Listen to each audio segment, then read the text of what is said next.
본격적인 시작에 앞서서 지난 4권 이야기를 짧게 짚어보겠습니다.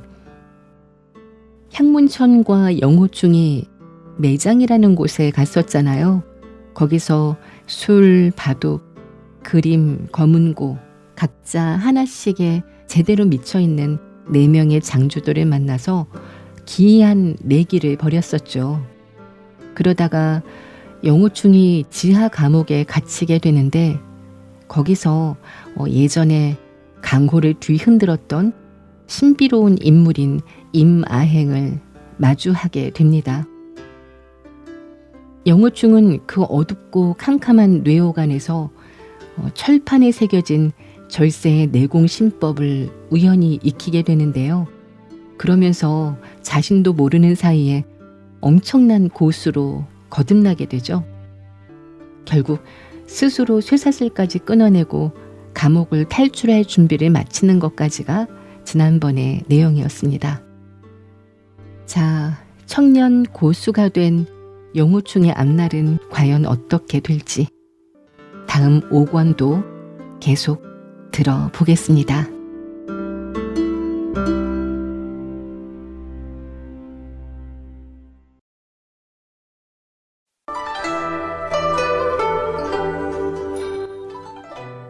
만리성 제5권 1장 마교 교주 임아행.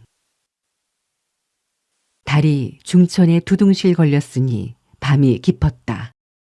영호충은 둥근 달을 바라보며 한동안 호젓하게 서 있다가 마음속에 솟아나는 의혹을 떨치지 못해 매장으로 돌아가기로 마음먹었다.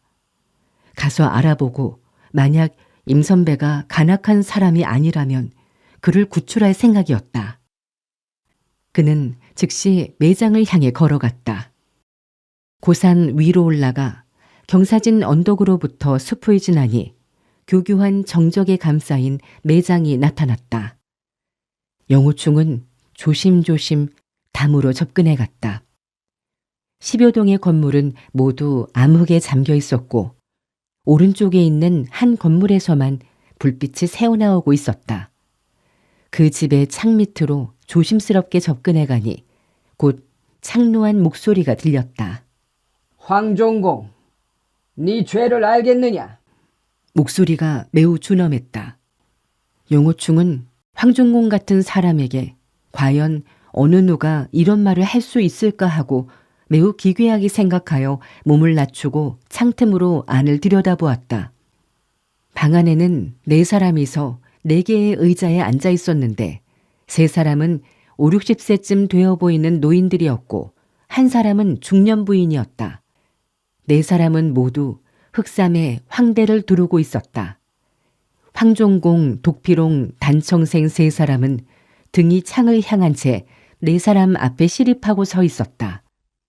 영호충은 그들 3사람의 신태를 볼 수는 없었지만 한쪽은 서 있고 한쪽은 앉아 있는 것으로 보아 그들 사이에 존비에 차이가 있음을 알 수 있었다. 황종공의 목소리가 들렸다. 예, 속하의 죄를 잘 알고 있습니다. 4분 장로께서 왕림하시는데 속하가 영접치 못한 점 참으로 죽을 죄를 지었습니다. 몸이 마른 노인이 차갑게 웃었다. 영접 나오지 않아 죄를 지었다고? 그댄 지금 무슨 헛소리를 하고 있는가? 흑백자는 어째서 보이지 않는가? 영호충이 웃음을 참으며 혼자 생각했다. 흑백자가 나를 지하 뇌옥에 가두었을 때 황종공 등은 오히려 달아나고 없지 않았던가? 가만히 있자. 장로라고 하고 또 속하라고 하니 그렇다면 저들은 모두 마교의 인물들이란 말인가? 황종공의 목소리가 들려왔다. 4분 장로님, 속하의 가르침이 엄하지 못해 성질이 괴팍한 흑백자가 요 근래 며칠 동안 매장에 나타나지 않았습니다. 그 노인은 두 눈을 크게 뜨고 황종공을 응시하다가는 돌연 눈으로 싸늘한 광채를 쏘아보냈다. 황종공, 교주께서 너희들에게 매장을 지키라고 엄명하신 것은 여기서 금이나 퉁기며 술을 마시고 그림이나 그리면서 노닥거리라는 것이 아니었다. 알고 있느냐? 황종공이 몸을 굽히며 말했다. 저희들 네 사람은 교주님의 명을 받들어 여기에서 중요한 죄수를 관리해 왔습니다. 그 노인이 말했다. 그래, 잘 알고 있구나. 그렇다면 너희는 죄수를 어떻게 관리해 왔느냐? 황종공이 대답했다. 장로님, 죄수는 지하 뇌옥에 갇혀 있습니다. 12년 동안 속하는 매장 밖으로 한 걸음도 나가지 않았습니다. 조금도 인물에 소홀히 하지 않았습니다. 그 노인이 받아 말했다. 좋다.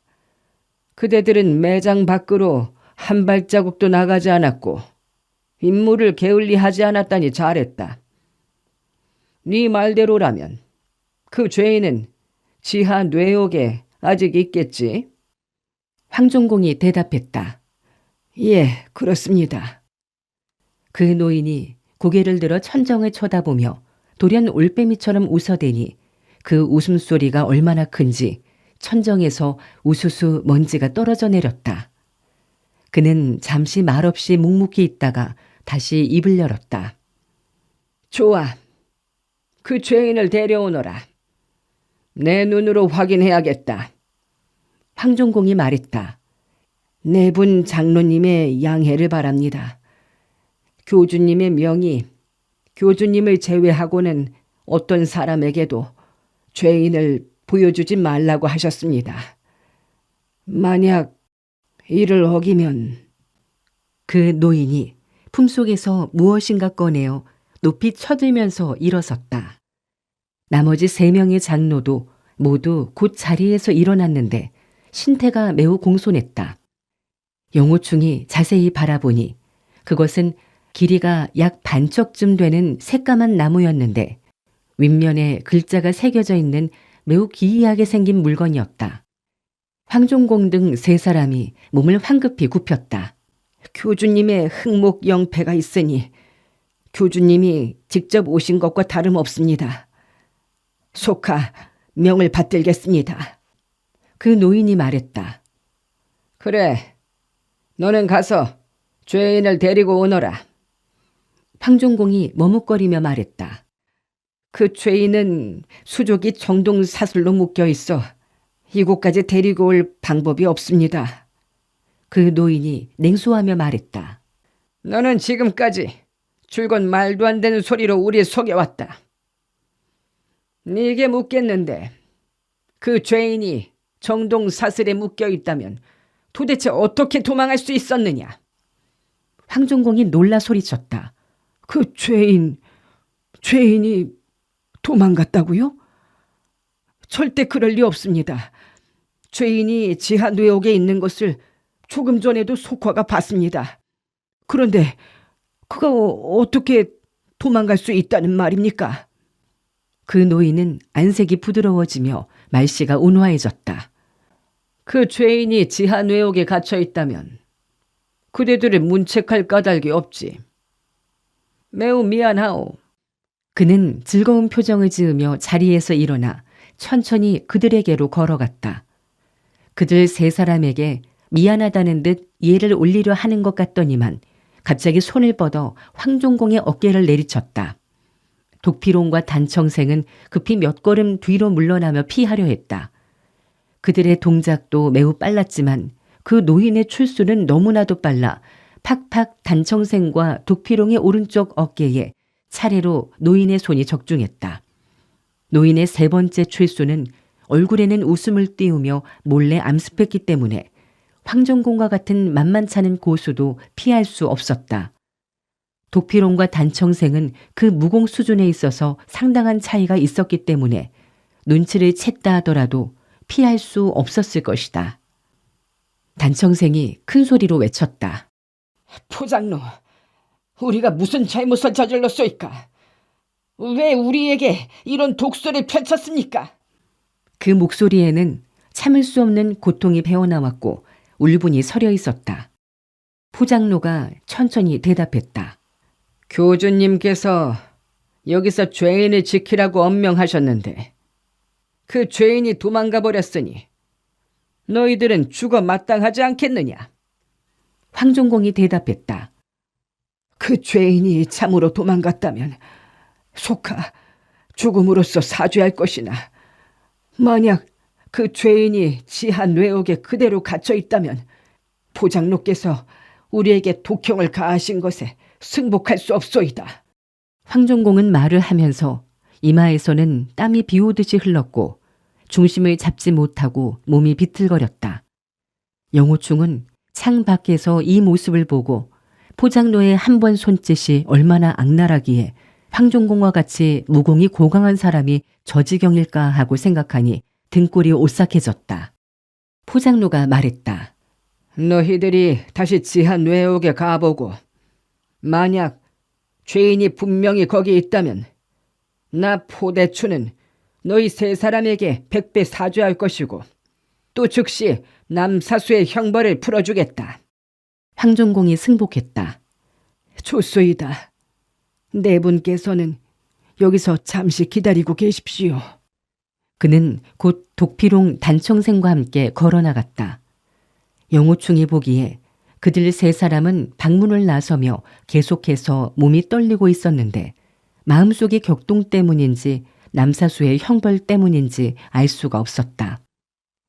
영호충은 방 안에 네 사람에게 발각될까 두려워 감히 방 안을 들여다보지 못하고 가만히 땅바닥에 주저앉아 생각했다. 그들이 무슨 교주라 했는데 아마도 당세 무공 천하제일이라고 불리우는 동방불패를 지칭하는 것이겠구나. 그가 강남 사후에게 죄인을 지키라고 명한 것이 이미 12년이나 되었다고 하니 죄인이라 하는 것은 내가 아니라 임노선배를 가리키는 것이겠지. 임노선배께서 탈출했을 리가 없는데. 그런데도 황종공 등이 모르고 있다니 이상한 일이야. 맞아. 그럴 수도 있겠구나. 흑백자가 나를 임노선배로 잘못 봤을 수도 있겠지. 황종공 등이 지하 뇌옥에 들어가 흑백자를 발견하고 놀랄 일을 생각하니 웃음이 나왔다. 그들이 무엇 때문에 나도 지하 뇌옥에 가두었을까? 아마 내가 임노선배와 비검한 후 나가서 그 기밀을 발설할까 두려워 나를 가두었을 테지. 살인 멸구하려는 음험한 계교였구나.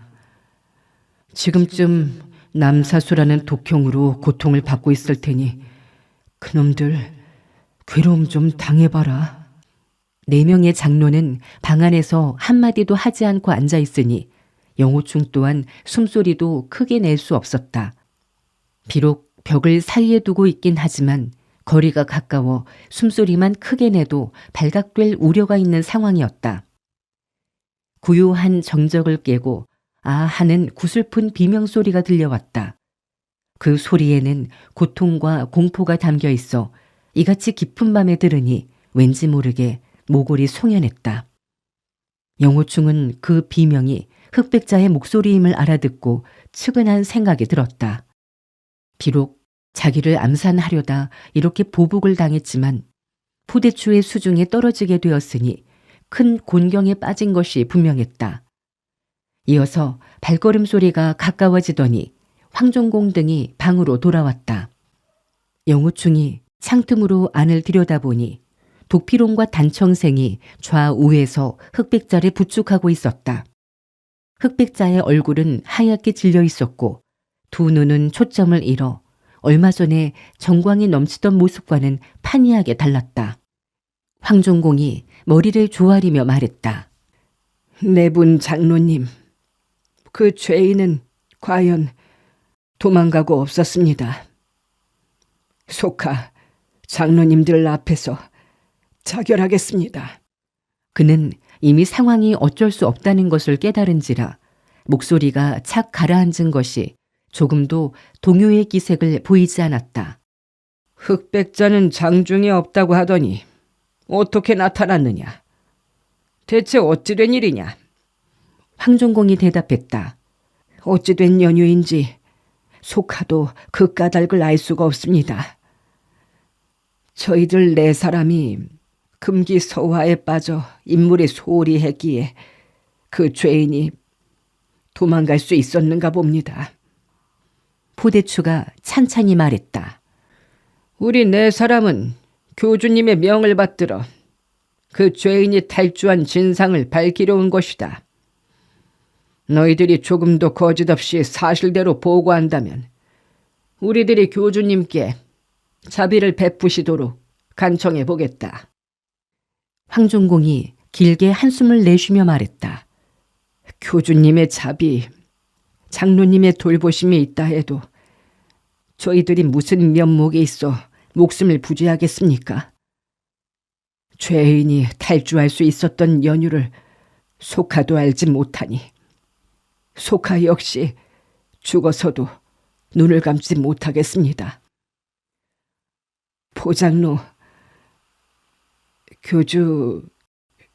교주님께서 항주에 계십니까? 포대추가 눈을 부라리며 말했다. 누가 교주님이 항주에 계신다고 하더냐? 황종공이 말했다. 그렇지 않다면 그 죄인이 어제 도망갔는데 교주님께서 어떻게 벌써 아셨습니까? 또 이렇게 네 분 장로님을 어느 틈에 매장에 파견하시고요. 포대추가 코웃음 쳤다. 너는 볼수록 멍청하구나. 누가 그 죄인이 어제 도망갔다고 하더냐? 황종공이 말했다. 분명히 어제 정오쯤 도망갔습니다. 그때 우리 세 사람은 그가 흑백자인 줄 알았지. 그놈이 흑백자를 뇌옥에 가두고 흑백자의 옷을 입고 도망갔으리라곤 생각지도 못했습니다. 또 정견이 그에게 맞아 갈비뼈가 10대나 부러졌습니다. 포대추는 어리둥절해서 나머지 3명의 장로를 돌아보았다. 무슨 헛소리를 하는지 알 수가 없구나. 키가 작고 통통하게 살이 찐 노인이 받아서 말했다. 우리들은 지난달 14일에 이 사실을 연락받았으니. 그는 한편으로 손가락을 꼽아보더니 말을 이었다. 오늘이 연락받은 지 17일째 되는구나. 황종공이 뒤로 2발걸음 물러서다가 등을 벽에 부딪히며 외쳤다. 절대 그럴 리가 없소. 우리들이 분명히 두 눈으로 그 죄인이 도망가는 것을 직접 봤습니다. 그는 문 앞으로 걸어가 크게 소리쳤다.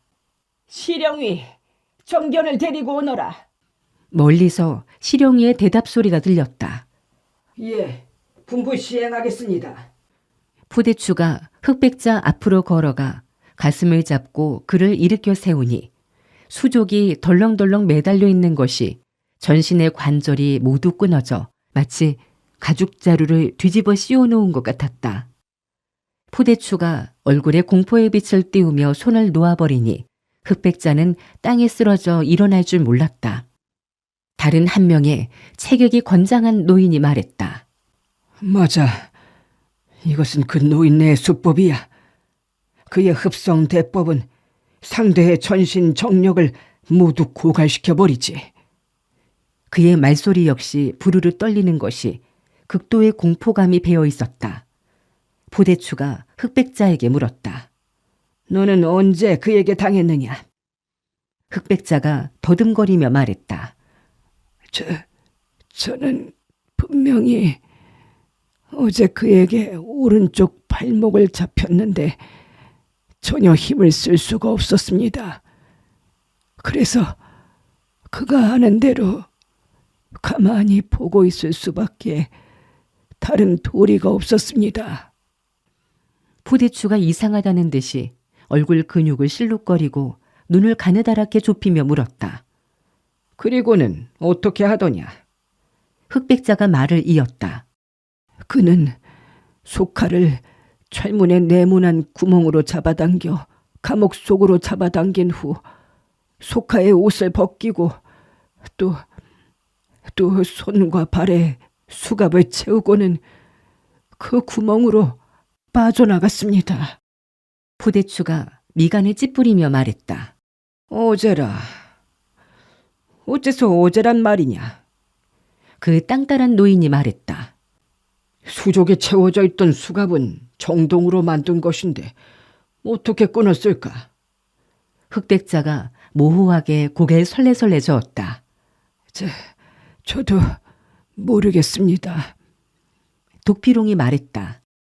소카가 살펴보니 수갑은 강철톱으로 잘린 자국이 있는데 강철톱이 어디서 났는지 모르겠습니다. 말하는 사이 시령이가 2명의 하인과 함께 정견을 데리고 왔다. 그는 얇은 이불을 덮은 채 들것에 뉘어져 있었다. 포대추가 이불을 들춰내고 그의 가슴을 손으로 눌렀다. 정견은 고통이 극심한지 큰 소리로 비명을 질렀다. 포대추는 고개를 끄덕이고는 손짓을 하니 시령이와 2명의 하인이 정견을 데리고 갔다. 포대추가 말했다. 정견의 상처로 보아 분명히 그 노인이 틀림이 없어. 왼쪽에 앉아있던 중년 부인이 이제까지 잠자코 있다가 갑자기 입을 열었다. 포장로, 그가 분명히 어제 도망갔다면 지난달 우리가 받은 연락은 거짓이 아닌가 싶습니다. 그의 패거리가 고의로 우리들을 교란시키려고 한 짓 같습니다. 포대추가 고개를 가로저으며 말했다. 가짜일 리가 없어. 그 부인이 다시 물었다. 가짜일 리가 없다고요? 포대추가 말했다. 설향주의 금종주와 철포삼은 도검으로도 상대하기 어려운데 5 손가락만으로 간단하게 심장에 구멍을 낼 수 있는 사람은 그를 제외하곤 당세에 아무도. 영호충이 그들의 이야기를 듣느라고 정신이 팔려 있는데 갑자기 누군가가 그의 어깨를 가볍게 두드렸다. 전혀 생각지도 않았던 일이라 깜짝 놀란 그가 2 걸음 물러서며 재빨리 검을 빼어들고 고개를 돌려 쳐다보니 2 사람이 서 있었다. 2 사람은 달빛을 역광으로 받고 있었기 때문에 누구인지 알아볼 수가 없었다. 그중 한 사람이 손짓을 하며 조용히 말했다. 동생, 우리도 들어가세. 바로 향문천의 목소리였다. 영호충은 매우 반가웠으나 목소리를 낮추어 불렀다. 향형님. 영호충이 급히 검을 빼어들었었고 또 향문천과 몇 마디를 나누었기 때문에 방 안에 있던 사람들이 이미 그 소리를 들었다. 포대추가 큰 소리로 물었다. 누구냐? 하하하 하고 크게 웃는 소리가 향문천 옆에 서 있던 사람의 입에서 터져나왔다.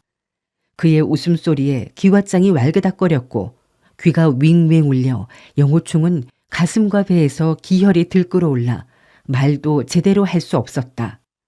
그 사람은 벽으로 다가서더니 2 손으로 벽을 내리치니 쾅 하는 소리와 함께 벽에 커다란 구멍이 생겼다. 그는 그 구멍을 통해 방 안으로 들어갔다. 향문천도 영호충의 오른손을 잡고 함께 어깨를 맞대고 방 안으로 들어갔다. 포대추 등 4 사람은 이미 병기를 든 채 일어서 있었는데 얼굴은 바짝 긴장되어 있었다. 영호충은 그가 누구인지 빨리 보고 싶었으나 등을 돌리고 서 있었기 때문에 큰 키에 청산물 입은 흑발인이라는 것밖에 볼 수 없었다. 포대추의 목소리가 벌벌 떨렸다. 역시 임 선배님께서 오셨구려. 그는 흥 하고 코웃음을 치며 앞으로 걸어갔다. 포대추 황종공 등은 뒤로 물러났다. 그는 몸을 돌려 중간의 의자에 털썩 앉았는데 그 의자는 조금 전까지 포대추가 앉아있던 것이었다. 영호충은 이제야 그의 얼굴을 분명히 볼 수 있었다. 그는 긴 얼굴이 혈색이라곤 조금도 없이 눈처럼 하얗고 미목이 기이하게 청수했으니 그 얼굴만으로도 보는 사람들의 심장이 으스스 얼어붙을 지경으로 마치 무덤 속에서 금방 나온 강시와도 같았다.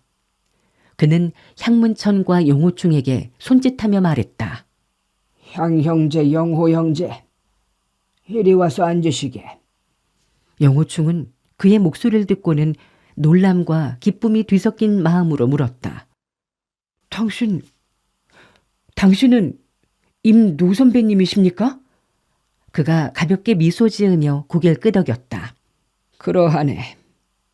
자네의 건법은 참으로 사람을 경복하게 했다네.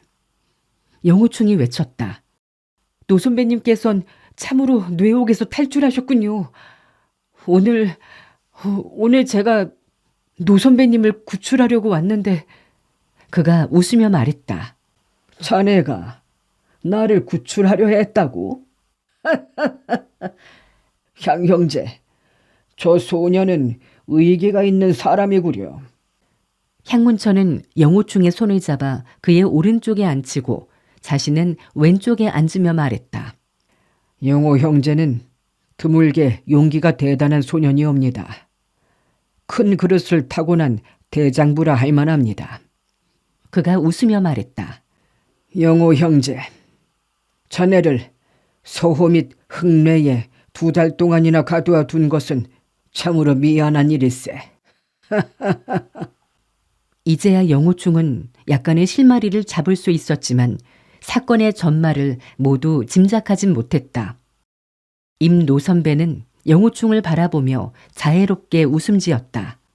자네가 비록 2달 동안 뇌옥에서 괴로움을 당했지만 철판 위에서 새겨진 흡성대법을 익혔으니 그에 대한 보상은 받고도 남음이 있었다고 해야겠지. 영호충이 기이한 생각이 들어서 물었다. 그 철판 위의 비결을 노 선배님께서 새기셨소이까? 그가 웃으면서 대답했다. 내가 아니라면 세상에 누가 흡성대법의 요결을 알고 있다는 말인가? 향문천이 흡족하게 고개를 끄덕였다. 이보게, 임 교주님의 흡성 신공을 전수받은 사람은 당세 자네 한 사람뿐이라네. 참으로 경사스러운 일일세. 영호충이 이상한 생각이 들어서 물었다. 임 교주님이라니요? 향문천이 대답했다. 자네는 지금까지 이 어른의 신분을 모르고 있었지만 이 어른께서 바로 1월 신교의 교주시라네. 휘자는 아와 행이네. 영호충은 1월 신교가 바로 마교임을 알고 있었다. 자기들은 1월 신교라 하지만 다른 사람들은 모두 마교라 불렀다. 그러나 마교의 교주는 지금껏 동방불패라고 알고 있었는데 어째서 임아행이 교주라고 할까? 그는 더듬거리며 물었다. 임주교님의 명휘는 철판에 새겨져 있는 것으로 알았으나 교주이신 줄은 몰랐습니다. 체격이 건장한 노인이 갑자기 소리쳤다. 교주는 무슨 놈의 교주라는 말인가? 우리 1월 신교의 교주는 동방교주임을 만천하가 다 아는 사실이네. 저 임가놈은 반역을 저질러 이미 제명당한 반도일세. 향문천, 네 놈이 저 임가놈과 함께 교주님을 배신하다니 넌 대체 간이 얼마나 크냐? 임아행이 천천히 고개를 돌려 그 노인을 바라보며 조용하게 물었다. 그대의 이름이 진위방이라고 하던가? 그 체격이 건장한 노인이 받아 말했다. 그렇소. 임아행이 똑같은 어조로 다시 물었다. 내가 교주의 자리에 있을 때 네 놈은 강소에서 청기 기주로 있었지 않느냐? 진위방이 똑같이 대답했다. 그렇소. 임아행이 탄식하며 말했다. 너는 지금 장로의 지위에 올랐으니 승급이 아주 빨랐구나. 동방불패가 왜 너를 그처럼 신임하느냐? 너의 무공이 높은 것이냐? 그것이 아니라면 남다른 무슨 재주라도 있느냐? 진위방이 당당하게 말했다. 나는 모든 일에 앞장서서 일하며 본교에 충성을 다했소. 10여 년 동안의 공적으로 장로가 되었소이다. 임아행이 고개를 끄덕이며 말했다. 그럴 수도 있겠구나. 돌연 임아행의 몸이 날아오르면서 포대추의 앞으로 다가가 그의 목을 낚아채려 했다. 포대추는 대경하여 오른손의 단도가 이미 상대의 손을 베지 못하자 왼손으로 목을 막으면서 왼발을 한 걸음 뒤로 빼며 오른손에 단도로 휘둘렀다. 이 일수일공은 찰나지간에 이루어졌고 수비도 완벽했고 반격 또한 날카로워 매우 눈부신 수법이었다. 그러나 이마행의 오른손이 알맞게 조금 더 빨라 포대추의 단도는 손에서 벗어났고 그의 손은 이미 포대추의 장포를 해치고 품속에서 무엇인가를 빼내었다. 바로 흑목령이었다. 그는 오른손을 뒤집어 포대추의 오른쪽 팔목을 가볍게 잡아 비틀었다. 쨍쨍쨍 하는 3번의 쇳소리가 울렸는데 그것은 향문천이 장검을 빼들어 진위방과 나머지 2명의 장로와 각각 1초씩을 나누는 소리였다. 3명의 장로들은 각각 병기를 뽑아들고 있었다. 향문천이 3초의 공격을 펼친 것은 3사람이 포대추를 돕지 못하게 하기 위함이었다. 3초의 공격이 끝났을 때 포대추는 이미 이마행에게 제압되어 있었다. 이마행이 조용히 웃으며 입을 열었다. 노부는 흡성대법을 아직 펼치지 않았는데 너는 맛을 한번 보려느냐? 포대추는 상대가 어떤 사람인지를 알았고 자신이 항복하지 않으면 죽게 되고 그 외에 다른 선택의 길이 없음을 잘 알고 있었다. 그는 재빨리 마음을 정하고는 숙연하게 말했다. 임 교주님, 속하 포대추는 지금부터 당신께 충성을 바치겠습니다. 이마행이 웃었다. 노부에게 충성을 다할 것을 맹세하고 후회하지 않겠느냐? 포대추가 대답했다. 임 교주님께서 속하에게 속죄할 기회를 주신다면 공을 세워 죄를 사하겠습니다. 이마행이 말했다. 좋다. 이 환약을 먹어라. 그는 포대추의 팔목을 풀어주고는 품속에서 자기 병을 꺼내어 화홍색의 환약을 하나 꺼내어 포대추에게 주었다. 포대추는 그것을 받아 무엇인지 보지도 않고 입속에 털어넣었다. 진위방이 기어들어가는 목소리로 물었다. 저것은 삼신뇌신단이 아닙니까?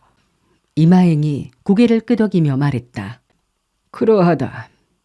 그것이 바로 삼신뇌신단이다. 그는 자기 병에서 6개의 삼시 뇌신단을 꺼내어 탁자 위에 놓으며 조용한 어조로 물었다. 너희들 삼신뇌신단의 무서움을 아느냐? 포대추가 대답했다. 교주님의 뇌신단을 먹은 사람은 죽을 때까지 영원히 교주님의 명령을 들어야만 합니다. 그렇지 않으면 단중에 들어있던 시충이 뇌 속으로 파고들어가 뇌수를 갉아먹어 그 고통은 말할 것도 없고 추악하게 미쳐버리게 됩니다. 마치 미친 개처럼 날뛰게 됩니다. 이마행이 고개를 끄덕였다. 잘 알고 있구나. 너는 이 뇌신단의 무서움을 그렇게 잘 알면서 왜 겁없이 그것을 먹었느냐? 포대추가 대답했다. 속하는 마음을 정한 이상 지금부터 영원히 교주님께 충성할 것입니다. 그러므로 뇌신단의 독성이 아무리 무섭다 해도 속하와는 아무런 상관이 없습니다. 이마행이 하핫 웃었다. 좋아, 좋구나. 다음으로 누가 이 환약을 먹겠느냐? 황종공과 독피롱, 단청생은 얼굴이 사색이 되어 서로 얼굴만 쳐다볼 뿐이었다. 그들과 진유방 등은 마귀에 몸담은 지 이미 오래되었기 때문에 뇌신단의 무서움을 잘 전해 듣고 있었다. 이 삼시 뇌신단 속의 시충은 평소에 발작하지 않을 때는 아무런 이상이 없으나 매년 단오절 오시에 시충을 억제시키는 약을 먹지 않으면 곧 활동을 시작하게 되는 것이다. 시충이 뇌 속으로 들어가면 이성을 잃고 요괴처럼 행동하는데 일단 이렇게 된 후에는 미쳐버리기 때문에 부모 처자라도 물어뜯게 된다. 당세의 동물 중에 이것보다 무서운 것은 없으며 또 제조한 사람이 다르면 뇌신단의 성분도 각기 달라서 자연 동방교주의 해약이 이마행이 만든 뇌신단의 독을 해독시킬 수 없게 되는 것이다. 사람들이 놀라 주저하고 있는 사이에 돌연 흑백자가 힘을 짜내어 큰 소리로 말했다. 교주님의 자비로 속하가 먼저 먹겠습니다.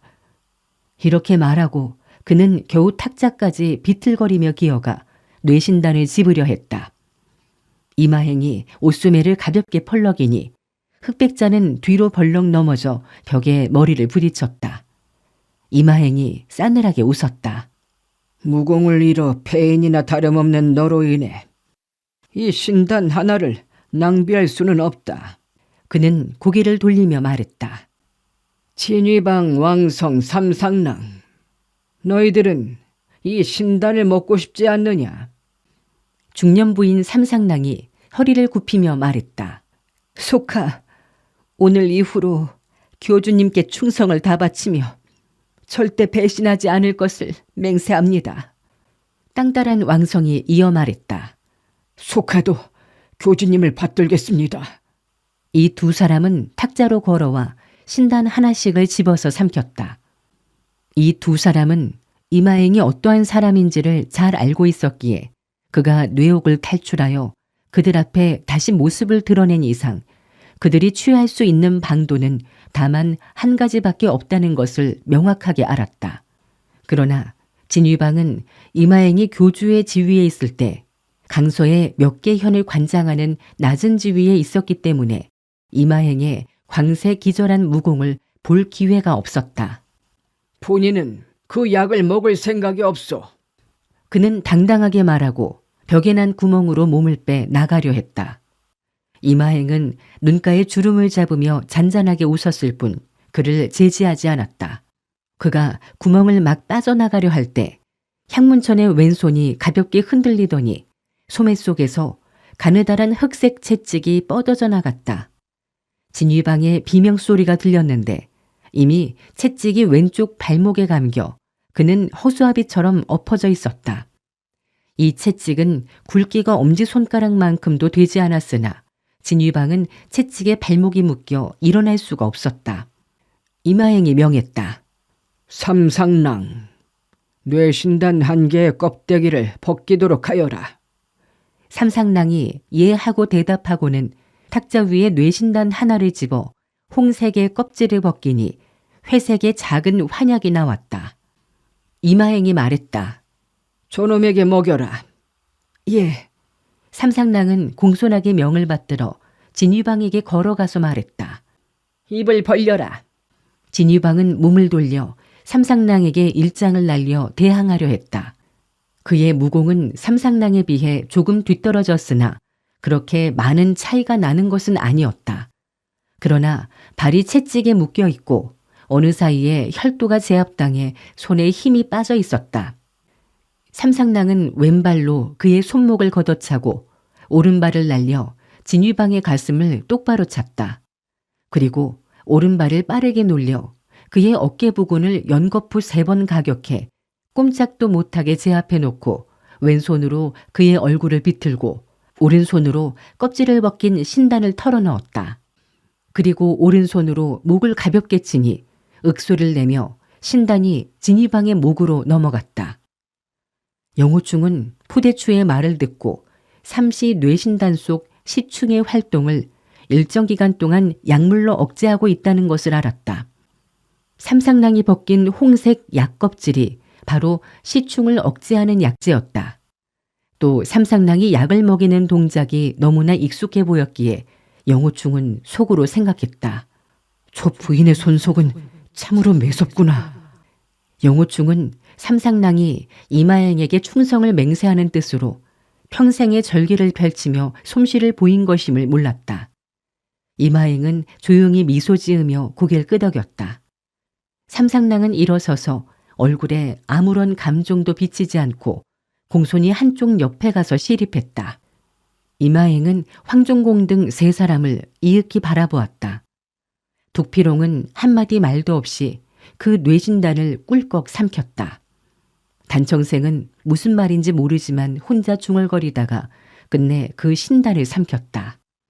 황종공은 안색이 침울해져 품속에서 한 권의 책을 꺼내어 영우충에게로 걸어가 말했다. 임 선배를 구출한 그대의 무공과 지혜에 감탄하는 바이오. 이 금보로 인해 우리 네 형제가 이렇게 되었소이다. 다시 돌려드리겠소. 이렇게 말하면서 그가 손을 들어 금보를 던지니 작은 책자는 영호충의 품속으로 날아들어왔다. 영호충은 깜짝 놀라 책을 받고는 그가 몸을 돌려 벽 쪽으로 걸어가는 것을 보고 측은한 마음이 들어 생각했다. 노 선배를 구한 것은 전적으로 향형님의 계획이었지 나와는 아무런 관계가 없는데 황종공은 내가 한 것으로 생각하니 참 어찌 일이 다 이렇게 됐을까. 황종공은 몸을 돌려 등을 벽에 댄 채 말했다. 우리 사형제가 1월 신교에 가담한 것은 강호의 협의를 행하며 좋은 일을 하고 싶었기 때문이었소.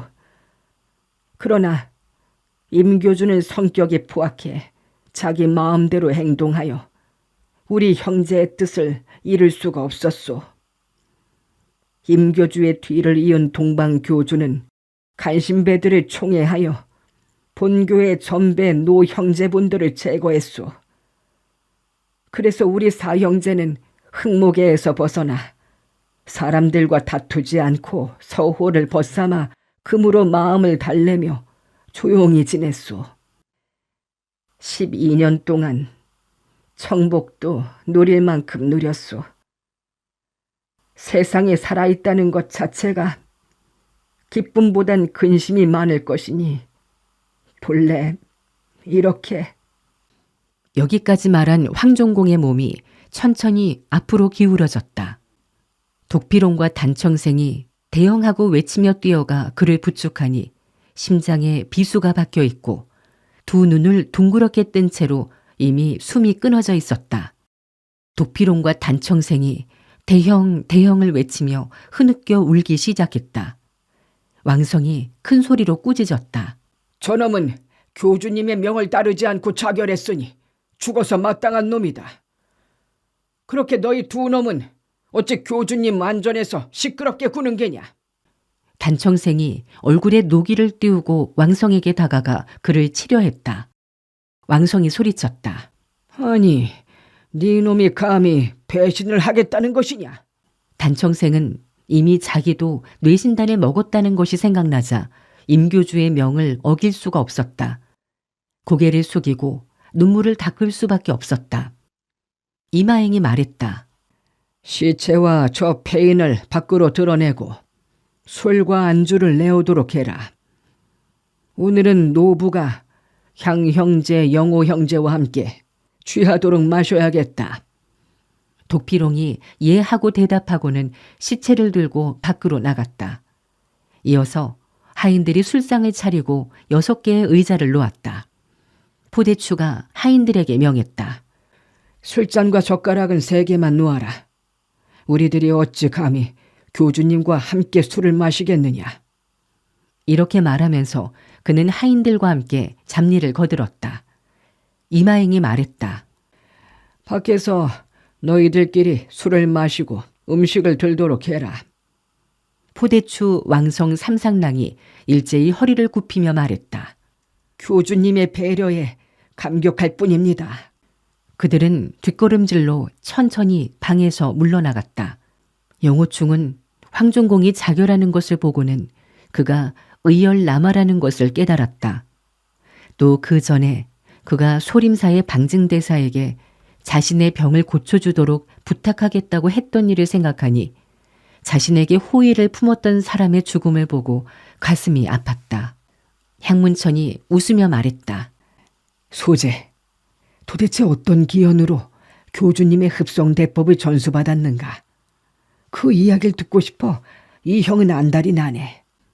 영호충은 자신이 무의식 중에 철판 침상에 새겨진 대법을 연성케 된 상황을 하나하나 설명했다. 향문천이 웃으며 말했다. 고맙네. 고마운 일이야. 여러 가지 기연 중에 그중 하나만 차질이 있었어도 이루어질 수 없는 일이었구먼.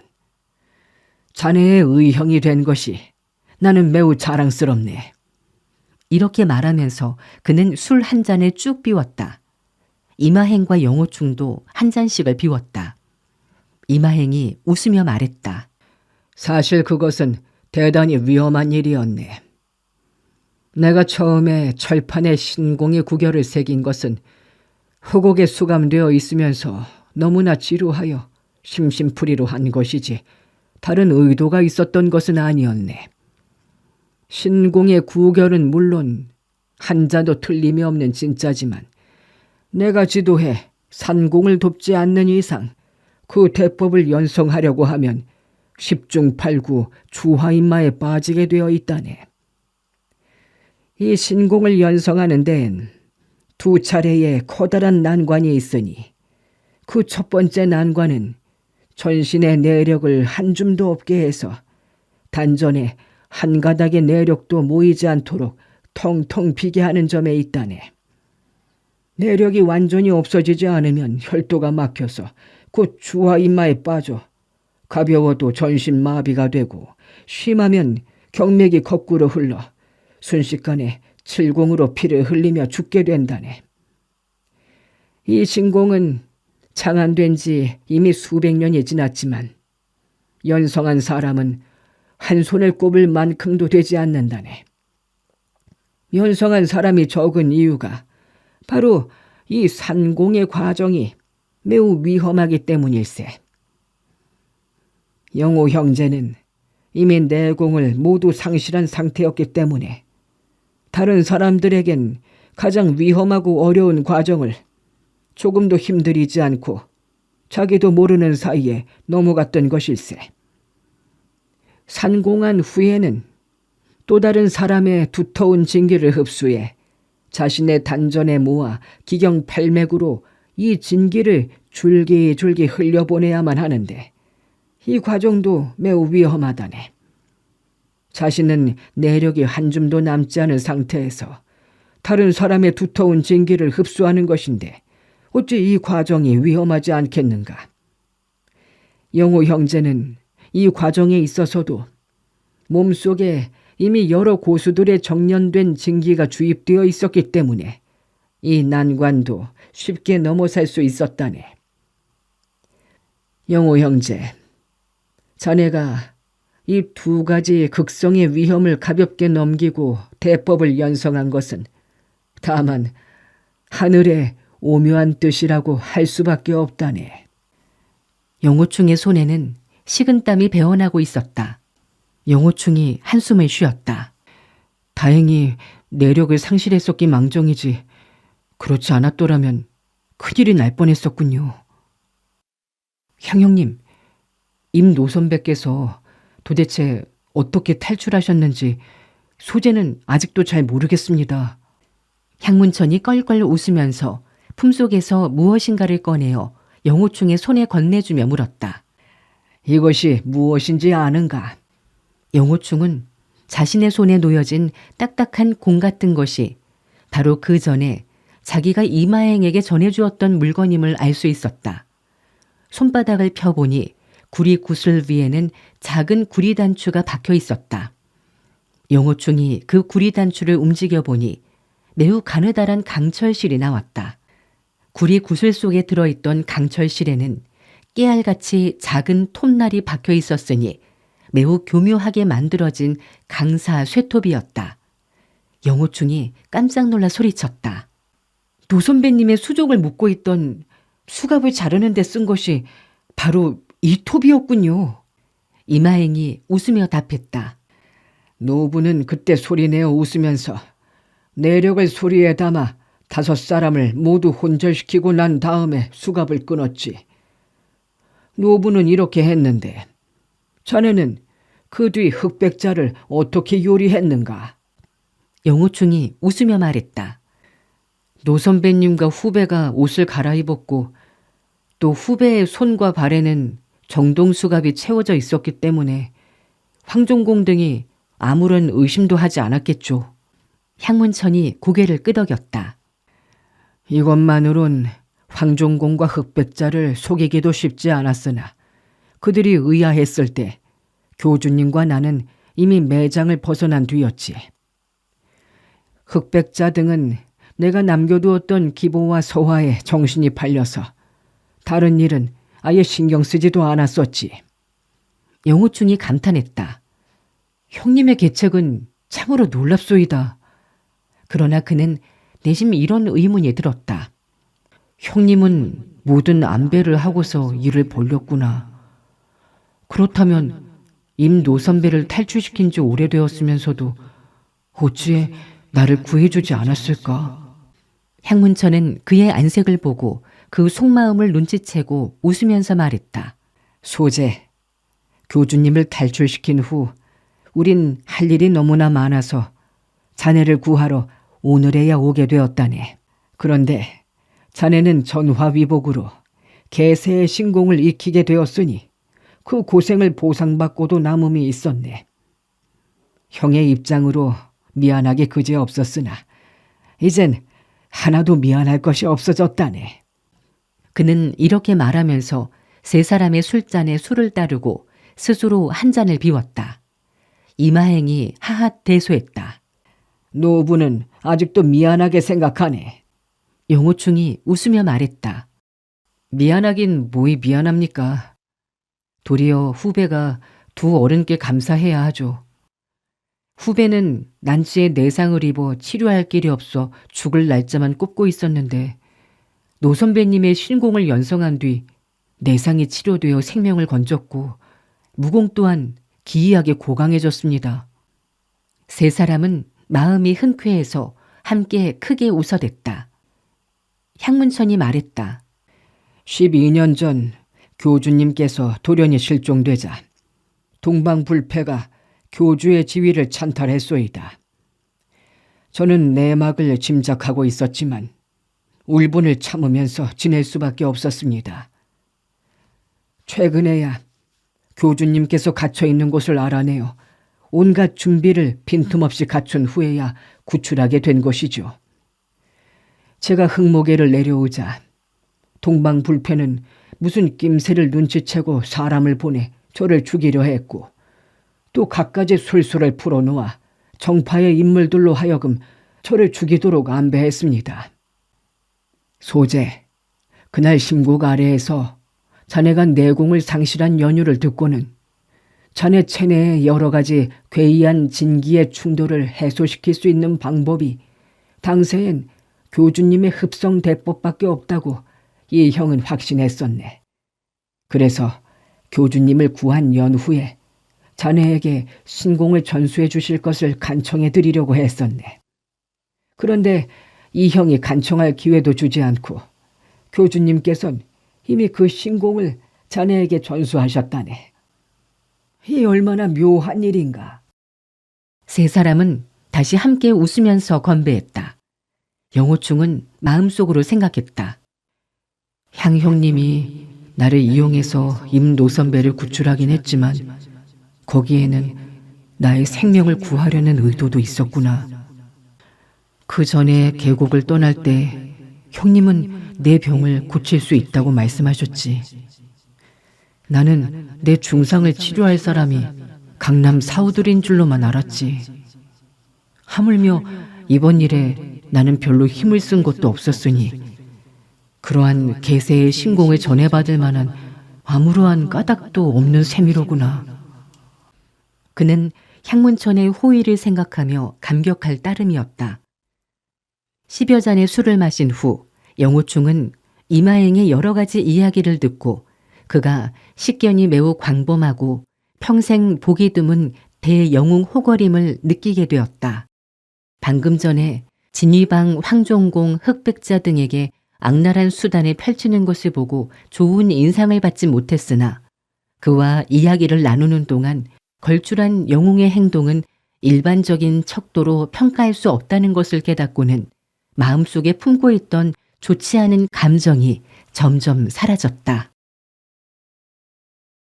용호 소재, 노부가 적들을 상대할 때 출수가 매우 치명적이고 조금 전에 그들을 매우 악독하게 다루어서 혹시 노부를 싫어하는 마음이 생겼는지도 모르겠네.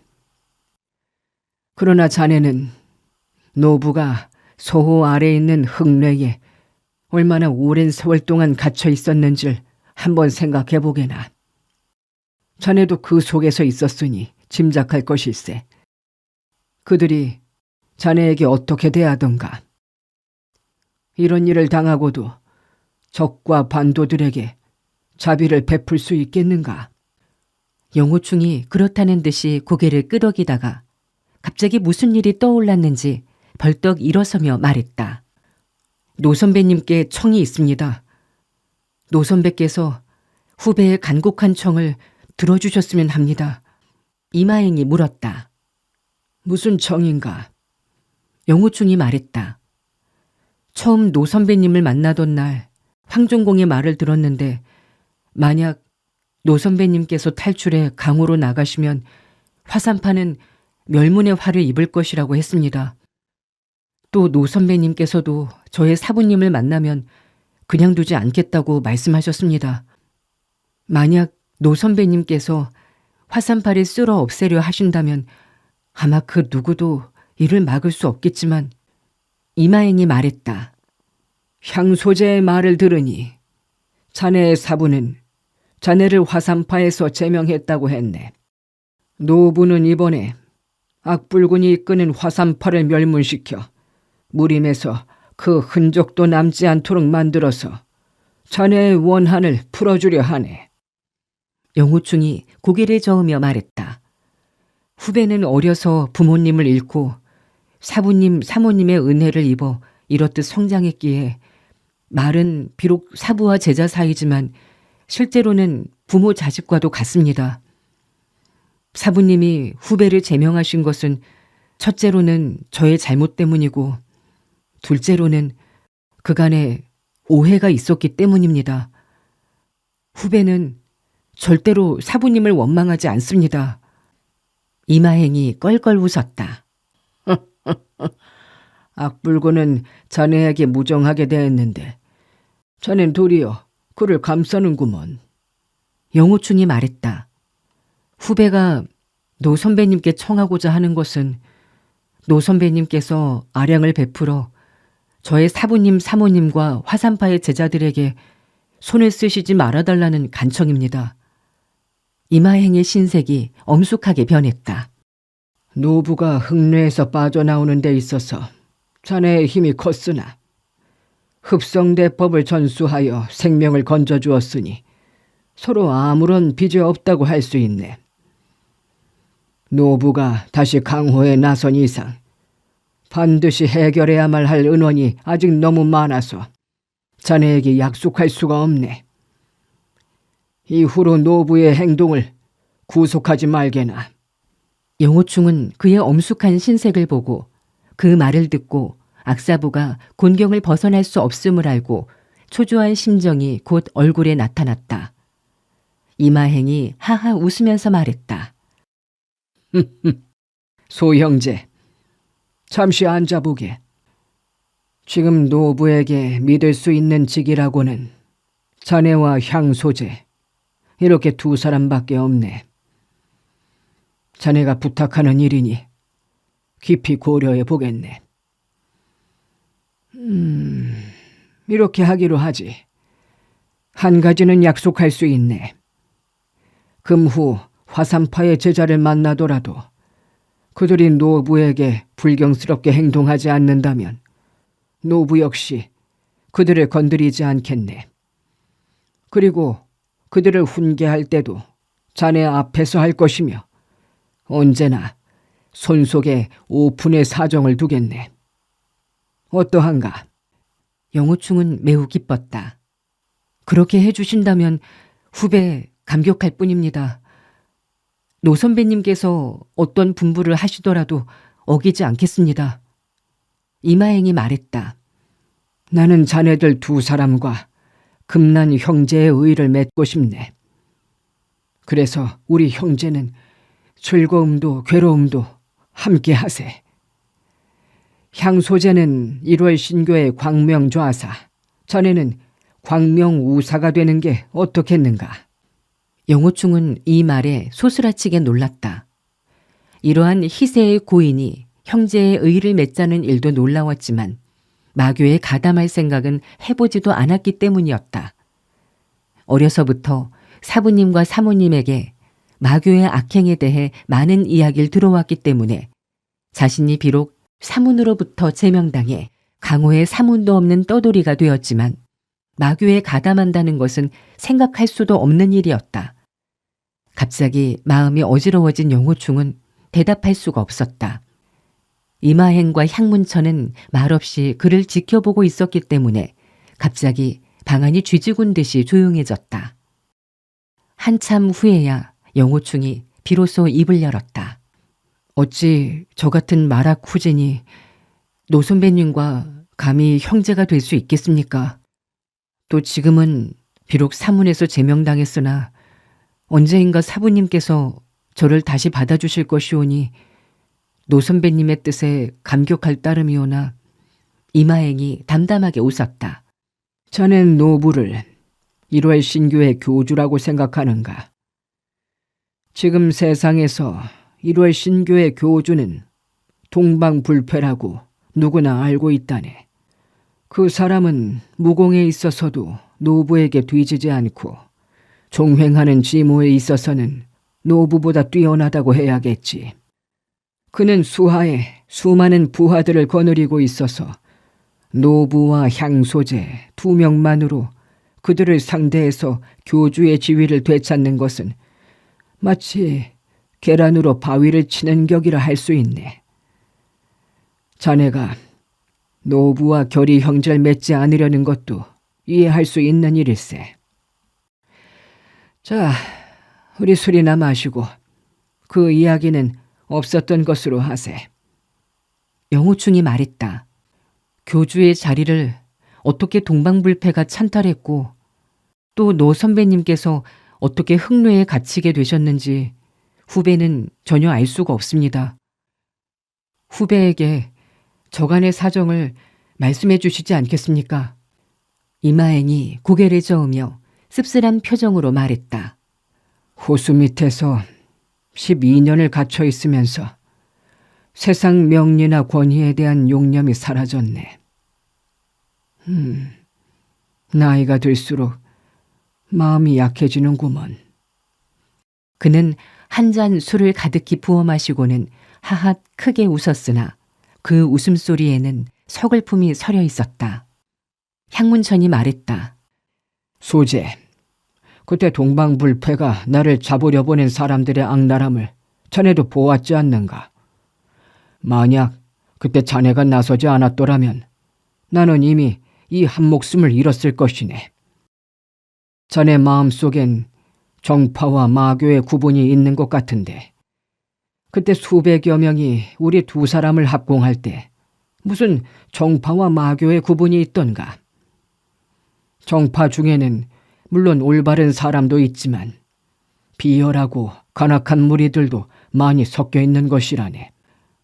마교 중에 분명히 악인이 많지만 우리 3사람이 대권을 장악하고 악인들을 제거한다면 강호에 새로운 기풍을 세울 수 있지 않겠는가? 영호충이 고개를 끄덕이며 수긍했다. 형님의 말씀이 옳습니다. 향문천이 말을 이었다. 그 당시의 교주님은 동방불패를 광명좌사로 삼으시고 장차 그에게 대권을 넘겨주려고 생각하셨네. 그 당시 교주님은 흡성대법을 연성하시고 그 중에 몇 가지 결함을 고치시느라고 교중의 일상사를 돌볼 여유가 없으셨지. 그런데 동방불패 그놈이 야심을 품고 교주님 면전에선 매우 공경스럽게 굴면서 암중으로 자기의 세력을 키웠던 것일세. 교주님께 충성하는 사람들을 포섭하거나 제거해서 수년 후에는 모르는 사이에 교주님의 세력은 거의 없어지게 되었지. 그런데도 교주님은 동방불패를 믿으시어 야심을 가지고 있다고는 생각도 하지 않으셨지. 이마행이 탄식하며 말했다. 향소제, 그것은 참으로 부끄러운 일이네. 자네가 몇 번이나 간곡한 충언을 했지만 동방불패를 너무나 아끼고 믿은 나머지 도리어 의심을 품어 남을 모함하지 말라고 자네만 탓했었지. 그래서 자네가 화를 내면서 가버린 뒤 서로 만나지 못하게 되었었지. 향문천이 말했다. 그때 저는 교주님을 원망한 것이 아니었습니다. 사태가 불리하게 전개됨을 느끼고 제가 교주님의 측근에 있으면 가장 먼저 독수를 당할 것 같았습니다. 본교가 어려움에 처했을 때 저도 목숨을 바쳐 싸우는 것이 도리이나 전후의 사정을 고려하니 먼저 피하는 것이 좋을 것 같았습니다. 교주님께서 그의 간섭을 알아채시고 역모를 막는다면 그 이상 다행한 일이 없겠지만 그렇지 않으면 저는 몸을 피해 훗날을 기약할 생각이었습니다. 이마행이 고개를 끄덕이며 말했다. 그래, 그땐 노부가 자네의 고심을 참으로 몰랐었네. 자네가 떠나는 것을 보고 매우 괴로웠지.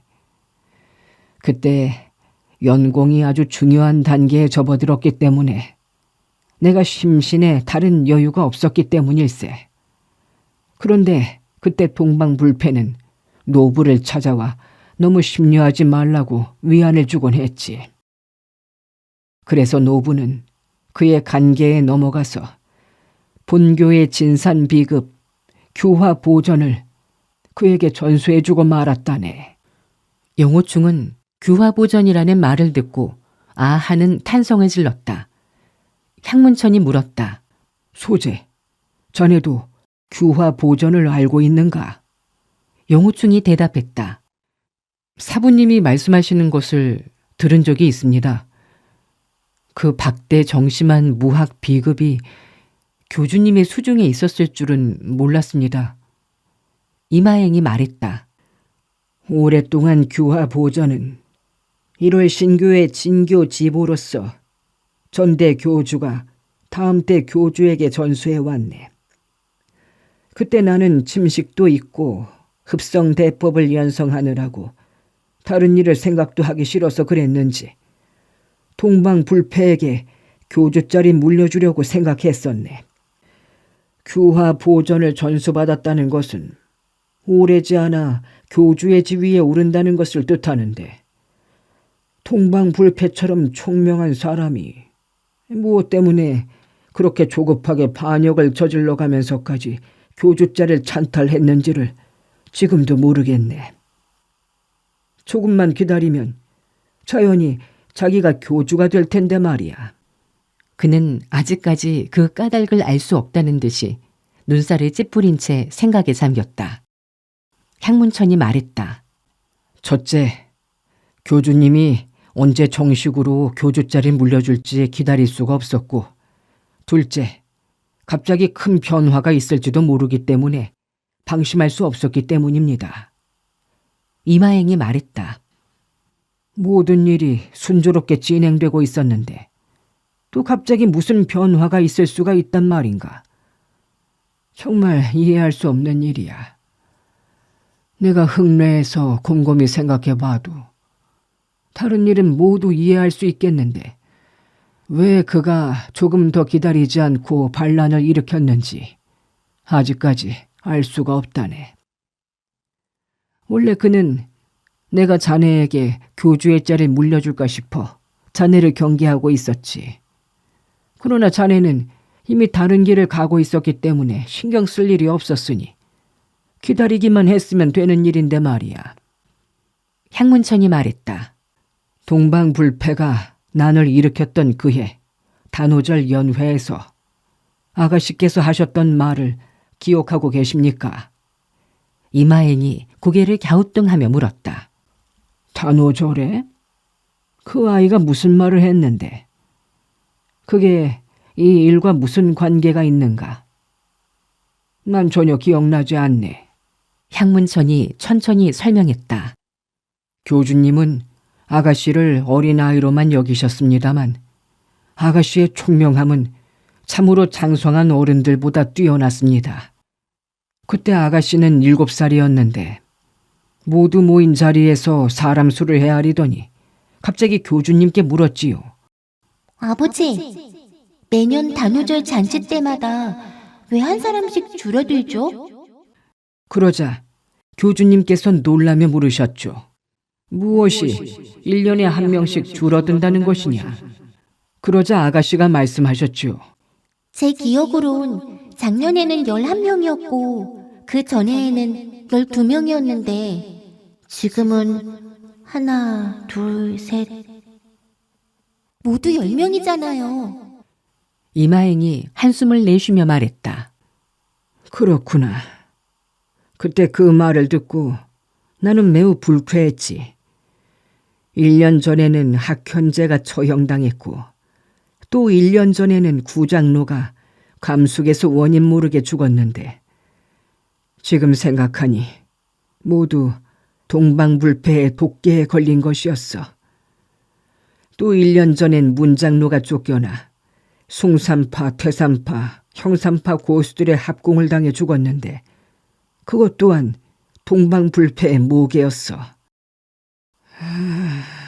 그때 그 아이가 무심결에 전곡을 찔렀건만 나는 꿈속을 헤매느라고 깨닫지를 못했으니.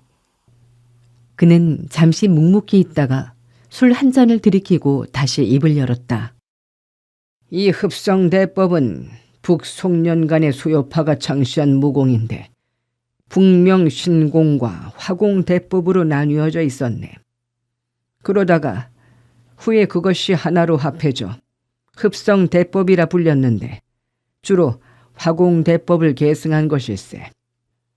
그러나 그 중에는 결함이 있었으니 그때 노부는 이미 흡성대법을 수련한 지 10여 년이 지나 강호에 이 신공대법의 명성이 널리 퍼져서 무림의 사람들은 모두들 노부를 두려워했네.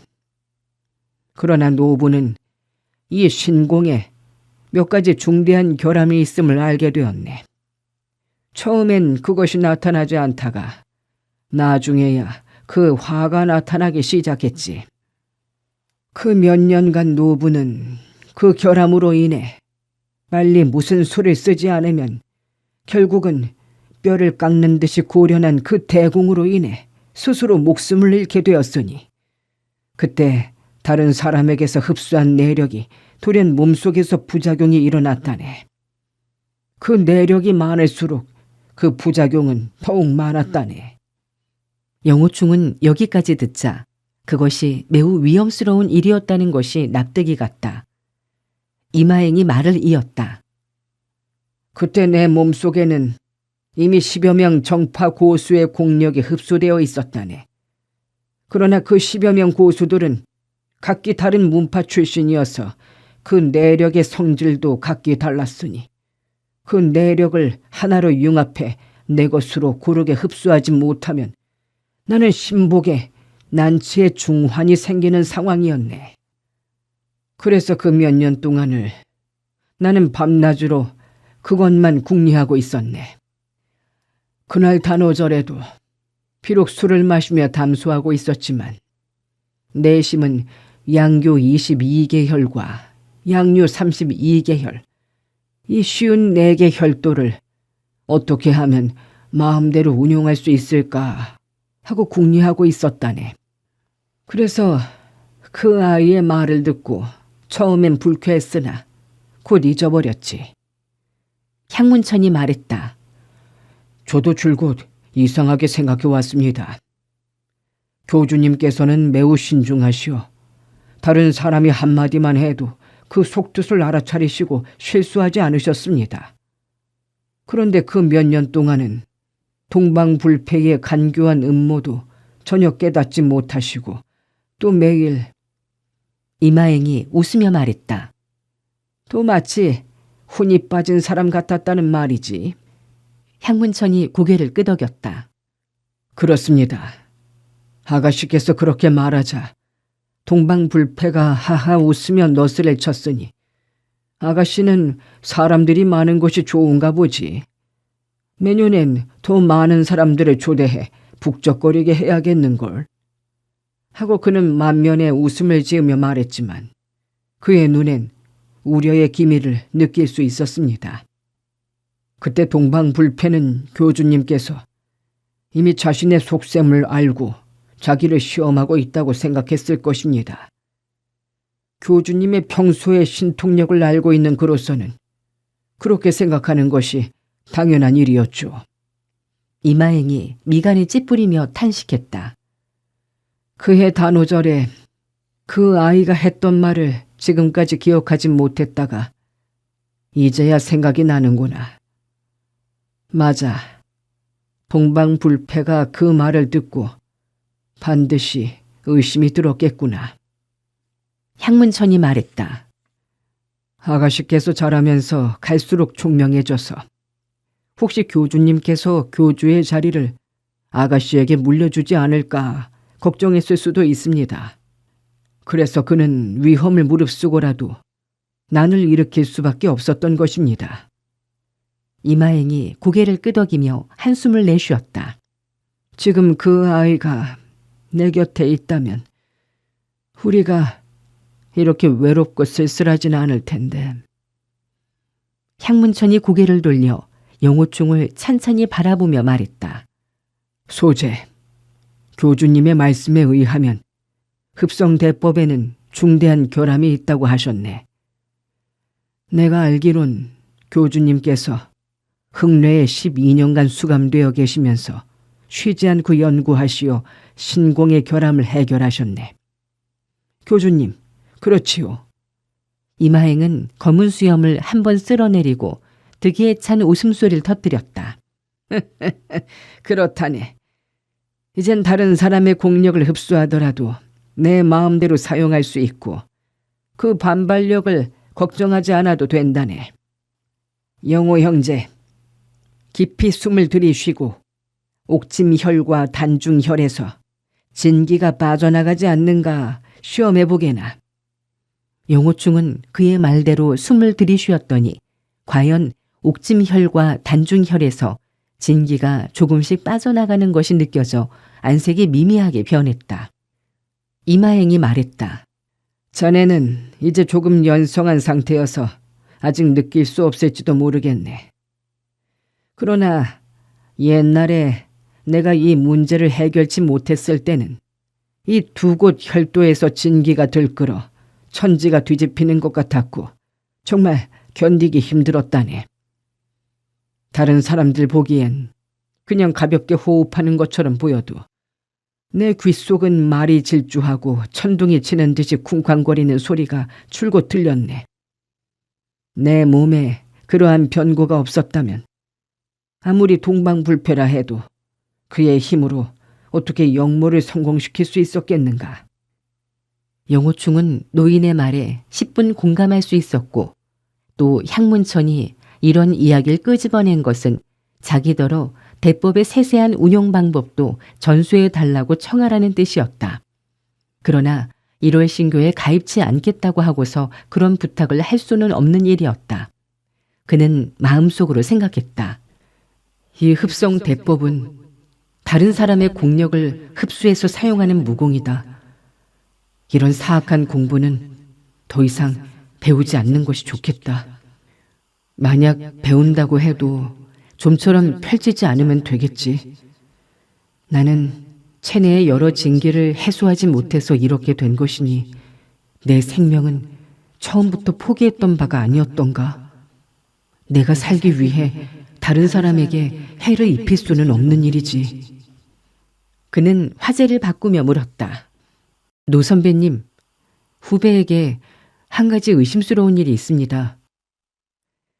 저의 사부님 말씀에 의하면 그 규화 보전은 지고무상의 무학 비급으로 그 무학을 익히면 천하무적이 될 뿐만 아니라 수명도 연장시키어 사람이 100세 이상까지 살 수 있다고 들었습니다.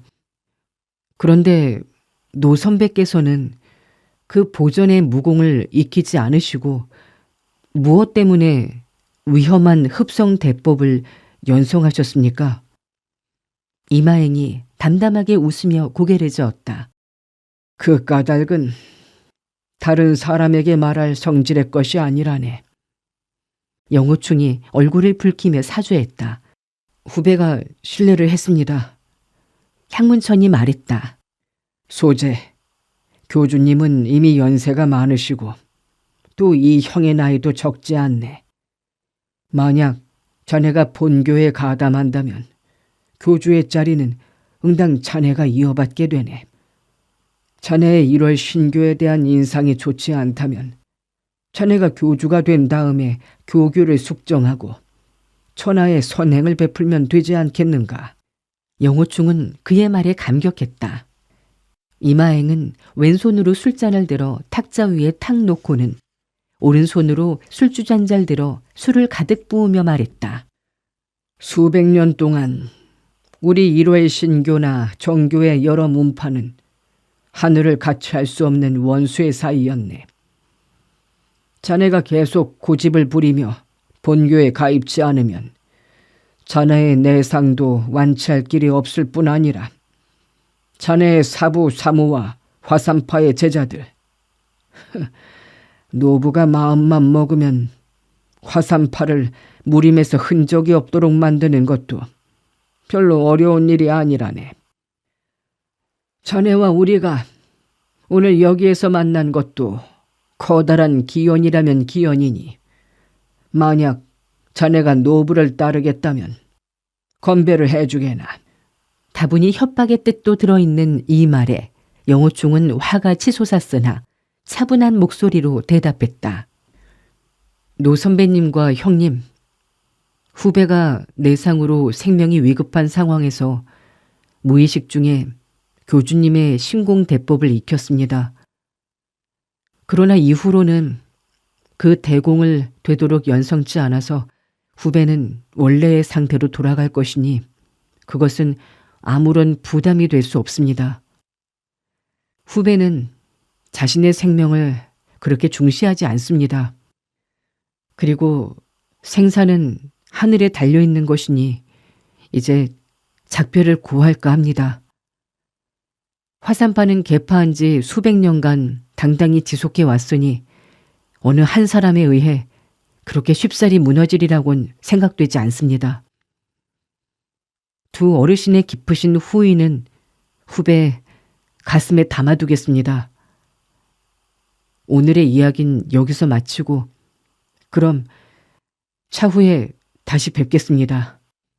영호충은 몸을 일으켜 두 사람에게 궁신을 하고는 몸을 돌려 걸어 나왔다. 향문천이 무엇인가 말하려 했으나 영호충은 이미 저만큼 걸어가고 있었다.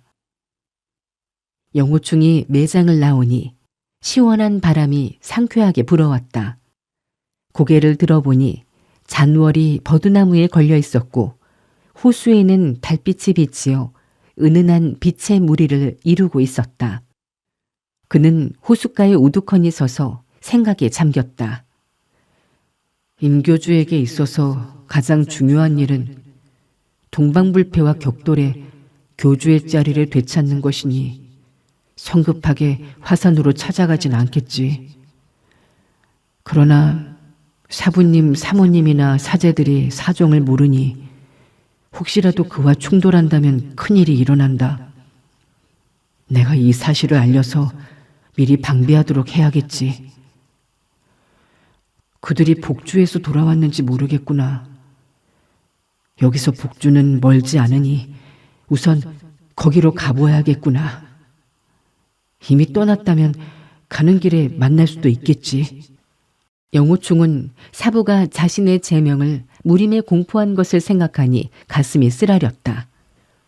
임교주가 나를 마교에 가입하도록 협박한 것을 사부님, 사모님께 말씀드려야겠구나. 그러면 사부님도 내가 마교의 인물들과 친하지 않다는 것을 아시게 되겠지. 그렇게 되면 사부님이 다시 나를 받아주실지도 모르지. 그렇게만 된다면 나는 사과회에서 3년을 면벽하라고 하셔도 달게 받지. 다시 사문에서 받아주리라고 생각하니 기분이 풀렸고 그는 곧 묵을 만한 객점에 찾아갔다. 영호충은 정오가 되어서야 잠에서 깨어났다.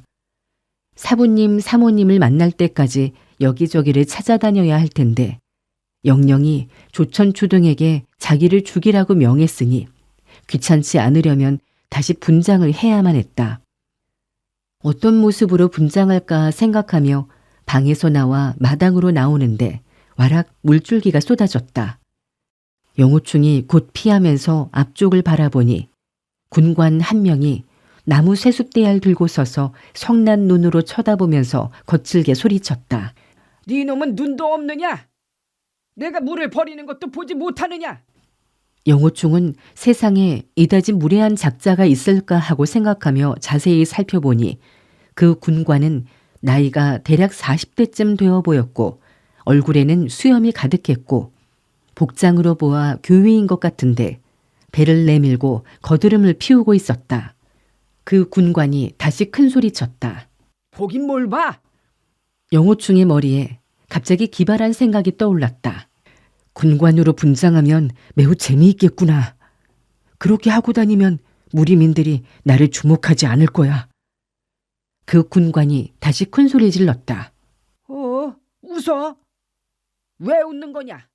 영호충이 기발한 생각을 하고 얼굴에 자신도 모르게 미소가 떠올랐던 것이다. 영호충이 객점 주인에게 방값을 지불하면서 작은 소리로 물었다. 저 군관은 어디에서 왔소? 주인이 근심 어린 표정으로 말했다. 어디서 왔는지 알 수가 있습니까? 자기 말로는 북경에서 왔다고 하더군요. 하룻밤을 묵었는데 시중 들던 점소이를 데리고 술과 안주를 적지 않게 먹었는데 방값이나 줄지 모르겠소이다. 영호충은 고개를 끄덕이고는 부군의 찻집으로 가서 차를 마시며 기다렸다. 반시간쯤 기다리자 말발굽 소리가 들리더니 그 군관이 말을 타고 객점에서 나와 말채찍을 탁탁 치며 크게 소리쳤다. 비켜라 비켜 이놈들아! 행인 몇 명이 미처 피하지 못하고 채찍에 맞아 비명을 질렀다. 영호충은 찻값을 치르고 빠른 걸음으로 그 말을 따라갔다. 그 군관은 서문을 지나 서남 쪽으로 가고 있었다. 몇 리를 달려가니 길에 행인이 보이지 않았다. 영호충은 더욱 빨리 달려 말 앞으로 가 오른손을 슬쩍 들었다. 그 말이 놀라 울음소리를 지르며 날뛰니 군관이 말에서 굴러떨어졌다. 영호충이 큰 소리로 꾸짖었다. 이놈아, 길을 다니면서 눈을 감고 다니느냐? 말을 죽이려고 그러느냐? 영호충이 말을 하기 전에도 그 군관은 화가 나 있었는데 그가 욕을 하자 더욱 화가 치솟아서 채찍으로 영호충의 머리를 내리쳤다. 영호충이 날아오는 채찍을 잡아채니 그 군관은 붕 허공을 날아가 저만큼 떨어져 나뒹굴었다.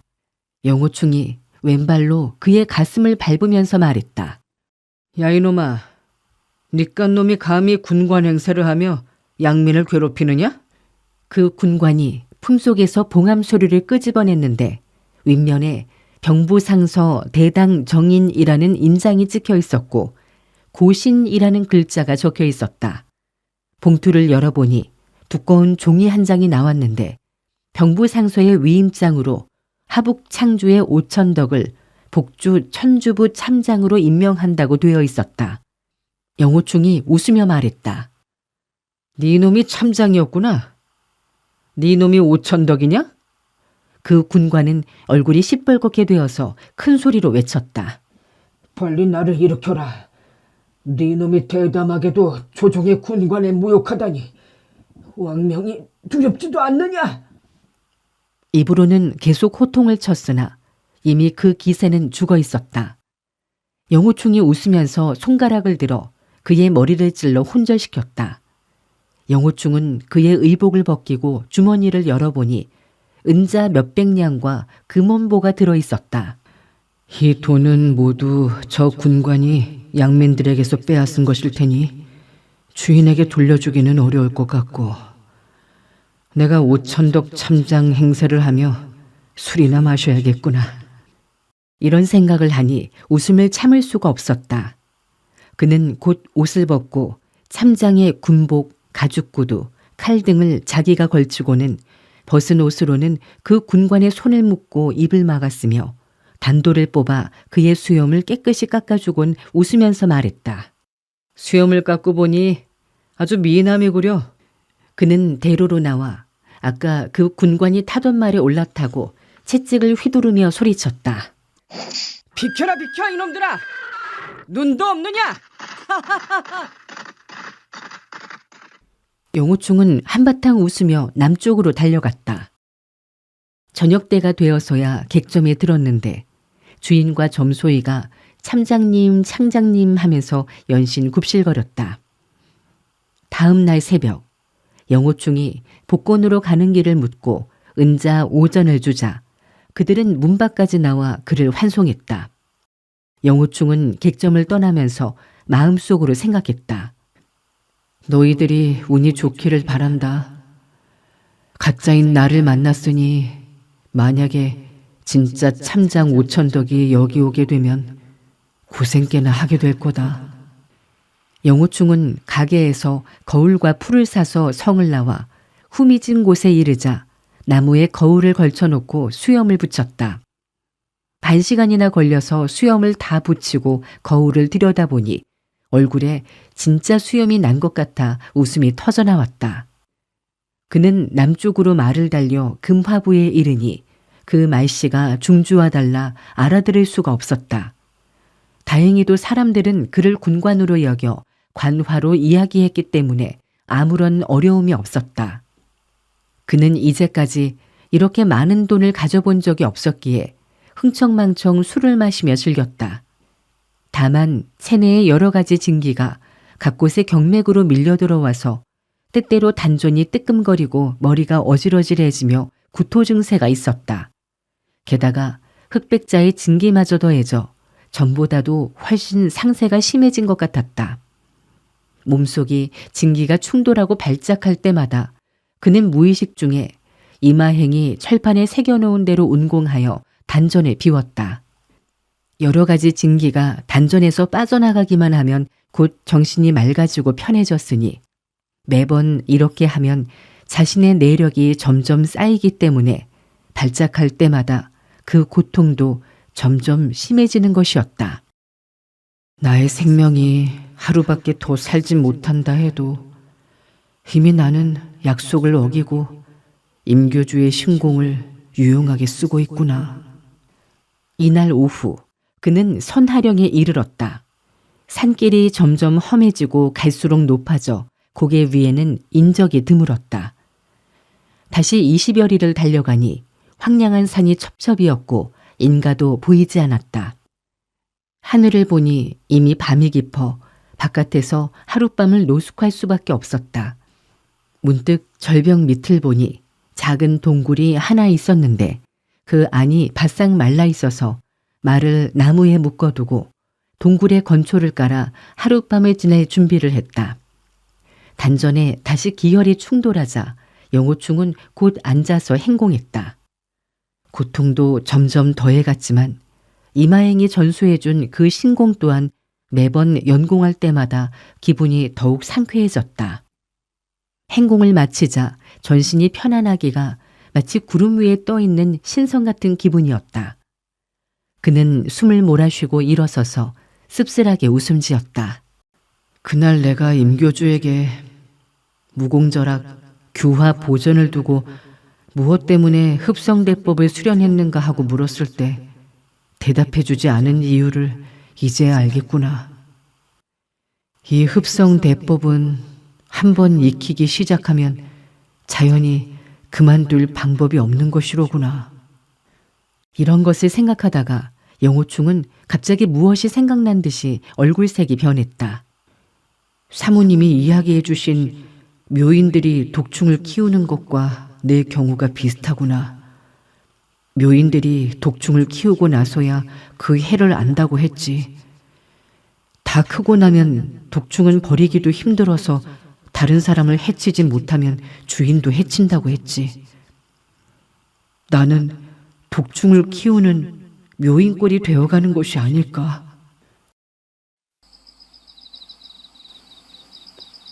동굴에서 나오니 하늘에는 별이 가득했고 사방에서 벌레의 울음소리가 들려왔다. 갑자기 멀리서 발걸음 소리가 들려왔다. 그는 곧 말고삐를 풀고 말 엉덩이를 탁 치니 말이 고개 밑을 향해 달려갔다. 영호충이 나무 뒤에 몸을 숨기고 한참을 있으려니 발걸음 소리가 점점 가까워졌다. 별빛에 비친 그들의 풍모를 보니 그중 한 사람은 흑삼에 황대를 두르고 있는 것으로 보아 마교의 인물이었다. 그의 30여 명의 사람들은 묵묵히 그 사람의 뒤를 따르고 있었다. 영호충은 마음속으로 생각했다. 저들이 남쪽으로 가는데 혹시 화산파와 관계가 있는 것은 아닐까? 후교 임교주의 명령으로 화산파 사람들을 치려는 것은 아닐까? 영호충은 그들이 멀리 가기를 기다렸다가 몰래 뒤쫓았다. 몇 리를 걸어가자 산길이 갑자기 험해져 양쪽에 절벽이 솟아있고 그 사이에 겨우 한 사람이 지나갈 만한 좁은 길이 나 있었다. 30여 명의 사람들은 마치 긴 뱀처럼 일렬로 늘어서서 산길을 올라갔다. 내가 저들을 바싹 뒤쫓다가는 저들이 높은 곳에 올라가면 쉽게 발각이 나겠지. 영호충은 숲을 속에 숨어서 그들이 높은 언덕 위에 올라 남쪽 고개로 내려간 다음에야 다시 그들을 쫓았다. 그 사람들은 언덕 위에까지 올라가더니 갑자기 흩어져서 바위 뒤로 숨어버려서 갑자기 한 사람도 보이지 않았다. 영호충은 깜짝 놀라 생각했다. 그들이 이미 나를 발견했구나. 그러나 곧 그게 아니라는 생각이 들었다. 그들은 여기 매복해서 누군가를 공격할 계획이로구나. 그래, 이곳은 지세가 험하여 공격하기가 아주 좋구나. 그들이 공격하려는 상대는 누구일까? 사부님과 사모님께서 북쪽으로 돌아가셨다가 다시 급히 복건으로 가실 리야 없겠지. 그렇지 않다면 왜 저들이 밤낮을 가리지 않고 길을 재촉했을까? 오늘 저녁 내가 소사매와 만날 수 있을까? 악영산을 생각하자 영호충은 갑자기 전신에 열기가 일어났다. 그는 조심스럽게 수풀에서 몸을 일으켜 산길을 올라서 북쪽을 향해 걸어갔다. 그는 반대편에 누가 있나 신경을 곤두세우며 빠른 걸음으로 걸어갔다. 10여리쯤 걸어갔을 때 돌연 왼쪽 산 언덕에서 누군가의 목소리가 들려왔다. 영호충은 아주 나쁜 놈이다. 너는 아직도 고집을 피울 거냐?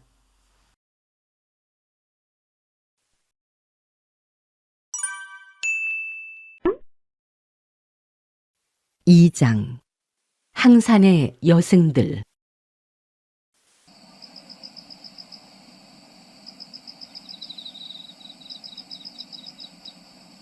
칠흑같이 어두운 황량한 야산에서 자기의 이름을 들먹이는 소리를 듣자 영호충은 소스라치게 놀랐다. 그는 그 순간 생각했다. 사부님 일행일까? 그러나 말소리는 틀림없는 여자 목소리였지만 사모님이나 악용산의 목소리는 절대 아니었다. 이때 다시 다른 여자의 말소리가 들려왔다.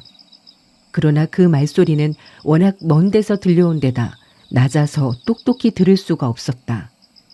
영호충은 산 언덕으로 기어 올라가 사방을 살펴보았다. 30-40명쯤 되어 보이는 희끄무레한 사람의 모습들이 눈에 들어왔다. 그는 마음이 섬찟했다. 누가 나를 욕하는 걸까? 만약 화산파 일행이라면 소사매가 저렇게 나를 욕하는 소리를 듣고 가만히 있을까? 그는 즉시 몸을 숙여 길가의 관목숲으로 기어들었다. 허리를 숙이고 산 언덕을 빙 돌아 큼지막한 나무 뒤로 숨어들었다. 한 여자의 목소리가 들렸다. 사백님, 영호 대사형은 의로운 일을 많이 하는 청년.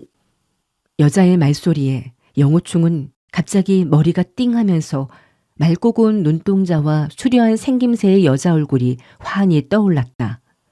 그것은 항산파의 비구니, 의림의 얼굴이었다. 그의 가슴이 뜨거운 열기로 훅하니 부풀어 올랐으나 그들이 화산파 사람들이 아니고 항산파 사람들인 것에 크게 실망하고 말았다.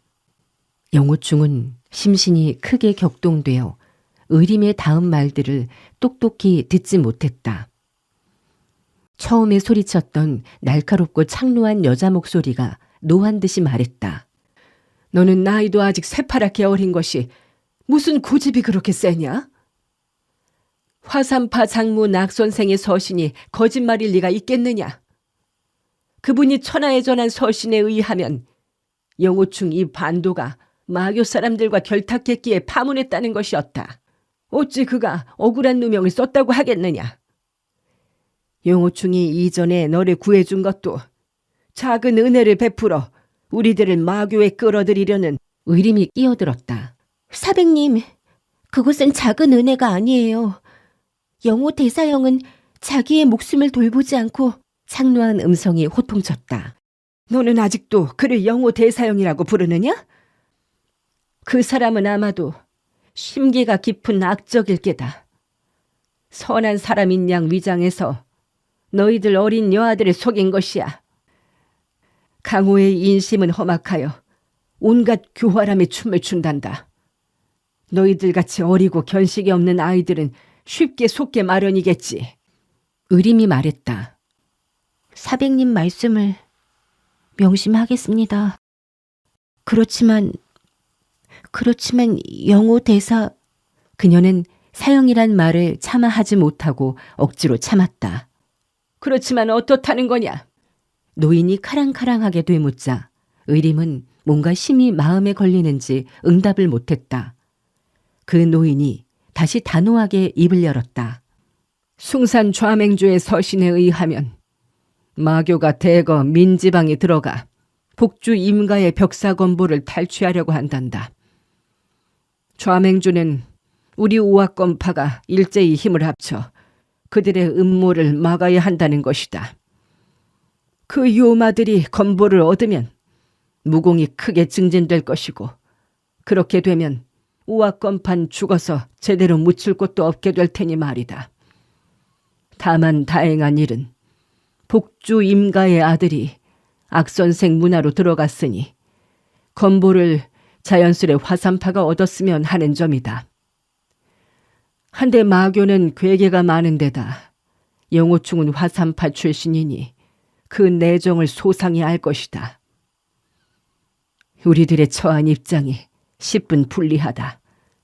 이번 일은 정사, 쌍방의 운명에 지대한 영향을 주는 사건이라 천만 소홀히 할 수가 없다. 여기서 30리 더 가면 절강성과 민지역의 경계선이다. 오늘은 모두 수고스럽더라도 밤을 도와 걸어서 이팔포에서 쉬도록 하자. 우리들이 먼저 앞머리에 도착해 마교들이 오는 것을 기다리어 이 일 대로 한다면 훨씬 유리한 입장에 서겠지. 수십 명의 여자 제자들은 일제히 옳은 말씀이라며 응답했다. 영호충은 마음속으로 생각했다. 저분 사태가 항산파 장문은 아니고 의림사매가 사백이라고 부르는 걸 보니 항산 삼정 가운데 정정사태로구나. 그가 내 사부의 전언을 듣고 나를 나쁜 놈이라고 생각하는 것이야 나무랄 수 없지만 뭐 어째? 먼저 앞머리에 도착한다고? 마교의 무리들이 벌써 앞에 매복해 있는 걸 내가 발견했으니 망정이지 큰일 날 뻔했군.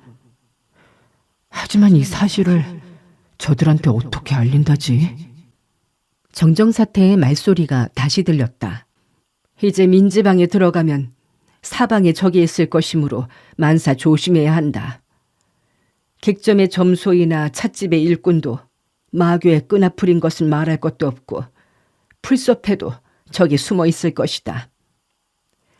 이제부턴 벽사 건보란 말은 거론도 하지 말고 악선생 영호충 동방 필패의 이름도 일체 들먹이지 마라.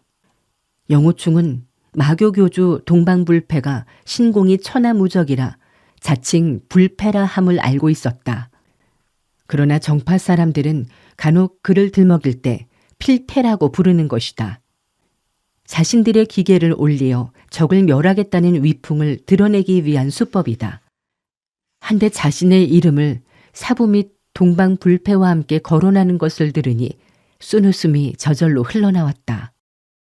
나는 일개 무명 소졸인데 항산파의 선배가 나를 이렇게 중시하다니 그 참 감당기 어려운 일이로군 그래. 정정사태의 명령 소리가 들렸다. 자, 모두 출발하자. 제자들의 응답 소리에 이어 7명의 여제자가 산 언덕에서 질풍같이 달려내려왔다. 조금 있자 또 7명이 뒤를 이어 내려왔다. 항산파의 경공은 수완이 대단해 무림에서도 명성이 자자한 편이다. 앞선 7인과 뒤의 7인은 거리가 상당히 떨어졌는데도 마치 하나의 진법을 이룬 양 형태를 이루어 표표히 날며 멀리 사라져갔다. 그 움직임의 아름다움이 말로 표현하기 어려웠다. 다시 조금 있자 7인이 또 나는 듯 달려갔다. 이렇게 항산파의 제자들은 7무리로 나뉘어 떠나갔다. 마지막 한 무리는 8사람이었으니 몸차림으로 보아 여승이 아닌 속가 여제자들과 정정사태인 듯했다. 어둠 속에서도 영호충은 한 무리 속에 의림이 끼어 있음을 알아볼 수 있었다. 그는 마음속으로 생각했다. 이 항산파의 여제자들이 비록 절기를 지녔다 해도 그 가파른 비탈길을 오르다간 양쪽에서 마교들의 협공과 기습을 받고 크게 당할 것이다. 그는 즉시 풀을 뜯어 즙을 낸 뒤 얼굴에 흙과 함께 바르고 수염을 잔뜩 따라 변장을 했다. 대낮에 보더라도 의림마저 그를 알아보지 못할 것이었다. 그는 산길을 옆으로 돌아 진길을 돋구며 그들을 쫓아갔다. 그는 원래 경공이 대단치 못했다. 그러나 경공이란 원래 내력의 강약에 달린 것이다. 지금 그는 내력이 충실했으므로 마음먹은 대로 한 걸음에 멀리씩 달려갈 수가 있었다. 그가 힘껏 달리자 경각간에 항산파 사람들을 따라잡았다. 그는 정정사태의 무공이 대단해 자칫 들킬 염려가 있었으므로 멀리 옆으로 빙 돌아서 그들을 앞질렀다.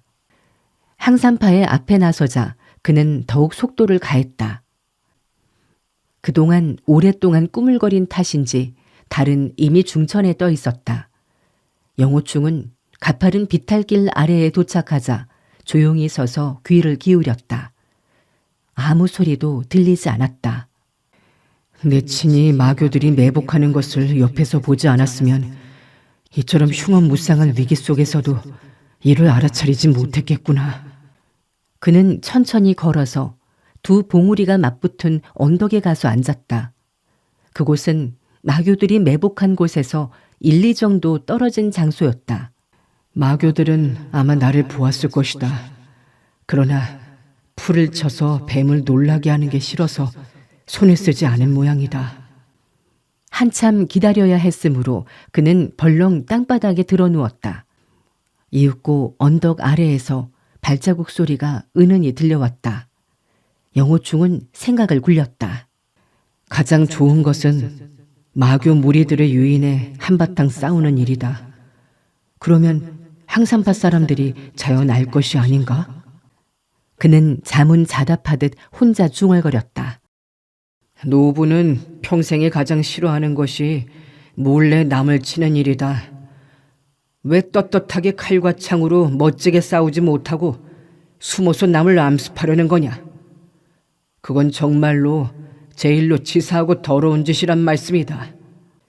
그의 목소리는 별로 크지는 않았지만 내력을 충분히 담은 데다 언덕 쪽을 향해 말했으므로 마교들은 똑똑히 들었을 것이었다. 그러나 그들은 참을성이 많은지 조금도 상관하지 않았다. 한참이 지나자 드디어 항산파의 제1진인 7제자가 그의 앞으로 다가왔다. 7제자는 대번에 달빛 아래에 사지를 뻗고 드러누워 자고 있는 영호충을 발견했다. 산길은 한 사람이 겨우 갈 수 있을 정도로 좁은 데다 양쪽은 깎아지른 듯한 돌벽이라 앞으로 나아가기 위해서는 그의 몸을 넘어가지 않으면 안 되었다. 그들은 살짝만 몸을 날려도 영호충을 뛰어넘을 수 있었다. 그러나 남녀 유별인데다 남자의 머리 위를 넘어간다는 것은 비례이자 무례한 행동이었다. 수고하십니다. 관군 아저씨, 길 좀 비켜주시겠습니까? 영호충은 잠꼬대하는 척 중얼중얼대다 갑자기 코를 드르릉 드르릉 골았다. 그 여승의 본명은 의화였는데 성질이 급한 여자였다. 관군이 한밤중에 길에서 잠을 자는 것도 괴이한 판인데 코를 고는 폼이 영락없이 가짜가 아닌가. 그녀는 화를 억누르며 다시 입을 열었다. 당신이 길을 비켜주지 않으면 그냥 넘어가겠소이다. 영호충은 계속 코를 골면서 잠꼬대하듯 말했다. 이 길엔 요마와 귀신이 많아 그냥 가기가 어려울 게야. 고해는 가히 없구나. 고개를 돌리면 바로 저 언덕이 그곳인 것을. 의화는 살짝 놀랐다. 사나이의 말 속에 뭔가 뜻이 담긴 것 같았기 때문이다. 한 여승이 그녀의 옷자락을 잡아 끌었다. 7 여승은 모두 뒤로 몇 발짝 물러났다. 한 사람이 조용히 속삭였다. 언니, 저 사람은 참 이상하네요. 왜 저렇게 고귀한 짓을 하죠? 다른 사람이 대꾸했다. 아마도 마교의 간적인가 봐요. 여기서 우리한테 도전하는 거라고요. 무슨 소리야.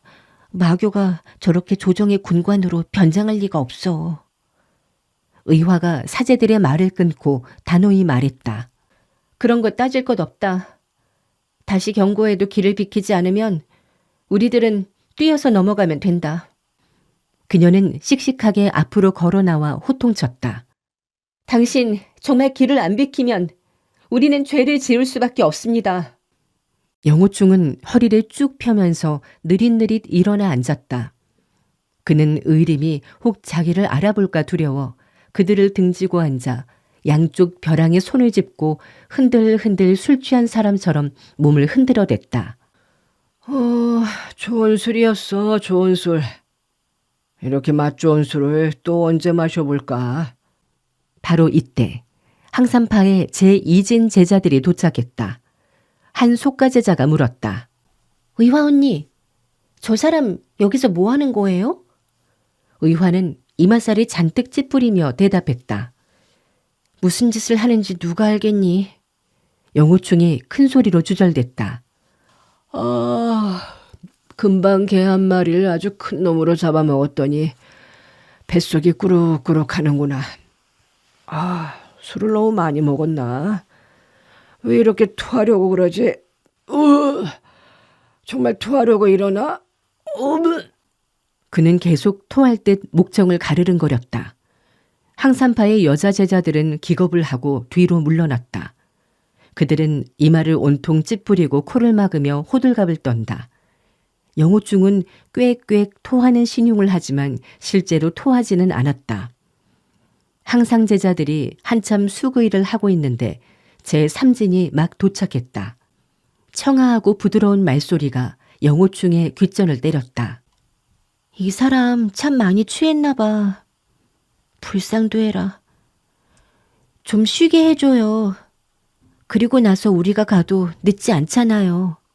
영호충은 이 목소리를 듣자 자신도 모르는 사이에 마음이 사르르 떨렸다. 의림사매는 언제나 마음씨가 고운 여자로군. 의화가 그녀의 말을 되받았다. 이 사람은 고의로 여기서 소란을 피우고 있는 거다. 하등 선심을 쓸 것 없다고. 그녀는 다시 걸어 나와 소리쳤다. 길을 비켜라! 의화는 왼손으로 영호충의 왼쪽 어깨를 밀어쳤다. 영호충은 몸을 흔들흔들하며 비명을 질렀다.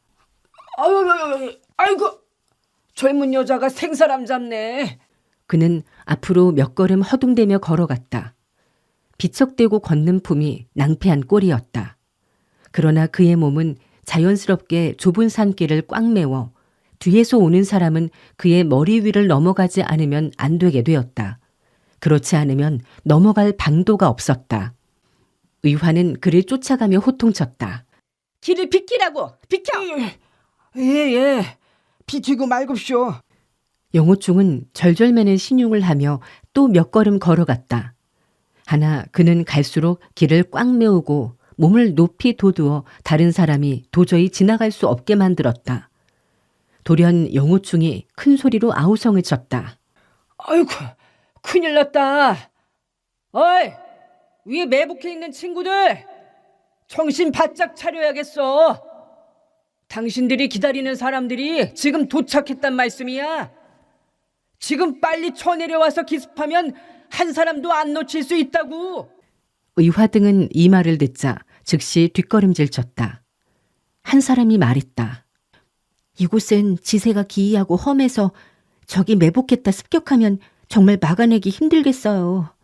의화가 말을 받았다. 만약 매복이 있다면 그가 어찌 소리치겠소? 이건 허허실실 전법이라고. 위쪽에 사람은 절대 없을 것이야. 우리가 괜히 위축했다가는 적의 비웃음만 살 것이야. 다른 2명의 중년 여성이 동시에 입을 열었다. 맞았어. 우리 셋이 앞에서 길을 열 테니 사매들은 뒤에서 따라오도록 해. 세 사람은 장검을 빼어들고 영호충의 등 뒤로 다가왔다. 영호충은 숨을 헉헉대며 주절댔다. 이런 빌어먹을 이놈의 산길은 왜 이다지도 가파르다냐. 노부가 이제 늙었나 보다. 올라갈 수가 없구나. 한 명의 여승이 꾸짖었다. 여봐요. 한쪽으로 비켜서서 우릴 지나가게 할 거요, 안 할 거예요? 영호충이 대답했다. 출가인이 뭐 이다지도 성질이 급하시오. 빨리 간들 늦게 간들 가는 건 마찬가지. 귀문관에 가는 것은 귀문관, 저승 입구. 늦으면 늦을수록 좋은 곳을. 이게 어디서 사람을 놀리며 욕하는 거야? 그 여승은 의화의 옆에서 쓱 빠져나와 장검으로 날카롭게 영호충의 등짝을 찔러갔다. 그녀는 영호충을 놀라게만 할 요량이었으므로 장검이 영호충의 몸에 접근했을 순간 멈추었다. 영호충은 마침 이때 몸을 돌리다가 장검이 자신의 가슴을 겨누자 화다닥 놀라 소리쳤다. 당신 지금 뭐 하는 거요? 조정의 관리인 나를 이렇게 무례하게 대하다니. 어이 얘들아, 이 여성을 잡아 굴려라. 이 모습을 본 여제자들은 참지 못하고 키득키득 웃었다. 이 거칠은 산속에서 관리가 허풍을 떠니 실로 가소롭지 않을 수 없는 것이다. 한 여승이 웃으며 말했다. 관군 아저씨, 우리들은 기묘한 일이 있어서요. 빨리 가야 한다고요. 길을 좀 비켜주시지 않겠어요? 영호충이 대답했다. 무슨 놈의 관군 아저씨고 자시고야. 나는 당당한 참장이라고. 나를 부르려거든 장군이라고 불러요. 알았나? 7, 8명의 여제자가 까르르 웃었다. 장군 어른, 길을 비켜주실래요? 영호충은 껄껄 웃으며 배와 가슴팍을 호기롭게 쓱 내밀었다. 무척 만족한 표정이었는데 그 순간 훌러덩 넘어져 경사진길을 미끄러져 내렸다. 여제자들이 놀라 날카롭게 외쳤다. 조심하세요. 2 여제자가 그의 팔에 붙들었다. 영호충은 그제서야 겨우 일어설 수가 있었다. 그는 마구 욕을 내뱉었다. 이런 빌어먹을. 무슨 놈의 땅이 이렇게 미끄럽담. 이 시골 관리란 놈들은 죄다 밥통이란 말이야. 백성들을 차출해서 산길을 보수해야겠군 그래. 그가 2번 미끄러지는 바람에 그의 몸은 산벽에 움푹 들어간 곳에 기대게 되었다. 항산파의 여제자들은 경공을 전개해 모두 그의 옆을 지나갔다. 누군가가 웃으며 말했다. 지방 관리들이 여러 사람이 매는 가마를 파견해서 장군 어른을 모셔가야 도리죠. 안 그래요? 무슨 소리야. 장군은 말을 타야지 어떻게 가마를 타겠어. 아니라고. 이 장군은 말을 탔다가는 아까처럼 미끄러져 떨어질지 모른단 말이야.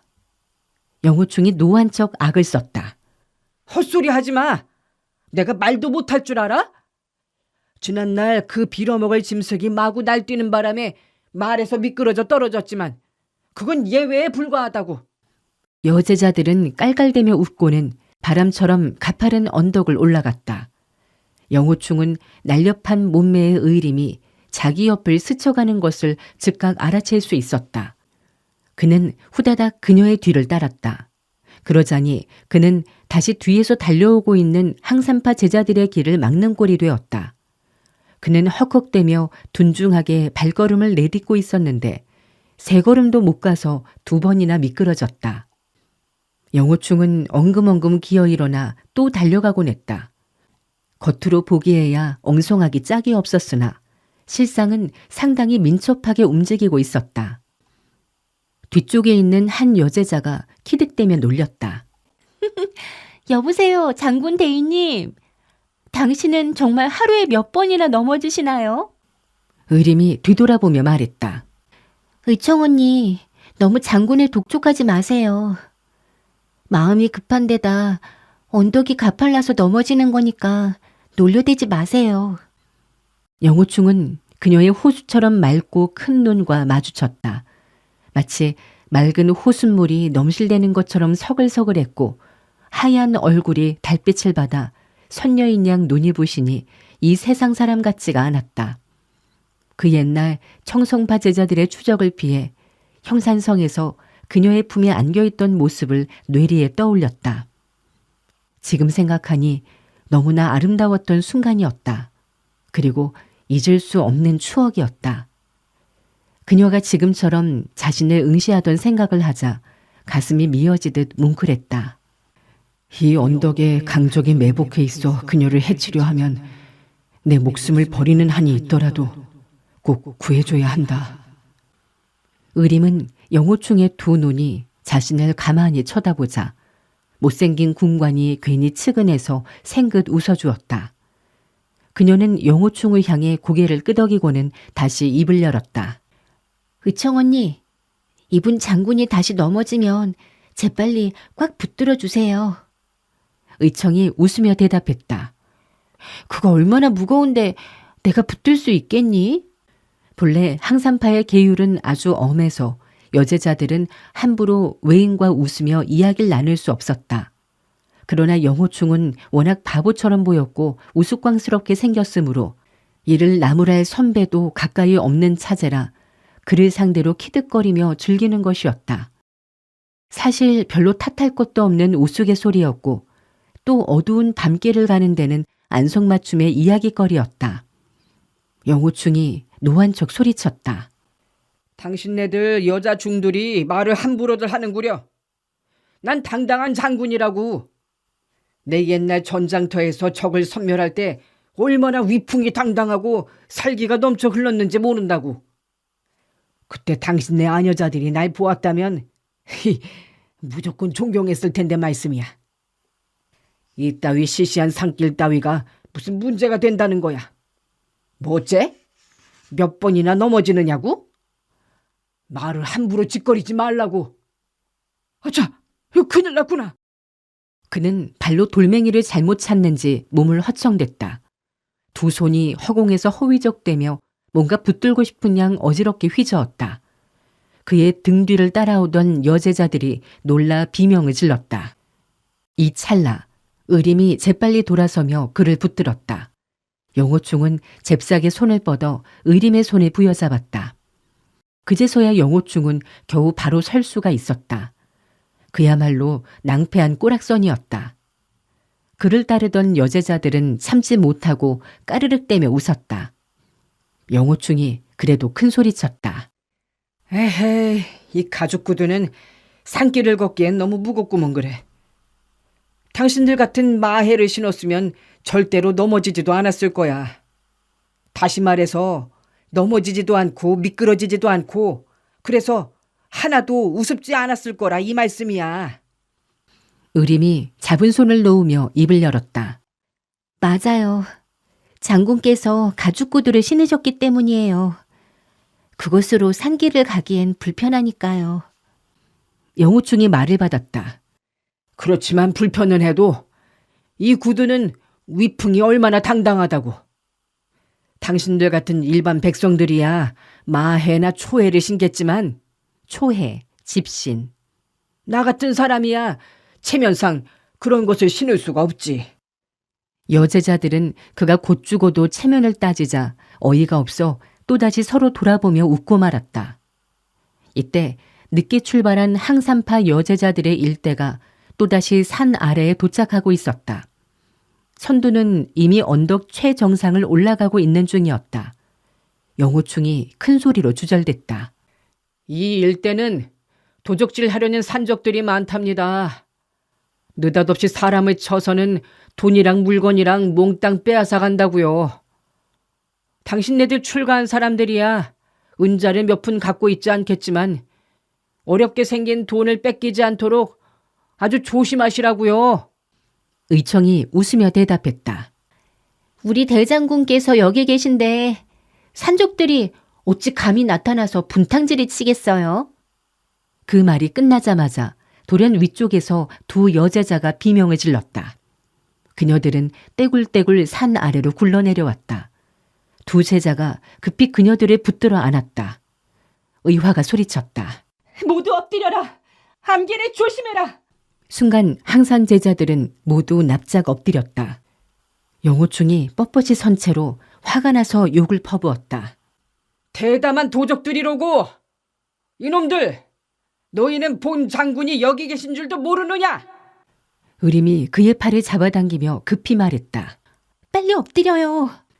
제일 앞에 있는 여제자가 수전, 철보리 등 암기를 연속해서 쏘아냈다. 그러나 전면의 적은 바위 뒤에 숨어 있어서 한 명도 보이지 않았고 암기는 허공을 가를 뿐이었다. 정정사태는 전면에 적이 나타났다는 말을 듣자 급히 몸을 날려 앞으로 날아왔다. 그녀는 한 여제자의 머리 위를 날아 영호충의 몸 뒤에 닿자 휙 하고 다시 한 차례 그의 머리 위를 넘어 전면으로 날아갔다. 적의 암기가 쌩쌩 날카롭게 날아오고 정정사태의 옷소매는 사납게 허공을 휘두르며 이를 막아냈다. 암기는 그녀의 옷소매를 치거나 튕겨 하늘로 반짝이며 흩날렸다. 정정사태는 몇 번 오르락 내리락 하자 이미 언덕 꼭대기에 다다랐다. 그녀가 미처 몸을 제대로 가누기 전에 사나운 바람 소리가 그녀의 머리 위를 쳐왔다. 바람을 가르는 소리가 윙하고 둔중한 것이 구리 곤봉 같은 무거운 병기인 듯했다. 그녀는 감히 맞받아치지 못하고 몸을 슬쩍 옆으로 틀었다. 곤봉이 몸 옆을 스치고 지나자 두 자루의 연자창이 위아래에서 동시에 민첩하게 찔러왔다. 고수급인 3명의 적이 길의 요로를 막아 공격해 왔던 것이다. 정정사태가 호통쳤다. 염치도 없는 무리들 같으니라고.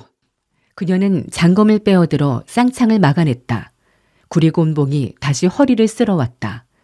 정정사태는 검으로 곤봉을 쳐내는 동시에 위에서 잘라갔다. 이때 연자창 하나가 그녀의 오른쪽 어깨를 찍어왔다. 바로 이 순간 산 중턱에 있던 여제자들의 비명소리가 요란하게 들려왔다. 이어서 펑펑 하며 바위 구르는 소리가 요란하게 산곡을 메아리쳤다. 절벽 위의 적들이 바위를 위에서 굴린 것이었다. 항산파의 제자들은 협착한 길에서 엎드리고 도망하며 바위를 피했다. 그러나 순식간에 서너 명의 여제자가 바위에 부딪혀 떨어지고 넘어졌다. 정정사태는 두 걸음 물러서며 뒤를 향해 소리쳤다. 모두들 물러가라. 언덕 아래에서 다시 집결하도록 해라. 그녀는 검을 춤추듯 휘두르며 뒤를 막아 적의 추격을 뿌리쳤다. 쿵쾅하며 끊임없이 바위가 머리 위에서 떨어져 내려왔다. 이번에는 아래쪽에서 병기 부딪히는 소리가 들렸다. 언덕 아래에도 매복한 적이 있었던 것이다. 항산파 제자들이 모두 산에 오르는 것을 기다렸다가 뒤늦게 나타나 퇴로를 차단한 것이었다. 아래쪽에서 상황 보고가 올라왔다. 사백님, 길을 막고 있는 적들의 무공이 고강해서 저희들이 뚫고 나갈 수가 없습니다. 두 언니가 상처를 입었습니다. 정정사태는 크게 노해 바람처럼 아래로 달려내려갔다. 2명의 사나이가 강도를 들고 두 여제자를 마구 핍박하며 몰아붙이고 있었다. 정정사태는 한 소리 호통치고 장검을 휘둘러쳤다. 호련 씩씩하는 파공성이 들리면서 2개의 팔각추가 아래쪽에서 날아와 그녀의 정수리를 공격했다. 정정사태는 검으로 후려쳤다.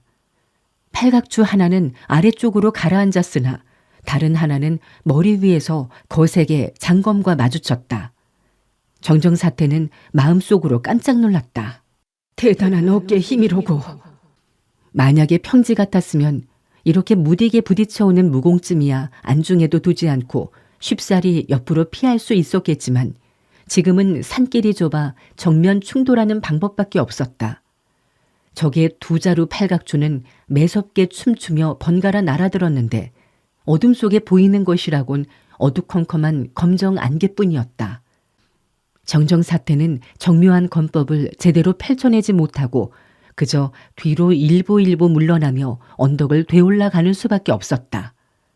갑자기 아이쿠 하는 비명소리가 연달아 나고 또 서너 명의 여제자가 암기에 맞아 나뒹굴었다. 정정사태는 머리를 흔들며 정신을 차리려고 노력했다. 지금의 판단으로는 비탈길 위쪽에 포진한 적들의 무공이 조금 약해서 대적하기가 쉬울 것 같았다. 그녀는 다시 위쪽으로 돌진했다. 문 여제자와 영호충의 머리 위를 바람을 일으키며 재차 날아갔다. 영호충이 큰 소리로 외쳤다. 아유, 이 뭐하는 짓거리요? 꼭 놀란 암탉이 팔딱팔딱 뛰는 것 같구먼 그래. 나이도 어지간히 드신 노인네가 내 머리 위를 모타로 왔다 갔다 하는 것이오. 정정사태는 적을 무찔러 포위망을 뚫는 데 워낙 급했으므로 그의 말은 귀에 들어오지 않았다. 의림이 미안한 듯이 말했다. 미안해요. 우리 사백님은 당신을 놀리는 것은 아니랍니다. 영호충은 주절주절대며 원망스런 투로 말했다. 내 일찍이 뭘 했소. 이곳에 도적이 있다고 했지 않소. 당신들 내 말은 들은 척도 않더니 잘 당하는군 그래. 그러나 그는 마음속으로 다른 생각을 하고 있었다. 마교놈들이 비탈길 위에만 매복해 있는 줄 알았더니 아래에도 숨어 있었구나. 항산파 사람들은 수가 많다 해도 이러한 산길에서는 제대로 실력을 발휘할 수 없으니 이거 일이 심상치 않구나. 정정사태가 비탈길 위에 도착하자마자 지팡이 그림자가 그녀를 휩쓸어 왔다. 철선장이 그녀를 힘차게 쳐온 것이다. 원래 산길 위에도 고수가 매복해 있었다. 정정사태는 마음이 다급해졌다. 오늘 내가 난관을 뚫고 나가지 못하면 제자들과 함께 여기서 모두 전멸하겠구나. 그녀는 몸을 슬쩍 비키며 장검을 비스듬히 쳐올렸다.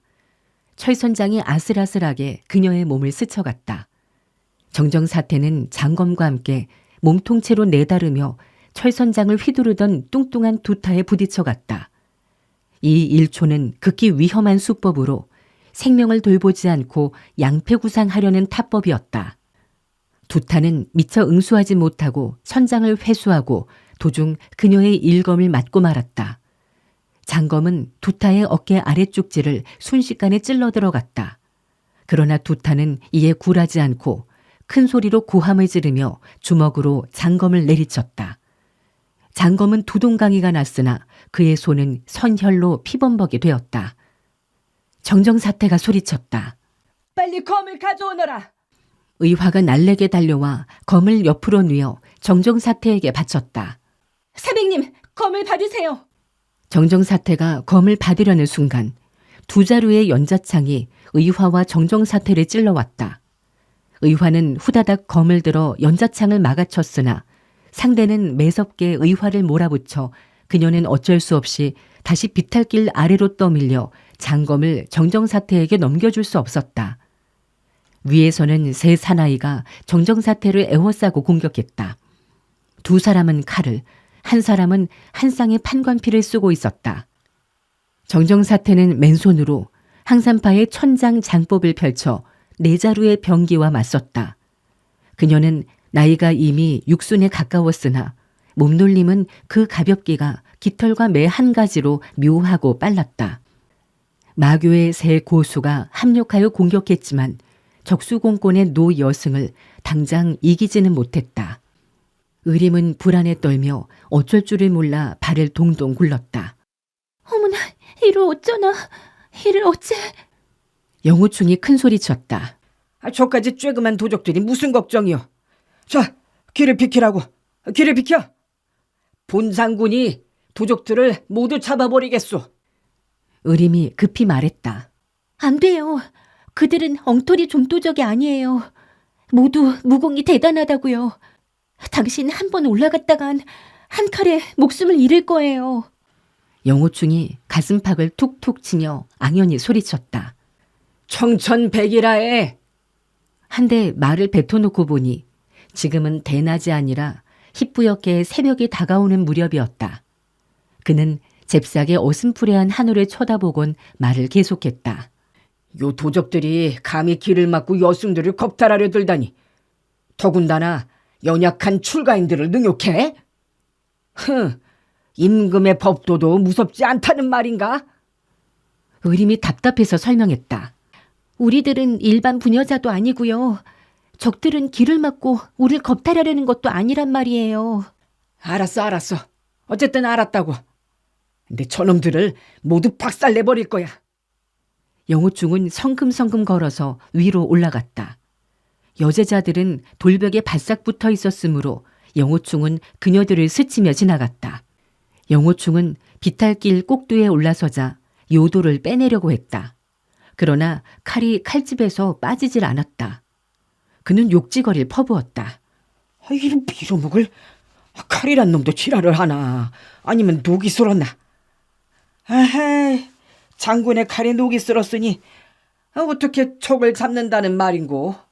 마침 두 명의 마교 무리와 극렬히 싸우고 있던 의화는 영호충이 칼에 녹이 쓸었느니 뽑아지지 않는다느니 하는 말을 하자 웃음과 화가 동시에 솟구쳐 소리쳤다. 쓰잘데기 없는 소리 말고 어서 비켜서요. 여기는 위험해서 당신 따위는 다치기 십상이에요. 그녀가 소리치며 정신을 흩뜨리는 사이 한 자루 연자창이 쏴하며 그녀의 어깨를 찔러왔다. 아차 창에 격중되려는 찰나 의화는 반보 뒤로 재빨리 물러났다. 상대는 다시 연자창을 꼬나들고 연속으로 찔러왔다. 영호충이 소리쳤다. 안 되겠어. 대담한 도적 같으니라고. 본 장군이 여기 계신데 너희는 겁도 나지 않느냐? 그는 몸을 옆으로 슬쩍 놀려 의화 곁으로 다가섰다. 연자창을 쓰던 사나이는 깜짝 놀라 그를 응시했다. 이때는 하늘이 서서히 밝아와 영호충이 조종의 관리옷을 입은 걸 똑똑히 볼 수 있었다. 그는 연자창을 내밀어 찌르지 못하고 영호충의 가슴을 겨누며 호통을 쳤다. 너는 뭐냐? 금방 전에 사방에다 대고 주절된 바보 같은 놈이 바로 너냐? 그래, 무슨 놈의 개벽다기 같은 관리인개냐? 영호충이 화를 버럭 냈다. 이런 빌어먹을. 뭐? 나를 개벽다기 같은 관리라고? 너희 놈들 여기서 길을 막고 뭐 하는 거냐? 본 장군이 나타났으면 꽁지가 빠지라고 도망이나 갈 것이지. 무엄하고도 괘씸하게 노는구나. 본 장군은 너희들을 잡아 관하에 데려다가 한 사람마다 50대씩 곤장을 쳐야 속이 시원히 풀리겠다. 그리 되면 이놈들, 너희들은 틀림없이 엉덩이에 피꽃이 피며 사람 살리라고 아우성을 치겠지. 연자창을 쓰는 사나이는 조정의 관리를 죽여 그의 창에 관리의 피를 묻히는 일은 매우 재수가 없다고 생각했기에 욕으로 응수했다.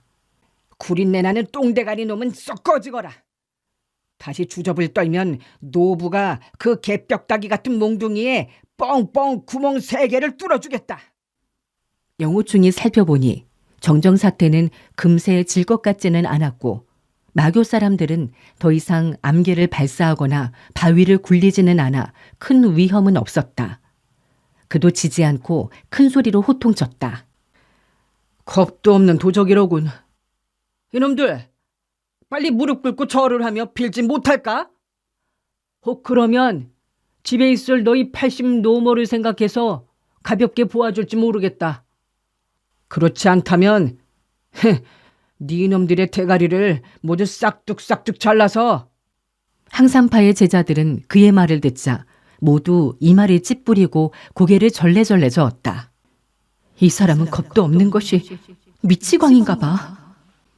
의화는 혹시 저기 갑자기 영호충을 찌를까 봐 그를 보호하기 위해 가까이 다가가 검을 곤두세웠다. 영호충은 다시 칼을 빼내려고 애를 쓰며 투덜거렸다. 이런 젠장. 적진에 임해 이 급한 마당에 조상 전래의 보도가 녹이 쓸다니. 이 보도가 녹이 안 쓸었으면 너희 놈들은 목이 10개라도 감당이 불능이었을 것이다. 연자창을 쓰는 사나이는 어이가 없는 듯 껄껄 웃었다. 너희 바보 같은 놈이 누굴 놀리는 거냐? 그는 창을 옆으로 꼬나들고 영호충의 허리춤을 무섭게 찔렀다. 영호충은 칼을 빼내려고 용을 쓰다가 칼집채 앞으로 내밀며 상대를 향해 부딪혀가다가 훌러덩 넘어졌다. 의화가 놀라 소리쳤다. 조심해요! 영호충은 넘어지면서 요도로 상대를 엉성하게 찔렀다. 요도는 칼집채 앞으로 쑥 내질러지며 사나이의 허리춤 급소를 찔렀다. 사나이는 찍소리도 못하고 땅에 철퍼덕 쓰러졌다. 영호충은 털털 몸을 털면서 땅바닥에서 기어 일어나며 궁시렁거렸다. 어때? 자네도 쓰러졌지? 이만하면 본 장군의 실력이 어떤가를 알아보았겠지. 의화는 그 사나이를 붙들어 뒤쪽으로 던져버렸다. 포로를 하나 잡아 상황이 좋아져서 신이 난 것이었다. 마교의 3사람이 그를 구하려고 질풍같이 달려들었다. 영호충이 소리쳤다. 아하, 이거 못 쓰겠구나. 요 쬐그만 좀도둑 놈들이 꼴에 붙들리는 걸 매우 싫어하는구나. 그는 요도로 동쪽을 겨냥하고 서쪽을 치는 등 마구 허둥대며 휘둘러댔다. 칼을 쓰는 수법이 영 건법의 상괴에 어긋나 있는 것처럼 보였다. 그러나 이 엉성한 몸짓은 모두 독고구검의 기초를 바탕으로 한 검초였으니 본래 독고구검은 무슨 초수에 얽매이지 않고 마음이 가는 대로 검의 요결에 따라 펼치므로 어찌 보면 바보 같고 우둔해 보이기도 했다. 그렇지만 그 위력만은 기이할 정도로 큰 것이다. 영호충은 지금 혈도를 정확히 겨냥하기 힘들었으므로 꼭 혈도로 찍으려고 하지 않고 그저 정묘한 검법에 웅온한 내력을 담아 대충 후려치고 있었다. 따라서 혈도 부근에만 경력이 스쳐 지나도 상대는 당해내지 못하고 맥없이 쓰러졌다. 그는 다리를 허청거리며 한 사나이 앞으로 쿵쾅쿵쾅 부딪혀갔다. 팍 하는 소리와 함께 그의 요도가 칼집째 사나이의 아랫배를 찔렀다.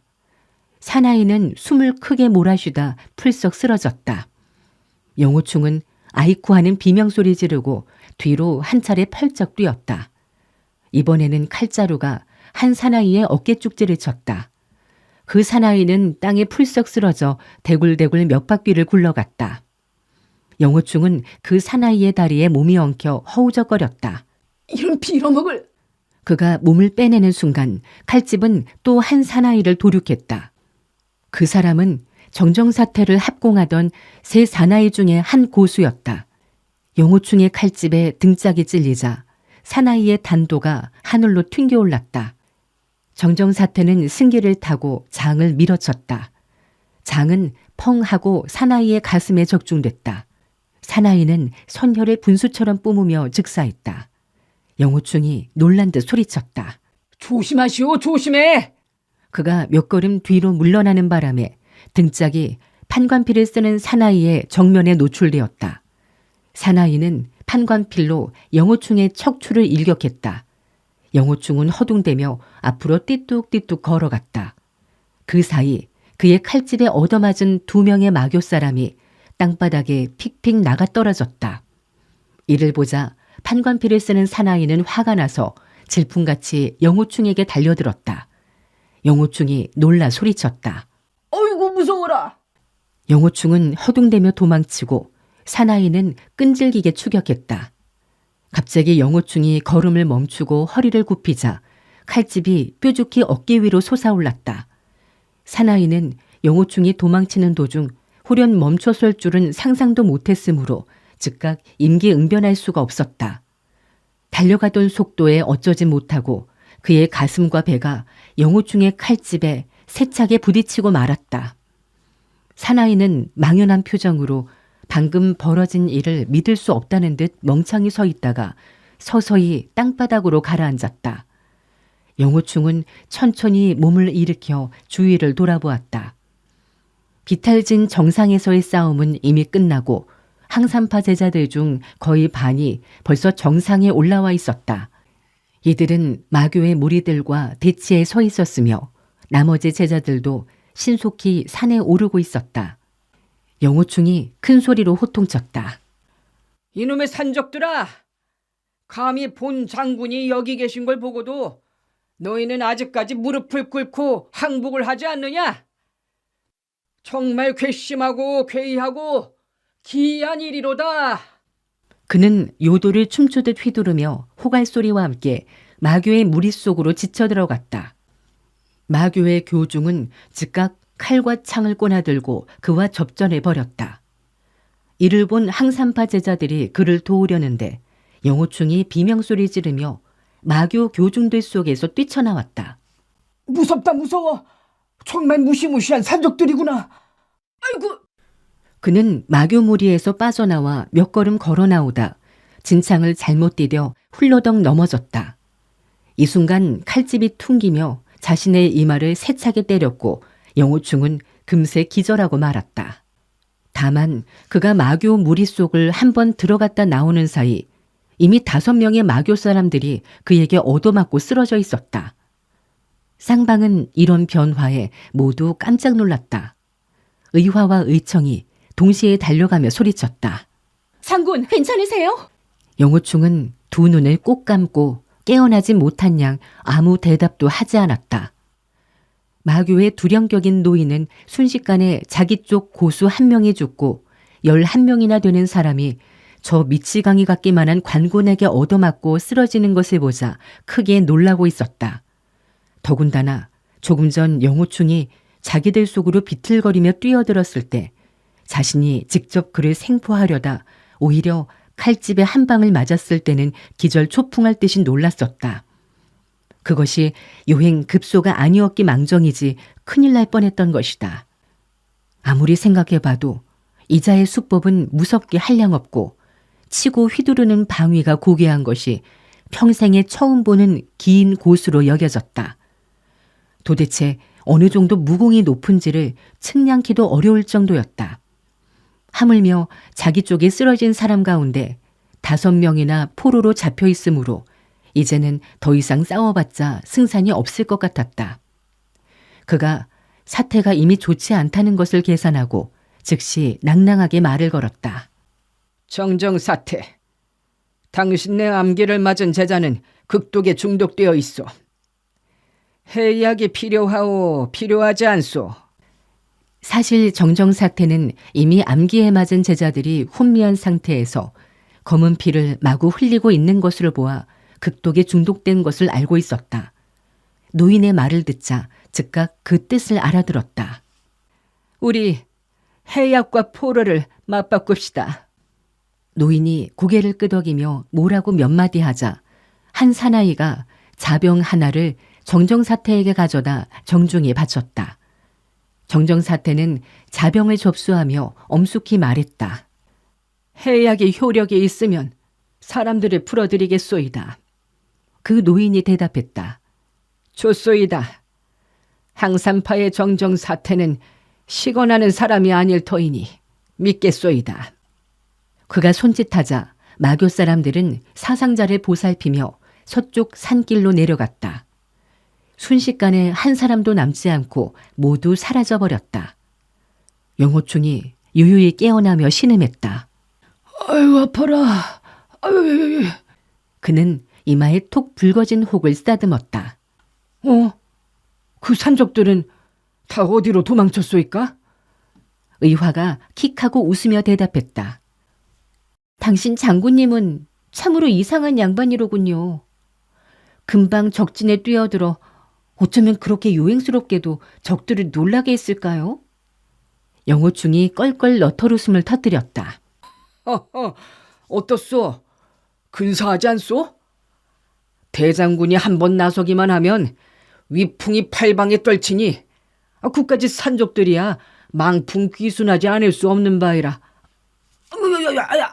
그는 온통 얼굴을 찌푸리며 이마의 혹을 만지작거렸다. 의청이 말했다. 장군, 많이 다치셨어요? 우리에게 상처에 바르는 좋은 약이 있는데. 영호충이 말을 꺾었다. 무슨 소리? 다치다니. 사나이 대장부는 말가죽 속에 시체가 되는 것이 늘상 있는 일이라 이까지 상처쯤이야. 의화가 입을 삐죽거리며 웃었다. 비유를 하려면 잘하시라고요. 말가죽으로 시체를 싼다고 해야지. 말가죽 속의 시체가 뭐예요? 마혁과시, 전상터에서 죽는다는 뜻. 영호충은 쌀과를 송리로 잘못 말한 것임. 의청이 의화를 돌아보며 나무랐다. 뭘 쓸데없이 나무라고 그러느냐? 그까짓 것을 따져서 뭘 해. 영호충이 엉거주춤해서 대꾸했다. 나는 북방인이라 당신네 남방인과는 발음이 조금 틀리는가 보. 의화가 고개를 돌리며 응수했다. 장군님, 우리도 북방인인걸요? 정정사태는 해약을 제자들에게 나누어 주어 암기에 당한 극독을 제거하게 했다. 그녀는 영호충의 앞으로 다가가 허리를 숙이고 정중히 예를 베풀었다. 항산의 논이 정정이 소협의 고성 대명을 감히 물어도 되겠소이까? 영호충은 가슴속이 찔끔했다. 이분 항산파 노선배는 과연 안목이 대단하구나. 내가 나이도 많지 않고 장군 흉내를 내는 것까지 다 알아채다니. 그는 즉시 허리를 숙이고 폭언을 하여 공경히 답례했다. 본인은 성이 오이고 이름은 천덕이요. 천주 참장의 지교를 받아 부임하러 가는 중입니다. 정정사태는 그가 진정한 장군이 아님을 직감하고 있었다. 아마도 진면목을 드러내기 싫어하는 협객일이라고 생각하고 입을 열었다. 오늘 우리 항산파 사제들이 큰 어려움을 맞아 장군의 도움을 크게 받았습니다. 정말 대은대덕이요. 어찌 보답해야 할지 알 수 없구려. 장군의 일심무예가 특출하게 심오하온데 빈니는 장군의 사부가 누구신지 알 수 있다면 두고두고 감복하겠소이다. 영호충이 껄껄 웃으면서 얼버무렸다. 노사태께선 과장이 심하시오. 내 무공은 하기야 가락이야 조금 있소이다만 위로 설화개정에다 아래로 노수반근이라 가운데에 흑호 투심 정도의 초식쯤이야. 그는 말과 동시에 손과 발에 춤추며 초식을 엉성무쌍하게 펼쳐냈다. 영호충은 초식을 얽어내면서 몰래 의림을 훔쳐보다 속으로 깜짝 놀라고 말았다. 그녀는 우스꽝스런 자신의 모습을 바라보며 뭔가 애절한 표정을 짓고 있었던 것이다. 저 소삼에는 정말 마음씨가 곱구나. 혹 나라는 걸 알았다면 어떤 생각을 하고 있을까? 정정사태는 물론 그가 진면목을 감추려고 엉터리 짓을 하고 있다는 것을 알고 있었다. 그녀가 미소를 띄우며 말했다. 장군이 이토록 참모습을 드러내지 않으시려 하니 빈니는 조석으로 향을 피우며 장군의 복체 강령하실 것을 빌 도리밖에 없겠소이다. 만사가 뜻대로 되시기를. 영호충이 대답했다. 고마운 말씀이요. 대단히 감사합니다. 보살께 부탁하시오. 제가 벼슬도 오르고 재물도 모으게 해주시오. 소장은 노사태와 여러 젊은 사태께서 일로 순풍에 도출을 올린 듯이 만사가 순리대로 되시길 빌어드리겠습니다. 그는 호탕하게 웃으며 정정사태에게 절을 굽신하고는 표현이 떠나갔다. 그는 비록 좀 모자라는 척 어영부영해서 이 자리를 넘겼으나 일찍이 오합권파의 일원이었으므로 이 항산파 대선배에 대해서는 조금도 결례를 범하지 않았다. 항산파의 제자들은 영호충이 허청거리면서 남쪽으로 떠나가는 것을 보자 정정사태를 애워싸며 의론이 분분했다. 사백님, 저 사람은 대체 누구일까요? 그는 정말 미친 거예요? 아니면 거짓으로 그러는 거예요?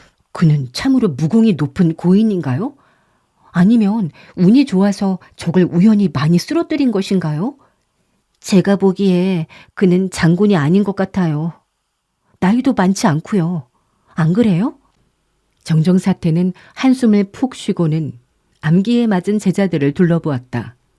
제자들은 해약을 바르자 검정피가 차츰 붉어지고 맥박도 세어져 위험을 벗어나고 있었다.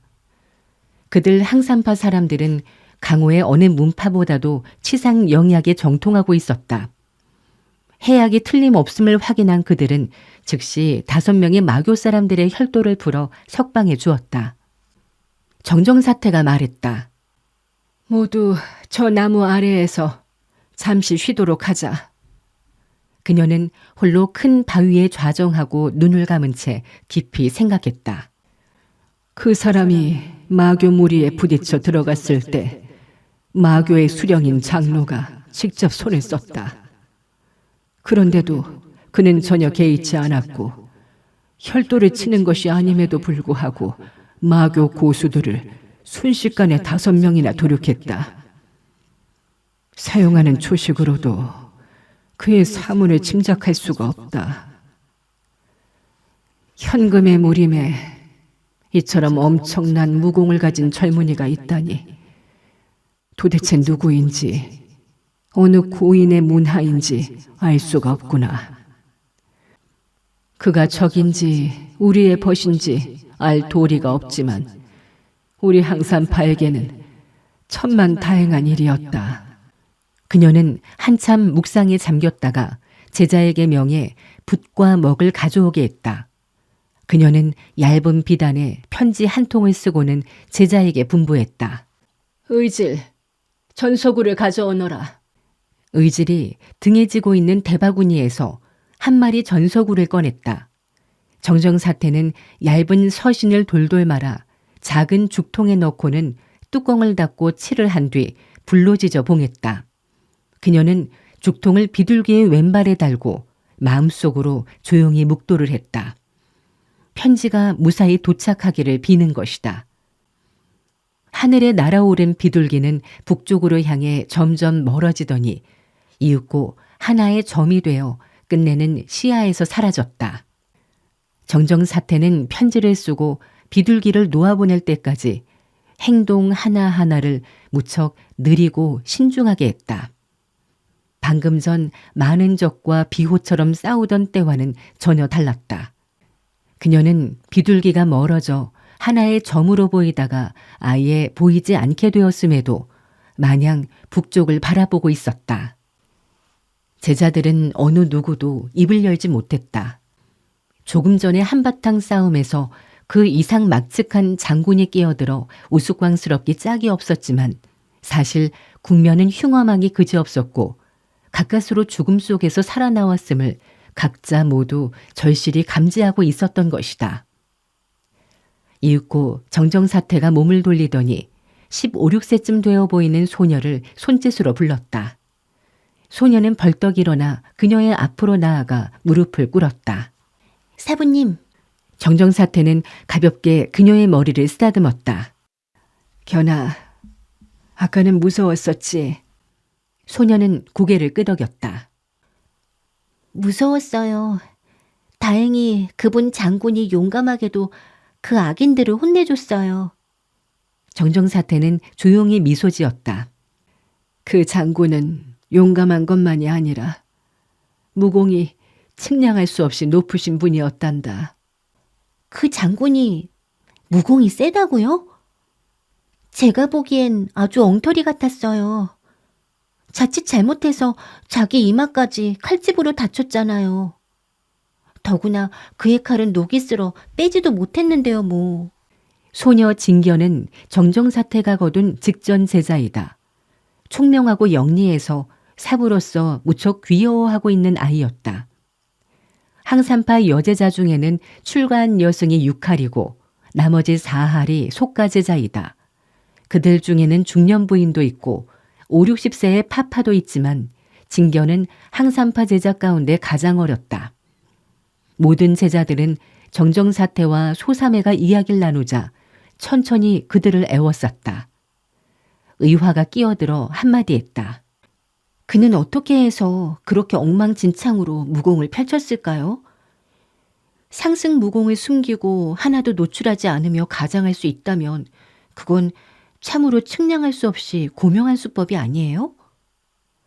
사백님, 어른께서 보시기에 그는 어느 문파 소속으로 보였나요? 정정사태는 천천히 고개를 저었다. 그 사람의 무공은 측량기 어려울 정도로 깊고 높다고 말할 수 있을 뿐 나머지는 나 역시 하나도 모르겠다. 진견이 물었다. 사부님, 아까 쓴 편지는 장문 사숙께 보내신 건가요? 곧장 전해줄 수 있을까요? 비둘기는 소주의 백의암에서 교대하고 다음은 제남의 묘상암, 노하구의 청정암에서 다른 비둘기들로 바꾸어 편지를 전한단다. 네 마리 비둘기가 힘을 합쳐 전하니 꼭 항산에 도착할 것이다. 의화가 말했다. 우리들 중에 한 사람도 크게 다치지 않은 게 다행이에요. 극독에 중독된 자매들도 이틀이면 무사할 거고요. 바위나 병기를 맞은 자매도 생명엔 지장이 없을 테니까요. 정정사태는 그녀의 말을 듣지 못한 양 머리를 들고 깊이 생각했다. 항산파의 이번 남하는 행적을 10분 주위에 낮에 자고 밤에 가는 등 치밀했는데 마교의 무리들이 어떻게 알고 여기서 매복해 습격했을까? 그녀는 제자들을 둘러보며 분부했다. 적은 멀리 도망가 잠시 동안 다시 오지 못할 것이다. 너희들은 무척 피곤할 테니 여기서 골량을 먹고 나무 그늘 아래서 쉬어가도록 하자. 제자들은 일제히 응답하고 식사와 잠자리를 준비했다. 몇 시즌 수면에 취하자 정오가 되었다. 정정사태는 상처를 입었던 제자들이 활기를 되찾은 것을 보자 입을 열었다. 우리들의 행적은 이미 노출되었다. 앞으론 밤에 갈 필요가 없다. 상처를 입은 사람은 휴양을 해야 하므로 우리들은 오늘 밤 이팔포에 가서 묵도록 하자. 비탈길의 산정에서 3시즌을 걸어 내려가니 바로 이팔포에 닿았다. 이곳은 절강성과 민지역의 교통의 요충으로 선화령을 지나는 나그네는 꼭 거치는 시진이다. 그들이 시진에 당도했을 때는 하늘은 이미 어두워졌는데 마을에는 사람이 하나도 눈에 띄지 않았다. 의화가 중얼거렸다. 복건성의 풍속은 정말 괴이하구나. 이렇게 일찍들 잠을 자나? 정정사태가 지시했다. 객점을 하나 찾아보아라. 거기에서 묵어야겠다. 항산파는 무림 각지에 있는 여승의 암자와 두루 유도관계가 있었으나 이팔포에는 이렇다 할 암자가 있지 않았다. 따라서 이번에는 객점에 투숙하는 수밖에 없었다. 사실 여승들이 객점에 머물기는 여간 불편한 것이 아니었다. 여승을 보면 재수없다고 기피하는 수가 많아 말썽이 자주 일었고 이에 대해서는 항산파도 익숙해서 별로 괴념치 않을 정도까지 되어 있었다. 이팔포의 집들은 왠지 모두가 문을 걸어 닫고 조용했다. 크다면 크고 작다면 작은 시진이지만 100호에 이르는 집이 가가호호 모두 문을 걸어 잠갔다는 것은 괴이한 일이었다. 마치 죽은 시진 같았다. 석양빛이 아직 해그름하게 남아있었으나 이팔포의 거리는 완연히 심야와 매일반으로 괴괴했다. 큰 길 하나를 돌아서니 객점 하나가 눈에 들어왔다.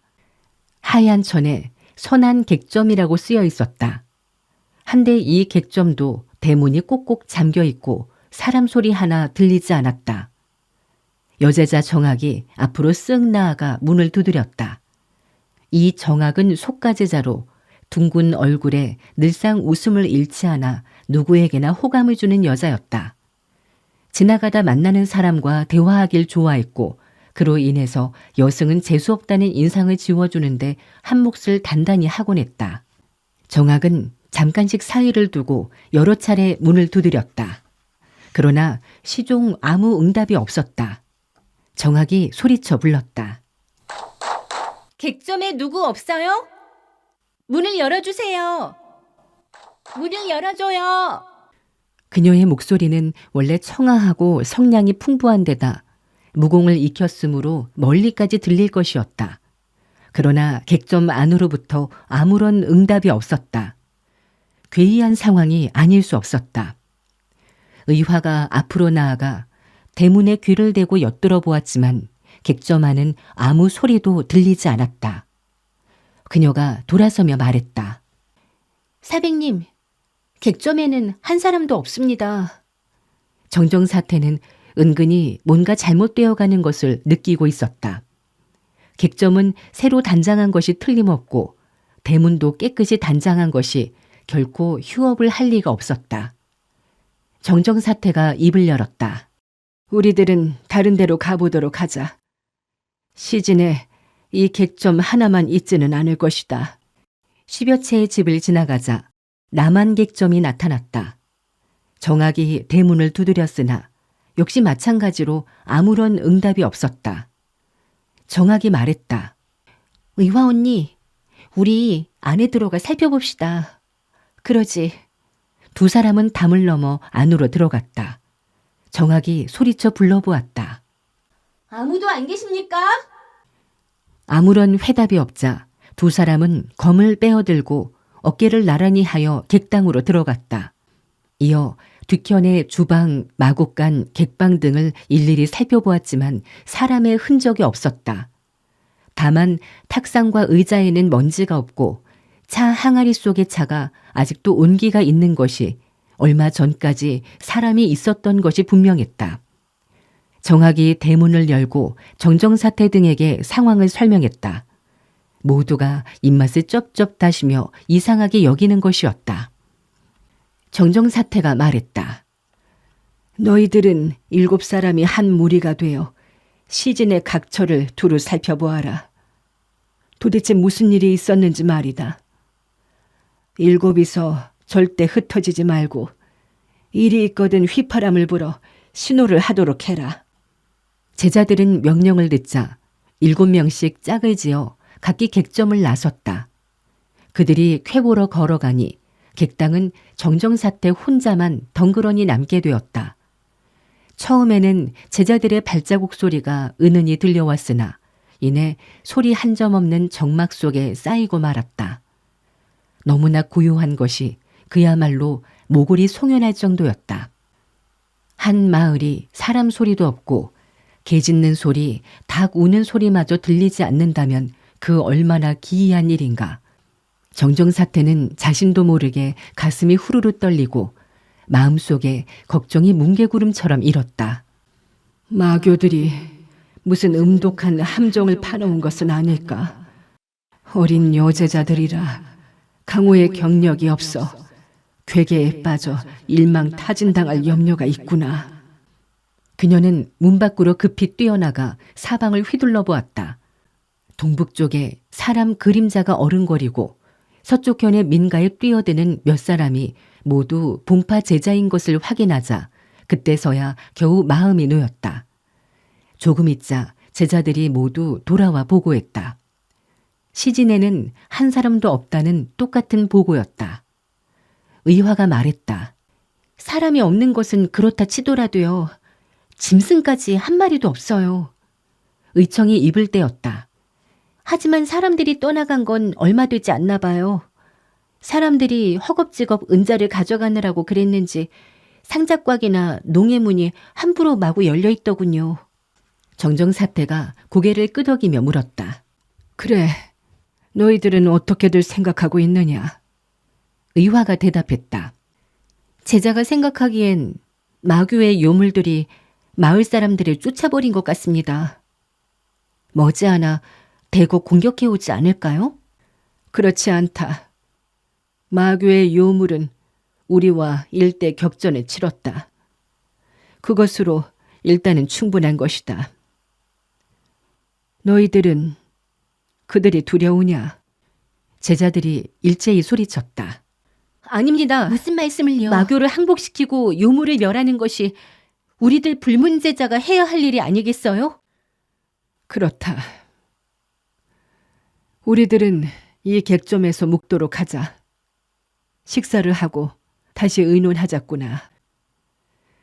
식사 준비를 할 땐 물, 쌀, 채소 등에 독약이 없는가 조심하여야 한다. 항산파는 본래 식사를 할 때 말을 하지 않는 것이 습관이었다. 한데 지금은 외부의 소리를 듣기 위해 귀를 쫑긋하고 있는 탓에 자연스럽게 말을 하지 않게 되었다. 한 무리가 식사를 끝내자 외부에서 호위하던 제자와 교대를 하여 식사를 마치게 했다. 의청이 호련 한 가지 계략이 생각나 전언했다. 사백님, 우리가 시진에 있는 많은 집의 등촉에 모두 불을 켜는 것이 어떻습니까? 그러면 적은 우리가 어느 집에 있는지 알 수 없을 것 아니에요? 그건 의병지계로 아주 좋은 방법이구나. 너희 일곱이 가서 시가지 집집마다 불을 켜도록 하여라. 그녀들은 객점을 나와 큰 거리 서쪽과 동쪽 거리의 수많은 점포의 등촉에 불을 켰다. 거리에는 등불만 처처해서 휘황거릴 뿐 그대로 여전히 소리라곤 한 점도 들리지 않았다. 정정사태는 머리를 들어 하늘가의 밝은 달을 보면서 마음속으로 기도했다. 저희 항산파 여러 제자가 여기에서 무사히 벗어나게 해 주십시오. 제자 정정이 항산에 되돌아간다면 죽을 때까지 부처님을 성심성의껏 모시며 다시는 도검을 들지 않겠나이다. 그녀는 옛날 강호를 질타하며 적지 않은 큰 일을 겪어왔다. 그러나 지난밤 선하령에서의 일전은 그 국면의 흉엄함이 지금도 가슴이 떨릴 지경이요. 이제는 거느리고 있는 많은 제자들의 안위가 마냥 걱정스러울 뿐이었다. 만약 자기 혼자 몸이라면야 정황이 아무리 흉엄하다 해도 마음에 걸리지 않을 것이었다. 그녀는 다시 묵도를 드렸다. 어려움에 처한 저희들을 구해주소서.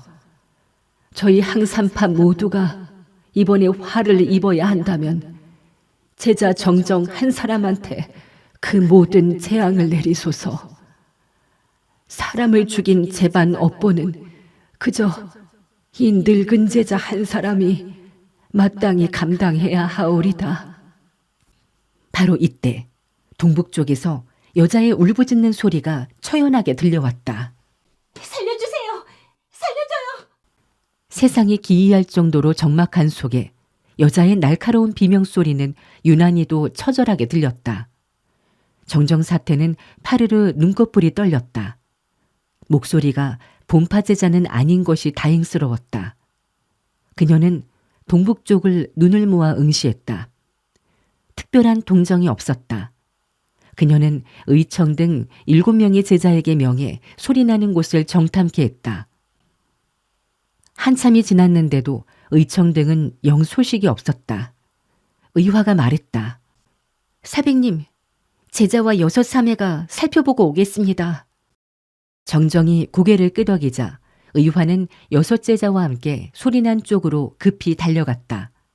어둠 속에서 그들이 든 장검의 빛이 번쩍이더니 이내 멀리 어둠 속으로 사라져버렸다. 이윽고 또 그 여자의 비명소리가 날카롭게 들려왔다. 사람 중이네! 살려주세요! 사람 살려주세요! 항산파의 뭇 제자들은 서로 얼굴에 쳐다보았다.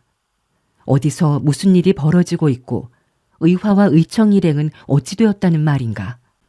그들은 시종 소식이 없었으니 알다가도 모를 일이었다. 만약 적을 만났다면 칼 부딪히는 소리 등 싸우는 소리가 들려야 할 것이 아닌가. 한데 어찌하여 여자의 살려달라는 비명소리만 들리는 것인가. 나머지 제자들은 정정사태를 주시하며 그녀의 다음 명령만을 기다렸다.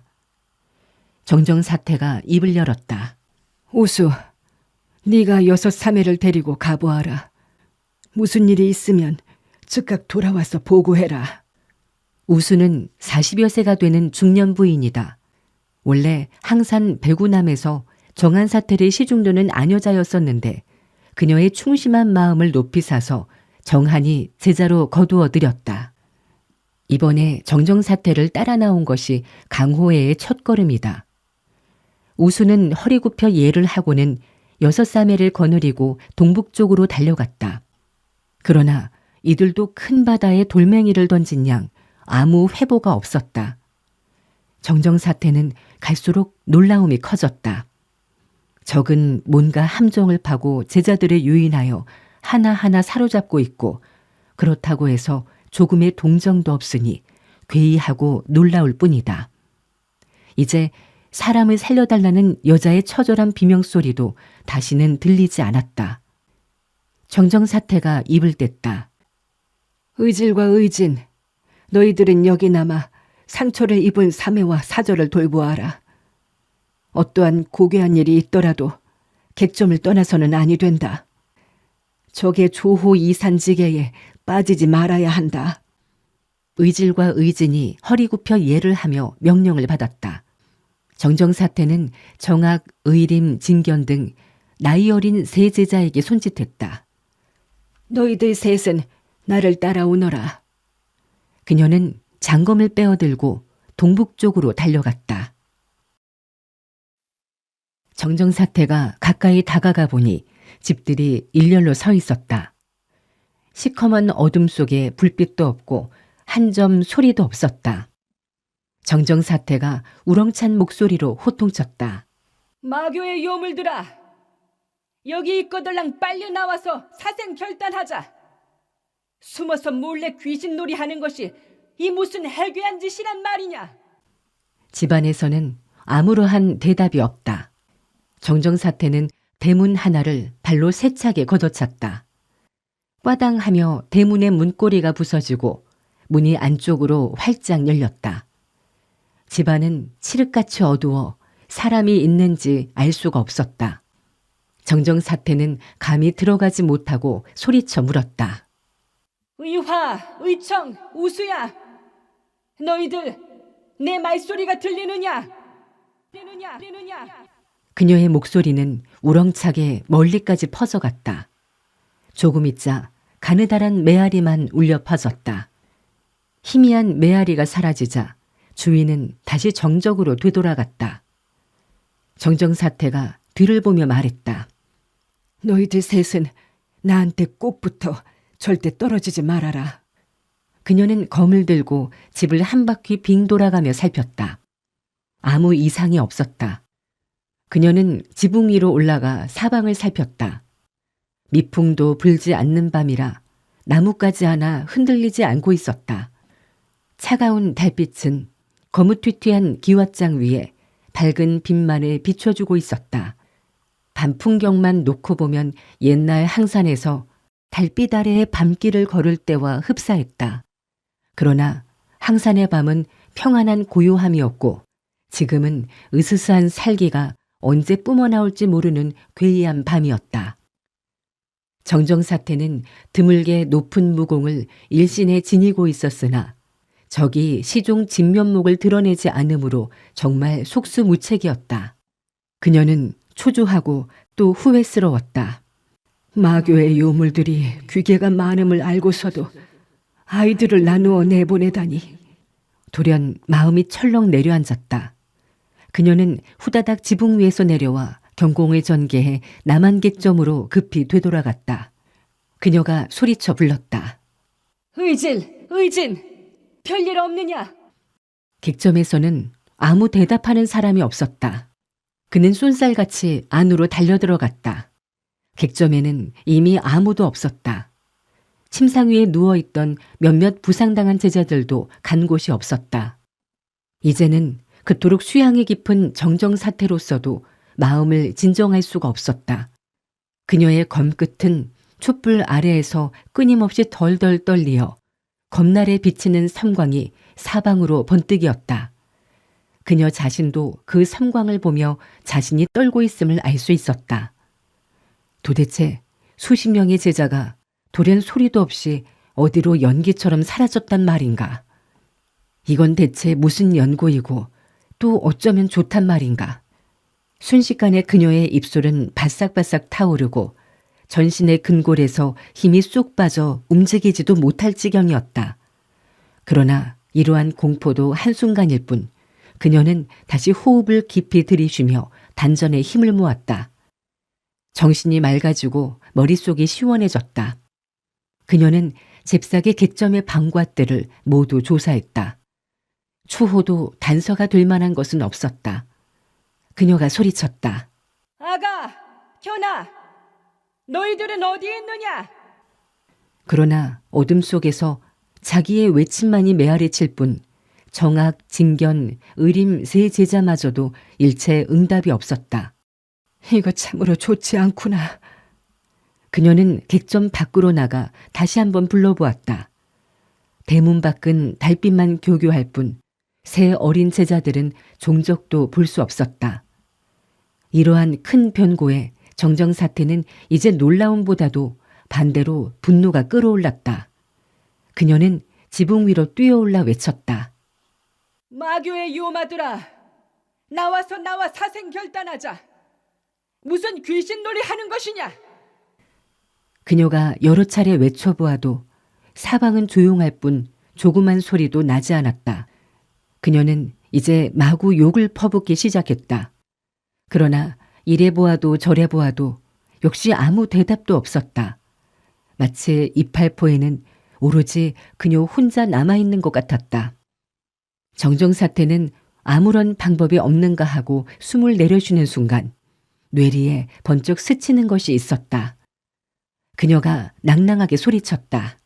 마교 교중은 듣거라. 너희들이 다시 나타나지 않는다면 동방불패는 염치도 없고 겁만 많은 치사한 놈이라서 나와 정면으로 대결하지 못하는 걸로 치겠다. 이놈들아, 무슨 놈의 동방불패냐? 건방지게 동방불패라니. 그는 동방필패일 뿐이야, 겁쟁이들아. 야, 이 동방필패야.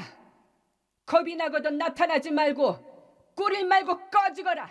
이 머저리 같은 병신들아. 그녀는 마교의 교도 상하가 자신들의 교주를 하늘처럼 떠받들고 있음을 잘 알고 있었다. 누가 만약 교주의 이름을 욕하면 그들은 목숨을 버리는 한이 있어도 교주의 명예를 위해 싸우도록 되어 있었다. 과연 그녀가 동방필패라고 몇 번 외치자 지붕 위에 7사람이 날쌔게 뛰쳐올라왔다. 그들은 소리도 내지 않고 지붕에 올라와 사면에서 그녀를 포위했다. 적이 모습을 드러내자 정정사태는 심중 무척 기뻤다.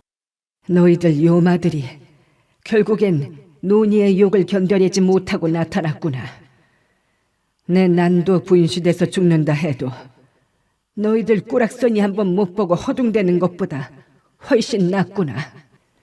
7 사나이는 말 한마디 하지 않고 그녀의 주위에 버티고 서 있었다. 정정사태가 노한 목소리로 물었다. 나의 제자들은 어찌했느냐? 그 아이들을 포박해 어디로 데려가려는 것이냐? 그들은 여전히 아무 소리도 하지 않았다. 정정사태의 서편에 있는 2 사람은 나이가 50여 세쯤 되어 보였는데 얼굴은 강씨처럼 창백하고 일체 희노애락의 표정을 드러내지 않고 있었다. 정정사태는 숨을 한 차례 깊이 들이쉬곤 호통을 쳤다. 좋다. 검을 받아라. 그녀의 검은 서쪽의 강씨 같은 사나이의 가슴을 찔러갔다. 그러나 이 일초는 사실 허초였다. 한데 생각한 대로 강씨 같은 사나이는 역시 무공이 무척 높은 모양이었다. 정정사태의 일검이 날라오는데도 허초임을 안 듯이 꿈쩍도 하지 않았다. 이 모양을 보자 도중 검을 거두어 들이려던 정정사태는 마음을 바꾸어 오른팔에 힘을 쏟으며 계속 찔러갔다. 이때 양편에서 인형이 번뜩이면서 두 사람의 손이 뻗어나왔다. 두 손은 그녀 왼쪽과 어깨를 잘라쳤다. 정정사태는 신형을 옆으로 틀고 번개같이 동쪽의 덩치 큰 사나이를 공격했다. 사나이는 반보를 미끄러져서는 챙그렁하는 소리와 함께 병기를 꺼내들었다. 그것은 묵직해 보이는 철패였다. 사나이는 철패를 들어 정정사태의 검과 부딪혀갔다. 그러나 그녀의 검은 이미 옆으로 흘러서 왼쪽의 노인을 찔러가고 있었다. 노인은 왼손을 쓱 내밀어 그녀의 검신을 잡아왔다. 달빛에 비친 노인의 손에는 검정 장갑을 끼고 있었다. 아마도 도검을 붙들어도 아무렇지 않기에 적수공권으로 감히 노사태의 장검을 빼앗으려 덤비는 듯했다. 이렇게 몇 합이 지나자 정정사태는 7명의 적 가운데 5명과 겨루었다. 어느 하나 고수 아닌 사람이 없었다. 만약 한 사람이나 두 사람과 싸운다면 7, 8알은 승산이 있겠으나 7인이 함께 덤빈다면 이길 가망이 없어 보였다. 그녀는 즉시 공격에서 수비로 전환했다. 절대로 반격을 할 수 있는 국면이 아니었다. 싸움을 거듭할수록 정정사태는 놀라움이 커졌다. 마교 중에 유명한 인물은 내가 10중 8구 들어서 안다. 한데 이들은 도대체 하나도 알 수 없는 사람들이다. 이렇게 알려지지 않은 신비한 고수가 마교 중에 이처럼 많이 있다니 참으로 놀라운 일이로다. 6, 70초가 지나자 정정사태는 비틀거리며 지탱하기가 힘들어졌다. 이미 숨을 헐떡이며 극한 상태에 이르고 있었다. 한데 지붕 위에는 또 여러 명의 인명이 후련히 나타나는 게 아닌가. 그들은 일찍부터 그곳에 매복해 있다가 지금에야 몸을 드러내는 듯했다. 정정사태는 마음속으로 탄식을 터뜨렸다. 틀렸구나, 틀렸어. 눈앞에 7사람도 당해낼 수 없는데 또 저렇게 많은 적이 나타났으니 나 정정은 오늘 화를 모면할 길이 없구나. 적의 수중에 떨어져 수모와 고통을 받느니 일찍이 자결하느니만 못하겠다. 내 육신은 혼이 잠시 머무는 곳이라 죽은들 애석지 않지만 수십 명의 제자까지 몽땅 죽게 만들었으니 그것이 분하구나. 정정이 늙은이는 항산파의 역대 선조들을 뵐 면목이 없구나. 그녀는 사사삭 3검을 재빨리 찔러내 적을 2걸음 물러서게 한 뒤 갑자기 장검을 돌려 자신의 명치를 향해 찔렀다. 검끝이 가슴팍을 찌르려는 순간 돌연 탕 하는 소리가 나고 그녀의 발이 부르르 진동되면서 장검은 옆으로 빗나가 버렸다. 그녀의 옆에 한 사나이가 장검을 들고 우뚝 서 있었다. 정정사태, 너무 조급히 생각하지 마십시오. 숭산파의 친구들이 여기에 와 있소이다. 갑자기 병기 부딪히는 소리가 울리며 조금 전 호련히 지붕에 나타났던 10여 명의 사나이들이 마교의 무리들과 싸우기 시작했다. 죽음으로부터 되살아온 정정사태는 정신이 바짝 들어 맹렬히 적을 향해 달려들었다. 정정사태의 장검을 밀어친 숭산파의 우두머리 인물까지 가세하자 마교의 7 사나이들은 대번에 몰리기 시작했다. 7인은 중과부적으로 상대가 안 되자 일제히 휘파람을 불어대며 남쪽으로 퇴각해 물러갔다. 정정사태는 검을 치켜들고 질풍같이 쫓아갔다. 순간 아래쪽에서 사나운 바람이 일더니 지붕의 처마 밑에서 10여 개의 암기가 동시에 쏘아왔다. 정정사태는 검을 휘둘러 암기를 하나하나 모두 쳐냈다. 어두운 밤, 희미한 달빛과 별빛 속에서 보이지 않는 암기를 정정사태는 장검으로 일일이 쳐서 떨어뜨리는 것이었다. 보기에 극히 아름다운 모습이었으나 그로해서 주춤하는 사이에 마교의 무리들은 멀리 도망치고 말았다. 그녀의 등 뒤에서 찬탄의 소리가 들려왔다. 항산파의 만화 검법은 과연 정묘전륜합니다. 오늘 저희들이 안목을 크게 넓혔소이다. 정정사태는 장검을 검집에 놓고 조용히 몸을 돌렸다. 찰나지간에 이미 그녀는 극렬하고 용맹했던 무인에서 온화하고 인자한 늙은 여승으로 변해 있었다. 그녀는 두 손으로 합장을 하며 예를 갖추었다. 종사형께서 도와주시어 노니의 한 목숨을 구했소이다. 그녀 앞에 서 있는 중년 남자는 숭산파 좌장문의 사제인 종진이었다. 그의 별호는 구곡검으로 검의 명수였다. 장검이 휘어서 구곡검이 아니라 그의 검법이 변화무쌍한 때문에 붙여진 벼로였다. 옛날 태산 일관봉에서 오합검파 대회를 열었을 때 정정사태는 그를 한 번 만난 적이 있었다. 그 외에도 정정사태는 3, 4명의 숭산파 인물들을 알아볼 수 있었다. 종진이 폭언으로 답례하며 미소 지었다. 정정사태께서 마교의 칠성사자를 맞아 홀로 7을 당하시니 과연 검법이 천하에 고명하시외다. 감탄에 맞지 않았소이다. 정정사태는 혼자 생각했다. 원래 그 7 녀석들이 칠성사자였구나. 그러나 그녀는 자신의 견문이 짧은 것을 드러내기 싫어서 더 이상 자세히 묻지 않았다. 이미 그들의 별호를 알았으니 천천히 알아봐도 상관없는 일이었다. 숭산파의 인물들이 일일이 나와 그녀와 인사를 나누었다. 그들 중 2사람은 종진의 사제였고 나머지는 한 학렬이 낮은 제자들이었다. 정정사태는 답례를 마치자 입을 열었다.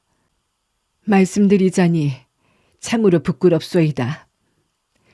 우리 항산파는 이번 복권에 올 때 수십 명의 제자를 데리고 왔으나 돌연 이곳에서 모두 실종되고 말았습니다.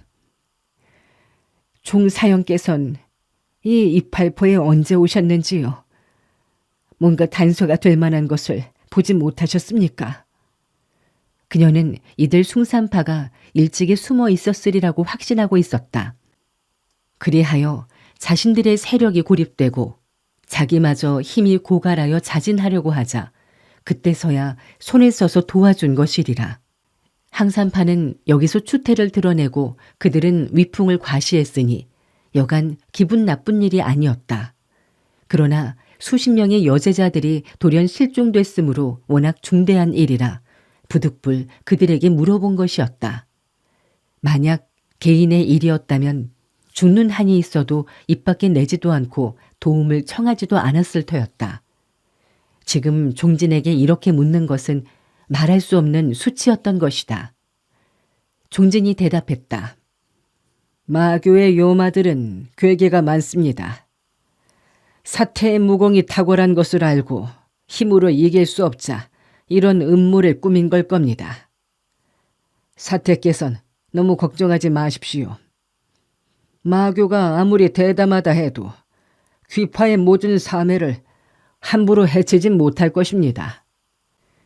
우리들과 함께 천천히 그녀들을 구할 방법을 강구해 보십시다. 그는 왼손을 뻗어 그녀를 지붕 아래로 인도했다. 정정사태는 고개를 끄덕이며 땅에 내려섰다. 종진 등이 그녀의 뒤를 따랐다. 종진이 서쪽으로 방향을 잡으며 말했다. 제가 길을 안내하겠습니다.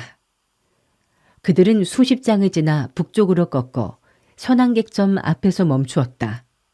종진이 객점의 문을 밀며 입을 열었다. 사태, 우리 이곳에서 의논을 하십시다. 그의 두 사제는 한 사람이 신편 등팔공이고 또 한 사람은 금모사 고극신이었다. 세 사람은 정정사태를 널따란 상방으로 안내했다. 촛불을 켜고 주인과 손님이 자리에 앉았다. 숭산파의 제자들은 차를 내온 뒤 조용히 물러갔다. 고극신은 방문을 걸어 잠갔다. 종진이 입을 열었다. 저희들은 사태의 건법이 항산파 제일이라는 말을 들어 흠모한 지 오래돼 정정사태가 머리를 저었다. 그렇지 않소이다. 논의의 건법은 장문 3회를 따르지 못하며 청일 3회에도 멀리 미치지 못합니다. 종진이 미소를 띄었다. 사태는 과하게 겸손하실 것 없습니다. 저와 두 사제는 평소 사태를 숭앙해 사태의 신묘한 건법을 한번 보았으면 하고 늘 소원해 왔었지요. 그래서 오늘 늦게 도운 것일 뿐 무슨 악의가 있었던 것은 아닙니다. 이 점 사과드리오니 용서해 주시기 바랍니다. 정정사태는 약간 마음이 누그러져 세 사람이 일어나 포곤하여 예를 갖추자 그녀도 일어나 합장하여 답례했다. 그 무슨 말씀을. 종진은 그녀가 앉기를 기다려 입을 열었다. 우리 오학 건파는 결맹한 뒤로 한 형제가 되었으니 너와 내가 어디 따로 있겠습니까? 다만 근년에 들어와 서로 만날 기회가 적어서 좋은 일을 나누어 갖지도 못했는데 더구나 마교 무리들은 그 틈을 타서 날로 기염을 토하며 커지고 있습니다. 정정사태는 예하고 건성으로 대답하며 속으로 생각했다. 지금 그런 한가로운 말을 하고 있어서 뭘 어쩌겠다는 건가? 종진이 말을 계속했다. 좌사형은 늘 말씀하셨습니다. 합치면 강해지고 나뉘면 약해진다고요. 우리 오학건파가 하나로 합치면 마교는 절대 우리의 적수가 안 될 뿐더러 소림 무당 등 오래된 명문 대파도 우리의 한참 못 미칠 것이라 하셨습니다. 좌사형의 평생 심원은 우리들 뿔뿔이 헤어진 오학인이 뭉쳐서 하나의 오학파를 창건하는 일입니다. 그때는 인재도 많고 세력이 셀 터이니 합심 전력하면 무림 최고문파의 영예를 안을 것입니다. 사태의 의견은 어떠신지요? 정정사태는 긴 눈썹을 고추 세우며 입을 떼었다. 빈니는 항산파에서도 한가로이 지내는 사람이라 세상 일은 알지 못합니다. 종사형이 말씀하신 일은 워낙 큰 일이므로 마땅히 우리 장문 3회와 상의해야 할 일이군요. 지금 눈앞에 기묘한 일은 폐파에 실종된 여제자들을 구출하는 일입니다. 그 외의 일은 천천히 계획할 일이겠지요. 종진이 미소를 지었다. 사태는 걱정하지 마십시오. 이 일은 항산파의 문제만이 아니라 우리 숭산파의 일이기도 합니다. 어찌 귀파의 여러 사매가 수모를 당하게 하겠소이까? 정정사태가 말했다. 참으로 감사합니다. 한데 종사형께서는 어떠한 고견이 있으신지 무슨 묘한 계책이라도 있습니까? 항산파에 쟁쟁하신 고수 노사태께서 친히 여기에 계신데 어찌 몇 명 마교의 요물들을 두려워하겠습니까? 우리 사형제와 몇 명 사질이 진충 간력해도 그까짓 마교의 이류 인물들이야. 문제가 없습지요. 정정사태는 그가 계속 변죽만 올릴 뿐 전곡을 찌르지 않자 무척 초조하고 화가 나기도 했다. 그녀가 일어서며 말했다. 종사형께서 그렇게 얘기하시니 더 이상 좋은 수가 없군요. 그럼 우리 출발하십시다. 종진이 물었다. 사태는 어디로 가시려고 합니까? 제자들을 구해야죠. 어디로 가서 구하려는 겁니까? 이 질문에 정정사태는 아무 소리도 하지 못했다. 그녀는 잠시 머뭇거리다가 입을 열었다. 우리 제자들은 실종된 지 얼마 되지 않으므로 이 부근에 있을 겁니다. 오랫동안 시간에 지체하면 더욱 찾아내기가 힘들겠죠. 종진이 말했다. 제가 알기로는 마교는 이팔포에서 멀지 않은 곳에 소굴이 있습니다. 귀파의 사매들은 다분히 그곳에 갇혀 있을 겁니다. 제가 보기엔 정정사태가 급히 물었다. 그 소굴은 어디 있습니까? 우리 빨리 가서 구하십시다. 종진이 천천히 말했다. 마교는 준비가 있을 것이니 우리는 함부로 가면 안 됩니다. 만약 잘못되면 사람을 구하기는커녕 그들의 계략에 걸려들 것이오. 제가 보기엔 계책을 세우고 나서 사람을 구하러 가야 합니다. 정정사태는 어쩔 수 없이 다시 주저앉았다. 종사형의 고전을 들어봅시다. 종진이 말했다. 제가 장문 사형의 명을 받고 복권에 온 것은 원래 사태와 상의할 중요한 일이 있어서입니다. 이 일은 중원무림의 흥망 및 우리 오악건파의 성쇠와 크게 관련이 있는 중요한 일입니다. 이 큰 일이 결정되면 그 나머지 사람 구하는 일 따위는 손만 들면 되는 손쉬운 일입니다. 그 큰일이란 무엇입니까? 그건 제가 조금 전에 거론했던 우악건파를 하나로 합치는 문제입니다. 정정사태는 벌떡 일어났다. 그녀의 얼굴은 시퍼렇게 분노에 떨었다. 당신은 지금... 종진은 여전히 능글맞게 웃었다. 사태는 천만 오해하지 마시오. 나는 사람이 어려울 때 기회를 타듯 사태께 이 일로 핍박하는 것은 아니외다. 정정사태가 노해서 소리쳤다. 당신은 지금 남의 어려울 때를 틈타 핍박하고 있으면서 어찌 안 그렇다고 시침을 떼는 것이오. 귀파는 항산파고 패파는 숭산파입니다. 우리 파가 귀파의 일에 관심을 갖고는 있으나 그건 사실 목숨을 거는 큰일이외다.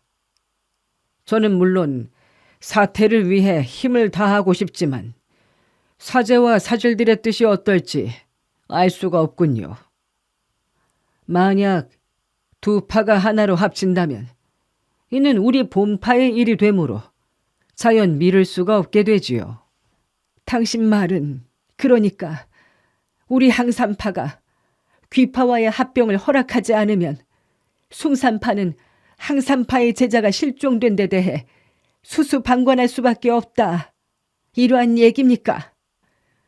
그렇게까지야 말씀드릴 수 있겠습니까? 저는 장문 사형의 명을 받고 그저 사태와 이 일을 의논하러 왔을 뿐입니다. 그 나머지 일은 장문 사형의 명령을 받은 바가 없어 제가 함부로 처리할 수가 없다 이거지요. 사태께선 이상히 여기지 마십시오. 정정사태의 얼굴은 하얗게 백직장이 되었다. 그녀는 냉랭히 말했다. 양파의 합병 문제는 빈니가 처리할 수 없는 일이요. 설령 빈니가 승낙한다 해도 우리 장문 3회의 허락을 받은 바 없으므로 헛짓일 따름이요. 종지는 몸을 가까이 다가서며 낮게 속삭였다. 사태께서 허락만 하시면 됩니다. 정한 사태는 승낙하지 않을 수 없을 것입니다. 사실 전부터 모든 문파의 장문은 18-9은 본문의 대제자가 관여를 했었죠. 사태는 덕행, 무공, 인문의 서열을 모아 모든 면에서 항산파의 장문이 됐어야. 정정사태는 왼손을 들어 탁자를 세차게 두드렸다. 탁자의 한쪽이 부서져 날아갔다. 그녀가 화를 내며 소리쳤다. 당신은 우리 사매의 사이를 이간질시키려는 것이오. 내 사매가 장문을 맡은 것은 원래 내가 선사에게 강력히 요구했고 정한 사매에게 억지로 권한 때문이오. 나 정정이 장문이 되고 싶었다면 옛날에 일찍이 되었지. 옆 사람의 사주는 받지 않소이다. 종진이 한숨을 푹 쉬었다. 좌사형의 말씀이 과연 틀림없구려. 정정사태가 물었다. 그 무슨 말씀이요? 제가 이번 남쪽에 오기 전에 좌사형이 말씀하시더군요. 항산파의 정정사태는 인품이 너무 훌륭하고 무공도 극히 고강해 모두 존경하는 바이지만 애석하게도 큰 것을 이해하지 못하는 고집스러운 데가 있다고 말입니다. 그 무슨 말을 하는 거요?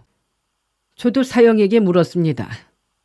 사형의 말씀은 자신이 정정사태의 사람됨을 잘 알아 걱정이랍디다.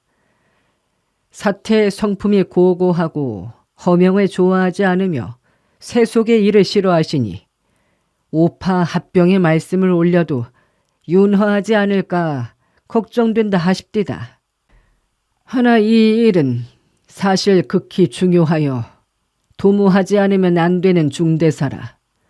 만약 정정사태께서 자신만의 청렴한 생활을 탐해 무림정파 수천 수만 명의 생사와 안위를 돌보지 않는다면 이는 무림이 겪을 참담한 운명이라 어쩔 수 없지 않느냐고 한탄하더이다.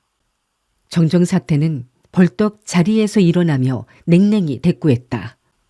당신의 그 화언 교언은 빈니에겐 아무 소용이 없소. 당신네 숭산파가 하는 짓을 보니 남의 위기를 틈탈 뿐만이 아니라 나아가 우물에 빠진 사람한테 돌멩이를 던지고 있구려. 종진이 대답했다. 사태의 그 말씀은 틀리셨소이다. 사태께서 만약 무림 동도의 신분에 맞게 중임을 맡아서 우리 숭산, 항산, 태산, 화산, 형산의 오파를 합병하게 하신다면 우리 숭산파는 필히 사태를 오악파의 장문으로 힘껏 추천하겠습니다. 그것으로 우리 좌사형이 공도를 위해 일심전력할 뿐 사심이 없음이 증명될 줄 믿소이다. 정정사태는 단호히 손을 저으며 호통쳤다. 더 이상 쓸데없는 소리 마시오. 내 귀가 더러워지겠소. 그녀는 쌍장을 들어 일장을 후려쳤다. 펑 하고 탁자의 목판이 요란한 소리와 함께 날아올랐다. 그녀는 신형을 날려 선한 객점을 나와버렸다. 문 밖을 나오니 싸늘한 가을바람이 얼굴을 때렸다. 열기가 바짝 오른 얼굴이 그럴 수 없이 마냥 시원했다. 그녀는 혼자 생각했다. 저 종가가 말하기를 마교의 소굴이 이팔포 부근에 있고 본파의 여제자들이 모두 그곳에 갇혀 있다고 했겠다. 근데 저자의 말이 어느 정도 진짜고 어느 정도가 거짓인지 알 수가 없구나. 그녀는 아무 방법이 없이 방황하며 이곳저곳을 홀로 걸었다. 희끄무레한 달빛에 비친 그녀의 그림자가 길쭉하게 청소판 위에서 어른거리고 있었다. 그녀는 몇 장 걸어가다가 발을 멈추고 생각했다. 하지만 나 혼자의 힘으로는 많은 제자를 구할 수 없지 않은가. 옛부터 영웅호화는 펼 때는 펴고 굽힐 때는 굽힐 줄 안다고 했다. 왜 잠시 그 종가의 말을 응낙하는 척하지 못했을까? 나도 너무 고지식해서 쓸모가 없는 사람이로구나. 제자들을 구한 뒤 즉시 자결해서 나의 잘못을 사과해버리면 아무 증거가 없으니 그들도 속수무책이 아닌가. 내가 염치도 없고 시건하는 사람이라고 그놈들이 악선전을 한다 해도 그 오명이야 나 한 사람에 그치고 말 것을. 그녀는 장탄식을 하고는 천천히 선한 객점 쪽으로 발걸음을 돌렸다. 한데 바로 이때 큰 거리 저쪽 끝에서 꽥꽥 소리 지르는 호갈 소리가 들려왔다. 이 빌어먹을 본 장군이 술을 한 잔 마시고 푹 주무시려는데 너 이놈 점소이야. 왜 빨랑빨랑 문을 열지 않는 거냐? 그것은 바로 선하령에서 만났던 참장 오천덕의 목소리였다. 정정사태는 그의 목소리를 듣자 물에 빠진 사람이 지푸라기라도 잡는 심정이 되었다. 영호충은 선아령에서 항산파를 구해주고 나니 기분이 썩 좋아서 신이 난 발걸음으로 이팔포에 도착했다. 이때 반점은 문을 열고 있었고 그는 썩 안으로 들어서며 호통쳤다. 술을 가져와라. 점소이가 보니 호통친 사람은 장군이었다. 감히 태만히 대할 수 없는지라 술이니 밥이니 닭고기니 쇠고기니 연신 공손히 가져다 대령하며 전전긍긍해서 접대를 했다. 영호충은 거푸 마셔대고 약간 술 기운이 알딸딸해졌다. 그는 마음속으로 생각했다. 마교놈들이 이번에 크게 좌절당했는데 절대 불복할 것이다. 10중 8구 또다시 항산파한테 일을 벌이겠지. 정정사태는 용감하긴 하시지만 단순한 노승이시니 마교의 적수가 아니다. 내가 몰래 그녀들을 도와주지 않으면 안 되겠구나. 술값을 치르고 그는 선안개점에 들어 잠을 잤다. 하오쯤 잠에서 깨어나 세수를 하고 있는데 고련 문 밖에서 시끌벅적하게 외쳐대는 소리가 들렸다. 난석강 황풍체의 강도들이 오늘 밤 이팔포를 쓸어버리러 온단다. 사람은 죽이고 재물을 뺏는다니 빨리 도망합시다. 순식간에 아우성 소리가 사방에서 요동쳤다. 점소이가 그의 방문을 부서져라 두들겨댔다. 광군 아저씨, 장군 아저씨 큰일 났습니다. 이놈아, 뭐가 큰일 났다는 것이냐? 광군 아저씨, 난석강 황풍체의 대왕들이요. 오늘 밤 이곳을 털러 온대요. 집집마다 죄다 피신하고 있답니다. 영호충이 방문을 열고 호통쳐 나무랐다. 빌어먹을 녀석아. 청천백일에 세상이 말짱한데 무슨 놈의 강도가 온다는 거냐? 본 장군이 여기 계신데 그들이 어찌 반자이 굴겠느냐? 점소이는 고달픈 표정을 지었다. 그 대왕들은요. 정말 흉포하기가 말할 수 없다고요. 그들은요. 당신께서 장군께서 여기 계신 줄도 모른다고요. 그러면 네가 가서 알려주어라. 소인은 절대로 그럴 수 없는 걸요. 강도들은 당장 소인의 대갈통을 오이처럼 싹둑 잘라버릴 거예요. 그 난석강 황풍체는 도대체 어디에 있느냐? 어디 있는지 못 들었지만요. 황풍체의 강도들은 무시무시하단 말은 많이 들었구먼요. 그들은 이틀 전에요. 이팔포 30리 동쪽에 있는 용수들을 겁탈하면서 6, 70명을 죽이고 가옥들을 100채나 불태워버렸답니다. 장군님, 당신의 무공이 아무리 세어도 두 주먹으로 내 손은 못 당하지 않습니까? 산채엔 대왕 말고도 졸개들이 무려 300명이나 있답니다. 영호충이 화를 버럭 냈다. 이런 병신 같은 녀석. 300명이 뭐가 많으냐? 본 장군은 천군만마의 적진을 7번 들어가면 7번 나오고 8번 들어가면 8번 나온단 말씀이야. 알아듣겠느냐? 예, 알았습니다. 점소이는 몸을 돌려 총총히 나가버렸다. 밖은 이미 난리통이었다. 아들과 딸을 부르는 소리가 처처해서 들려왔다. 절강성과 민지역 말로 급히 외쳐대는 통에 영호충은 10분의 1도 알아들을 수가 없었다. 길바닥은 등에 짐을 지고 가구를 안은 채 허겁지겁 남쪽으로 피난하는 사람들로 온통 쑥대밭이었다. 영호충은 마음속으로 생각했다. 이곳은 절강과 민의 접경지역으로 항주와 복주의 장군 소관이 아니다. 그러나 강도질을 하고 백성을 해치는 마당에 나 천주부 참장 오천덕 대장군이 어찌 수수방관할 수 있을 소냐. 그 강도의 우두머리를 잡는 것은 백성들에게 하나의 큰 공덕을 쌓는 일이니 이야말로 나라에 충성하고 녹을 먹는 보답을 하는 게 아닌가? 그는 여기까지 생각하자 절로 웃음이 터져나왔다. 영호충은 호기롭게 소리쳤다. 점수이 술을 가져와라. 본 장군이 적을 죽이기에 앞서 술을 좀 배불리 마셔야겠다. 그러나 이제는 객점에 손님, 주인, 주인 마누라, 둘째 마누라, 셋째 마누라는 물론 점소이 주방장 등 모두가 도망치고는 아무도 남아있지 않았다. 영호충이 아무리 다시 소리쳐도 응답하는 사람이 없었다. 영호충은 어쩔 수 없어 자신이 직접 주방에서 술을 가져다 객당에 앉아 술잔을 기울였다. 닭 우는 소리, 개 짖는 소리, 말발굽 소리, 돼지 꿀꿀거리는 소리 등이 크게 들끓는 것이 마을 사람들이 죄다 피신하는 모양이었다. 이윽고 소음이 잦아지더니 석잔의 술을 따를 때는 사면이 조용해졌다.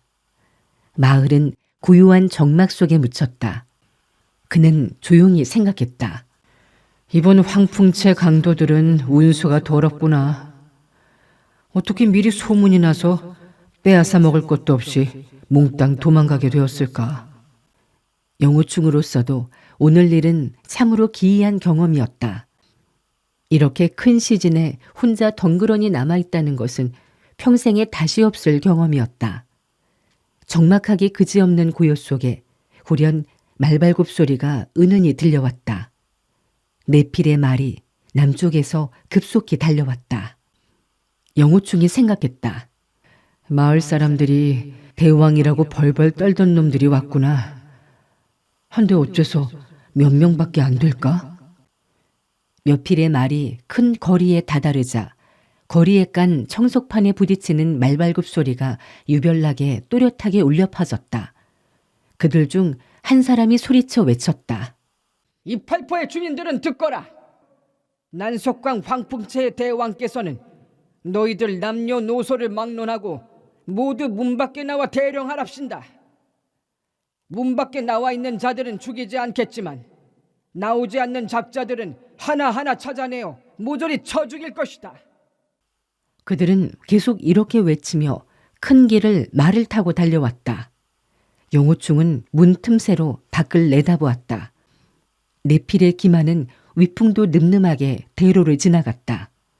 영호충은 말탄자의 뒷모습을 보자 뭔가 마음이 섬찟함을 느꼈다. 이거 무엇인가 좋지 않구나. 전 네 사람의 말을 탄 모양새가 영락없는 무림의 고수들인걸?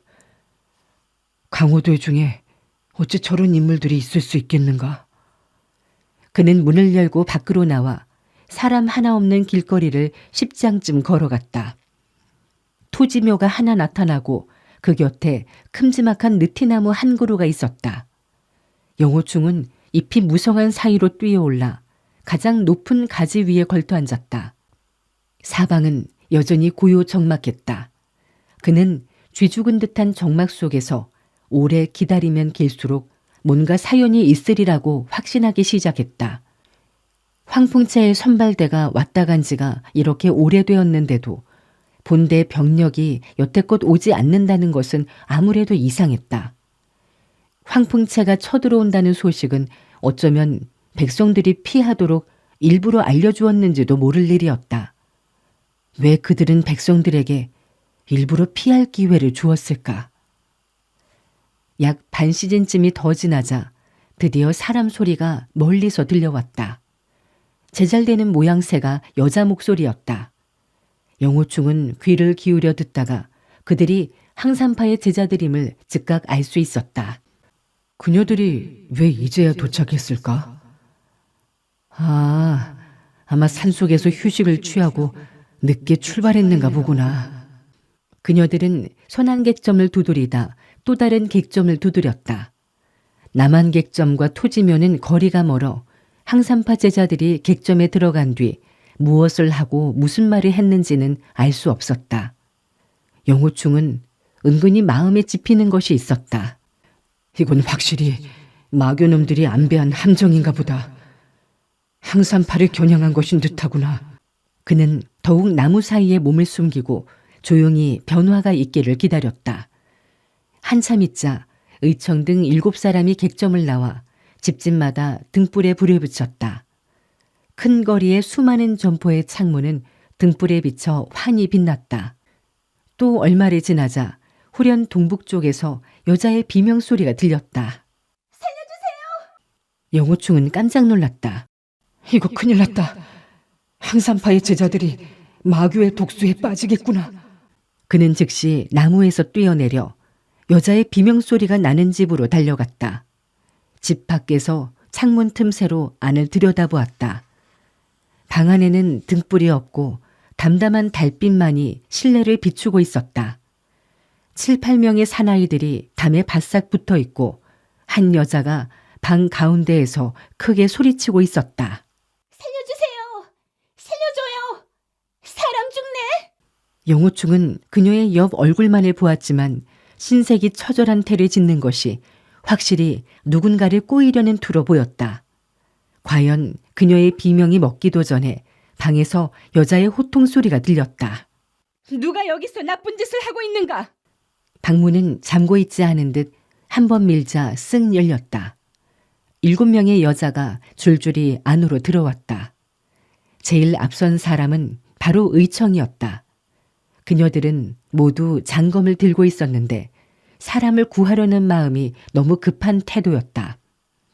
비명을 지르던 여자가 돌연 오른손을 떨치며 약 넉자방울의 푸른 보자기를 마구 흔들어댔다. 의청 등 7인은 즉시 몸을 부르르 떨더니 정신이 어지러워진 듯이 어지러질하다가 풀썩풀썩 모두 쓰러졌다. 영호충은 소스라치게 놀랐다. 그의 마음속으로 온갖 생각이 스쳐 지나갔다. 저 여자의 손에 들린 보자기에 무서운 미혼 독약이 들어있는 모양이다. 내가 쫓아 들어간다면 저 여자의 계략에 빠지는 것이 되겠지. 조금 더 살펴본 뒤에 생각해 봐야겠다. 담에 붙어있던 사나이들이 일제히 덤벼들어 새끼줄로 의청 등 7의 수족을 꽁꽁 묶었다.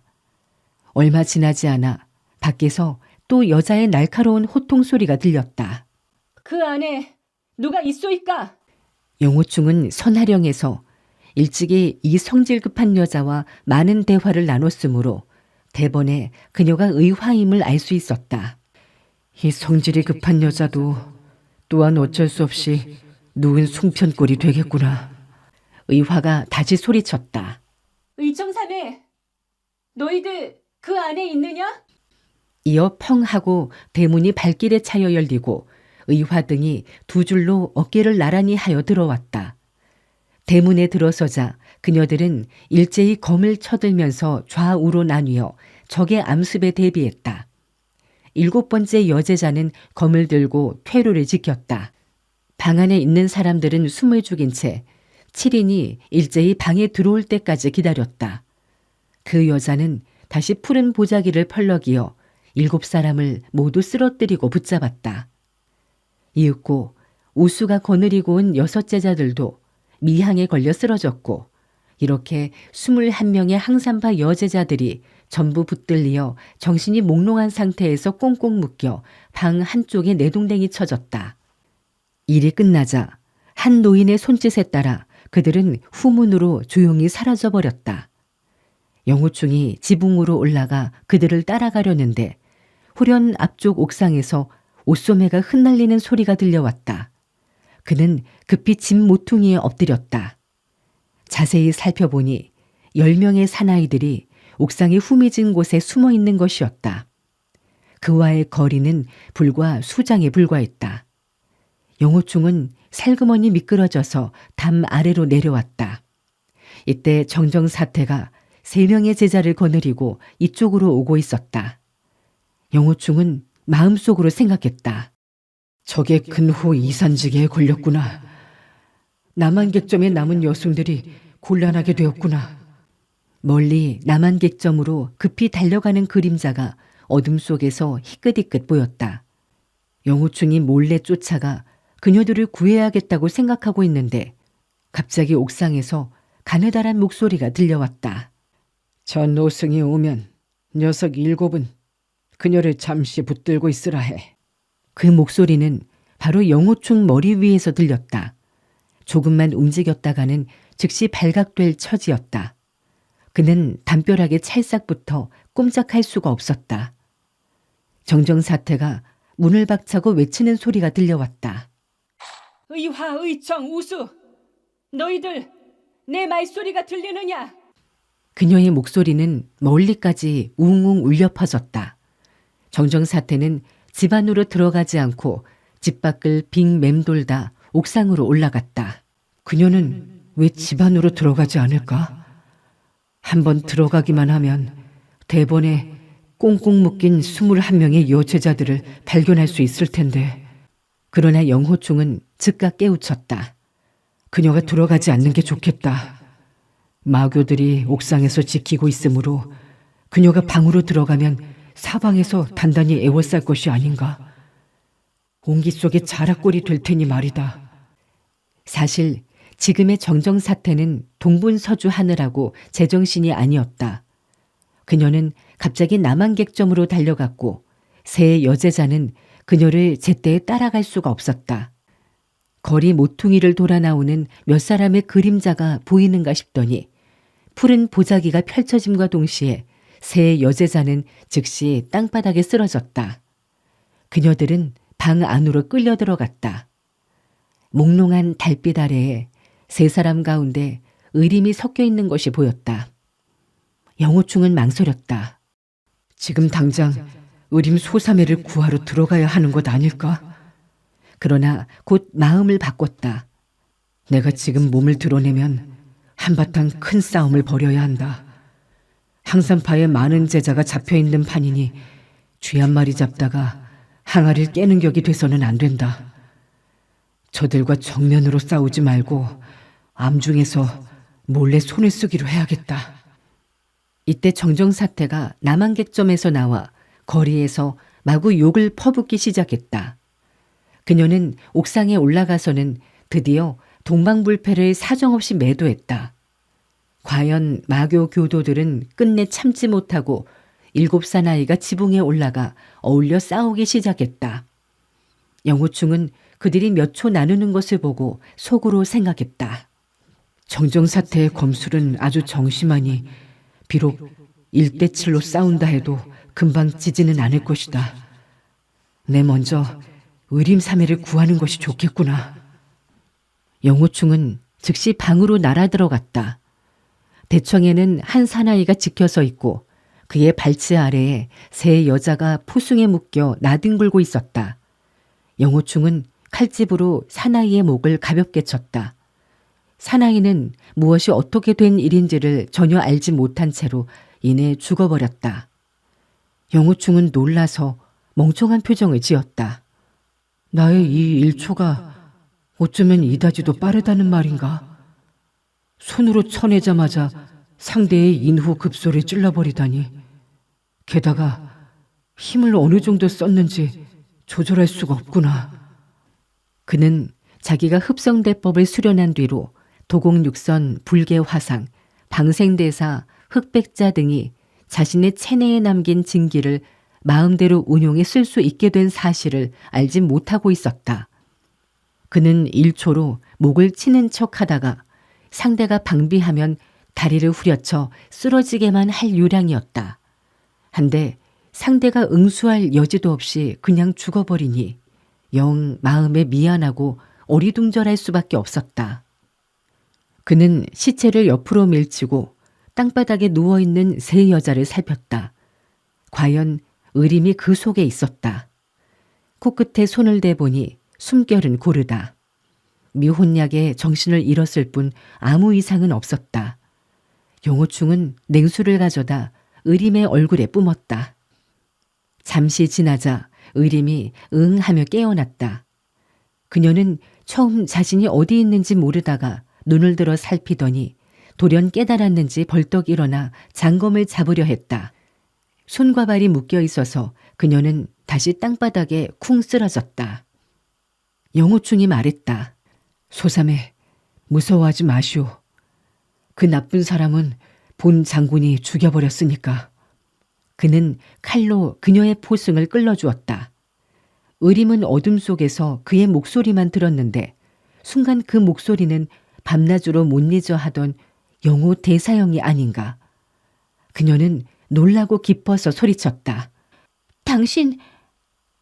당신은 영호 대... 그는 사형이란 말을 마저 하자니 왠지 부끄러워 얼굴을 붉히며 더듬거렸다. 당신은 누구세요? 영호충은 그녀가 자기의 목소리를 알아내자 목청을 바꿔서 낮게 속삭였다. 본 장군이 여기 있으니 저 산적들은 더 이상 당신들이 모욕하지 못할 것이오. 의림이 고개를 갸우뚱하며 말했다. 아, 원래 오장군이셨군요. 저의 사백님은요?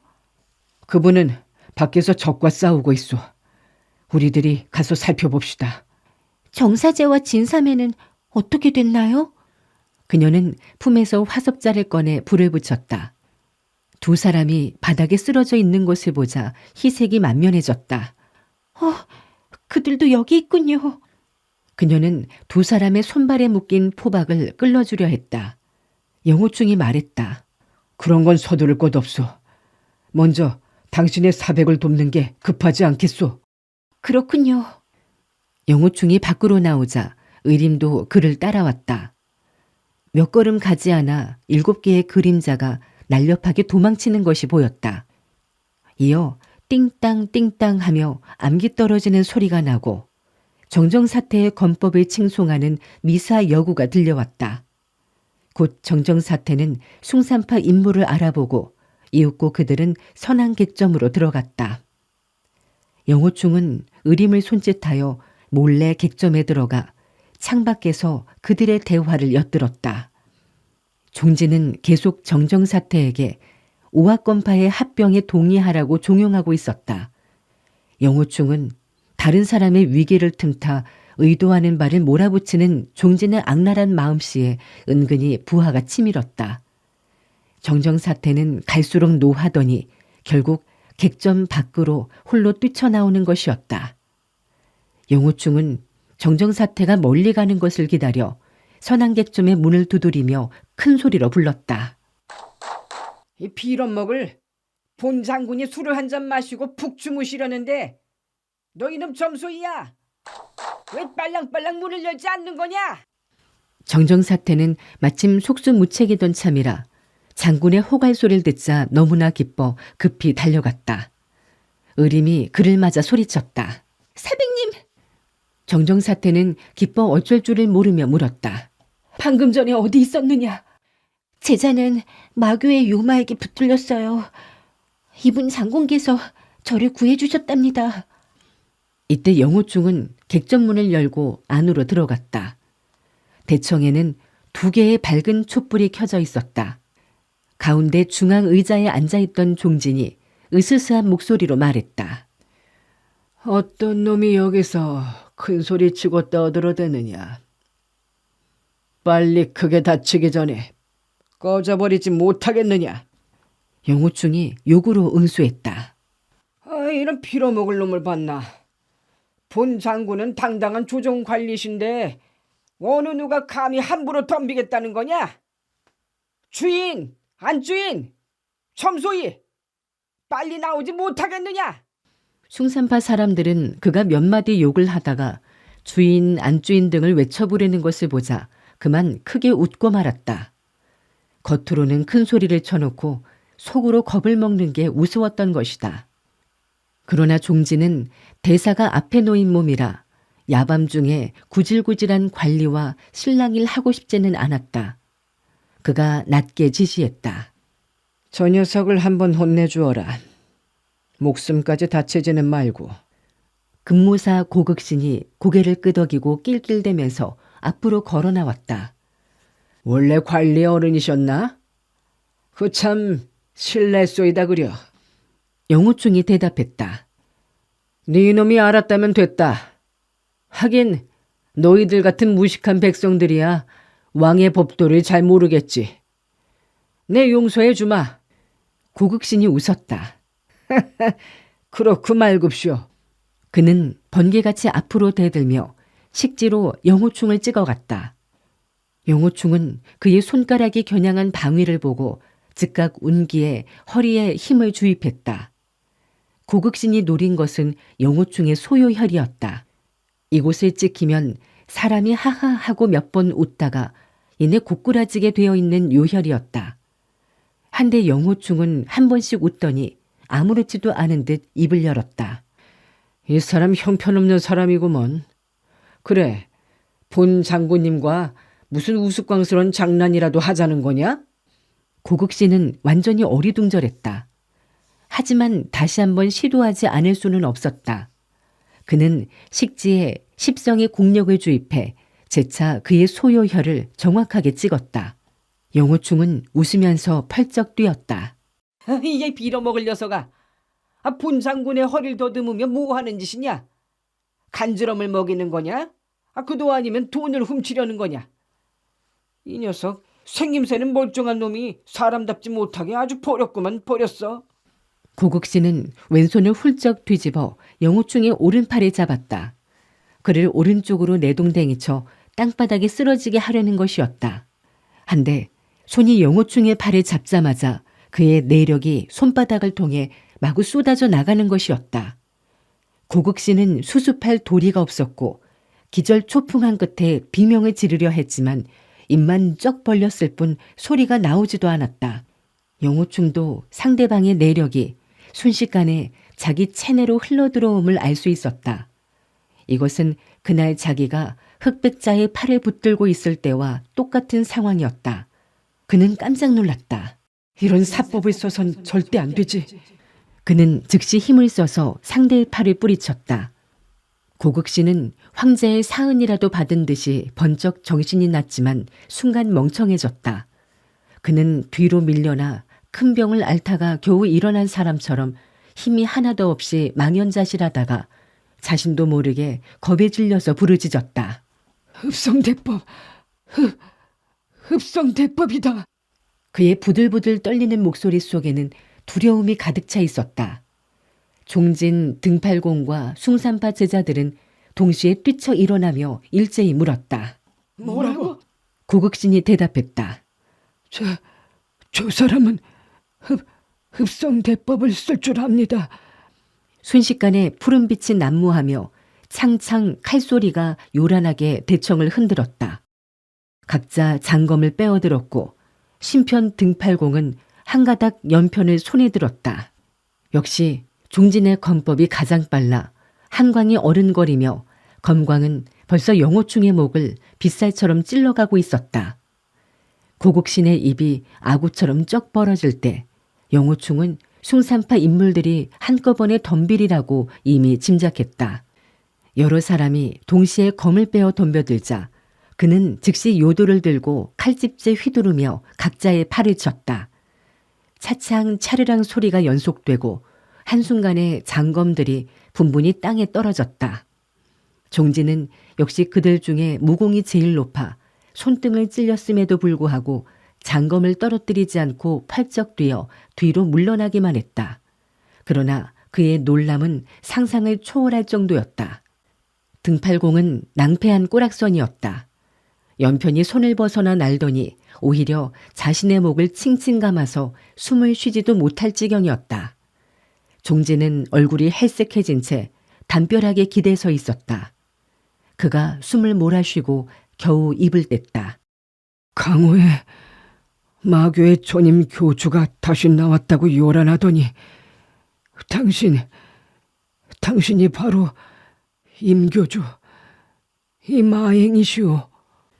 영호충이 웃었다. 무슨 빌어먹을 임하행이야 이마행은. 본 장군은 성도 이름도 절대 바꾸지 않는 사람이다. 나의 성은 오고 이름은 천덕이시다. 너희들은 무슨 놈의 강인가 채인가 하는 곳에 산 적들이냐? 종진이 두 손을 한데 모으며 공수했다. 전배 고인께서 다시 강호에 임하셨으니 종모는 적수가 되지 못함을 잘 알고 있소이다. 별다른 분부가 없으시면 저희는 이만 작별을 구할까 합니다. 그는 몸을 날려 창을 부수고 밖으로 달아났다. 고극신도 그를 따라 허둥지둥 달아났고 나머지도 분분히 창문을 넘어 사라졌다. 땅바닥에 장검이 우수수 떨어져 있었으나 누구도 감히 집어들고 달아날 생각도 못했다. 영호충은 왼손으로 칼집, 오른손으로 칼자루를 잡고 빼내려는 신용을 했다.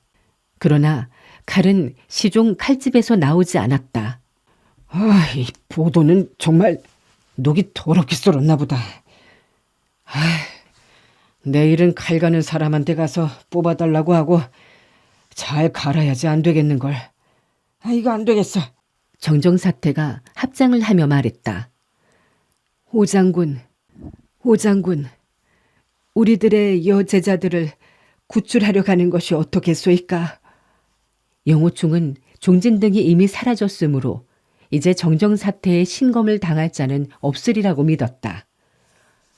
본 장군은 여기서 술을 몇 잔 들어야겠소. 노사태, 당신도 한 잔 들지 않겠소? 의림은 그가 또 술 이야기를 하자 마음속으로 생각했다. 이분 장군이 만약 영호 대사형을 만난다면 둘이서 좋은 술벗이 되겠구나. 그녀는 가을 하늘처럼 맑은 눈을 들어 영호충을 슬쩍 훔쳐보았다. 한데 그 장군도 이글거리는 눈빛으로 그녀를 응시하고 있는 것이 아닌가. 그녀는 얼굴이 살짝 붉히고 고개를 숙였다. 정정사태가 말했다. 빈니는 술을 마실 줄 몰라서 장군과 같이 들 수가 없군요. 죄승스럽소이다. 그녀는 합장하여 예를 하고는 몸을 돌려 걸어나갔다. 의림은 그녀를 따라 나가다가 참지 못하고 영호충을 되돌아보았다. 영호충은 일어나 술을 찾으며 큰 소리로 씨부렁거리고 있었다. 이런 빌어먹을. 이 객점에 있는 사람은 다 되져버렸나. 한 놈도 안 나타나다니. 의림은 혼자 생각했다. 저 장군의 말씨는 꼭 영호 대사형과 흡사하건만 너무 야비한 것이 영판 틀리는구나. 말끝마다 무슨 욕을 하는데 영호 대사형은 절대 그러지를 않거든. 그리고 무공 또한 영호 대사형보단 월등하게 높아 보이고. 그러나 저러나 나는 왜 이런 쓸데없는 생각을 할까? 영호충은 술을 찾아내자 술병째 입에 대고 벌컥벌컥 반병을 단숨에 마셨다. 저 늙은 여중 젊은 여중 젊은 아가씨 할 것 없이 돌아오면 또 제자의 말들이 많겠지. 하나하나 응대해선 안 되겠지. 그러다간 마각이 드러날 테니까 말이야.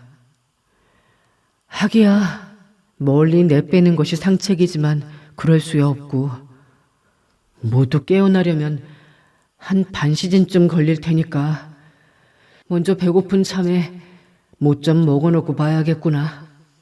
그는 술 한 병을 깨끗이 비우자 부엌에 가서 먹을 것을 찾았다. 이때 의림이 날카롭게 부르짖는 소리가 멀리서 들려왔다. 사백님, 어디 계십니까? 그 목소리는 마냥 황급했다. 영호충은 급하게 객점을 뛰쳐나와 소리를 내지 않고 달려갔다. 의림과 두 어린 소녀가 큰 거리에서 사백님, 사부님 하며 외쳐 부르고 있었다. 영호충이 다가가서 물었다. 어떻게 된 일이오? 의림이 대답했다. 제가 정사제와 진사매를 구하고 있을 때 사백님은 다른 사제와 사매가 걱정이 된다며 찾아 나섰는데 어디로 가셨는지 안 보여요. 우리들이 밖에 나와보니 글쎄 안 계시잖아요. 노인 어른이 갑자기 어디로 가셨을까요? 영호충은 정학이 겨우 20여 세로 보였고 진겨는 더욱 어려서 15, 16세 정도로밖에 보이지 않자 참으로 한심스러웠다.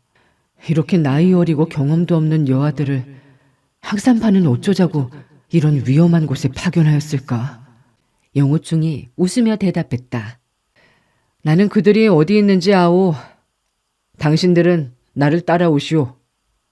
그는 빠른 걸음으로 동북쪽에 있는 그 큰 집으로 달려갔다.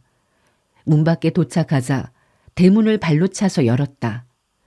혹 그 미혼약을 쓰는 여자가 아직 있어서 보자기를 휘두를 것이 걱정이 된 영호충은 그녀들에게 당부했다. 당신들은 수건으로 입과 코를 막아 안에 있는 계집이 뿌리는 독향을 맡지 않도록 하시오. 영호충은 자신도 코를 막고 입을 꽉 봉하고는 방으로 쏘아 들어갔다. 그러나 대청에 들어선 그는 그만 멍하고 말았다. 본래 이 대청에는 굴비두릅처럼 묶인 항산파 유어 제자들로 그득했었는데 지금은 한 사람도 없었다. 그는 화섭자를 켜서 탁자에 있는 촛대에 불을 붙였다. 대청 안은 횡댕그렁할 뿐 사람이란 그림자도 없었다. 집안 곳곳을 두루 살폈어도 작은 단서 하나 잡히는 게 없었다. 영호충이 중얼거렸다. 그 참 기괴하구나. 의림, 정학, 진견 세 사람은 멀거니 영호충만을 쳐다보았다.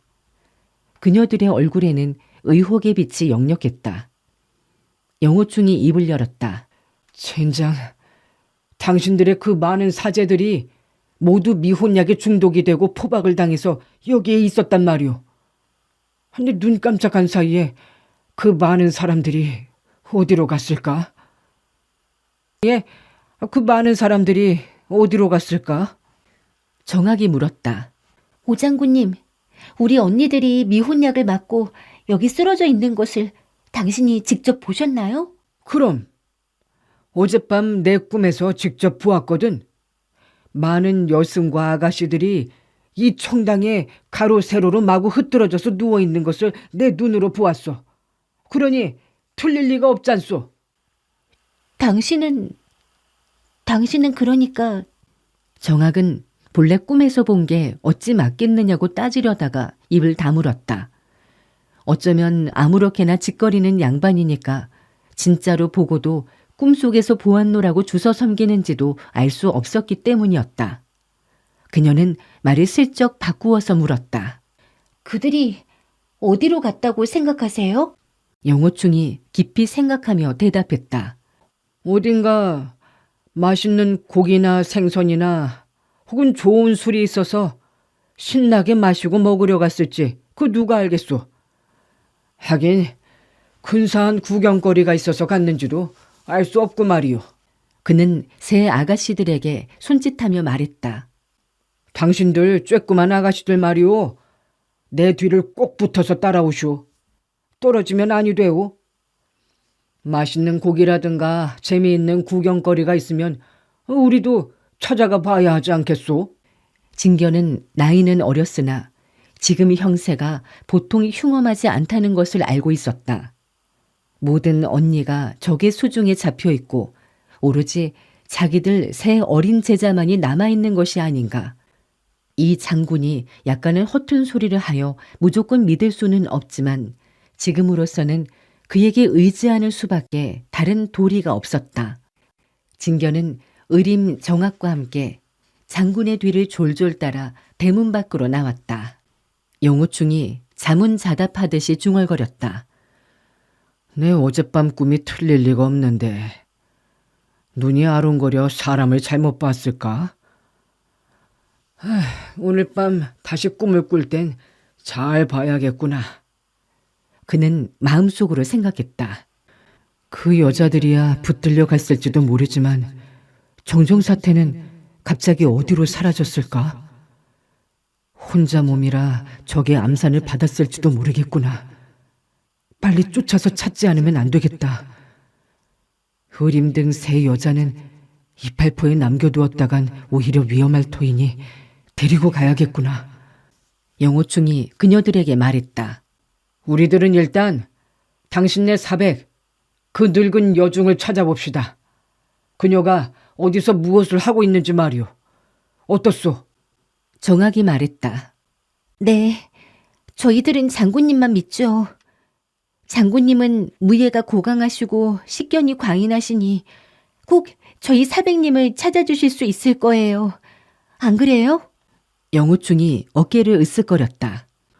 무예가 고강하고 식견이 과인하다는 것은 틀림이 없는 말일세.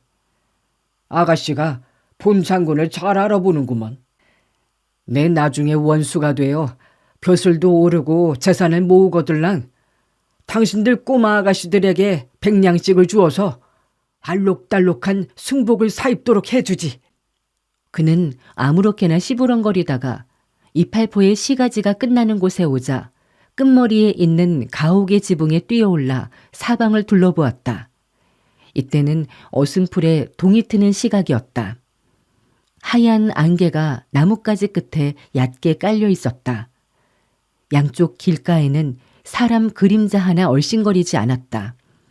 한데 돌연 남쪽대로 저편에 뭔가 파란 물건이 눈에 띄었다.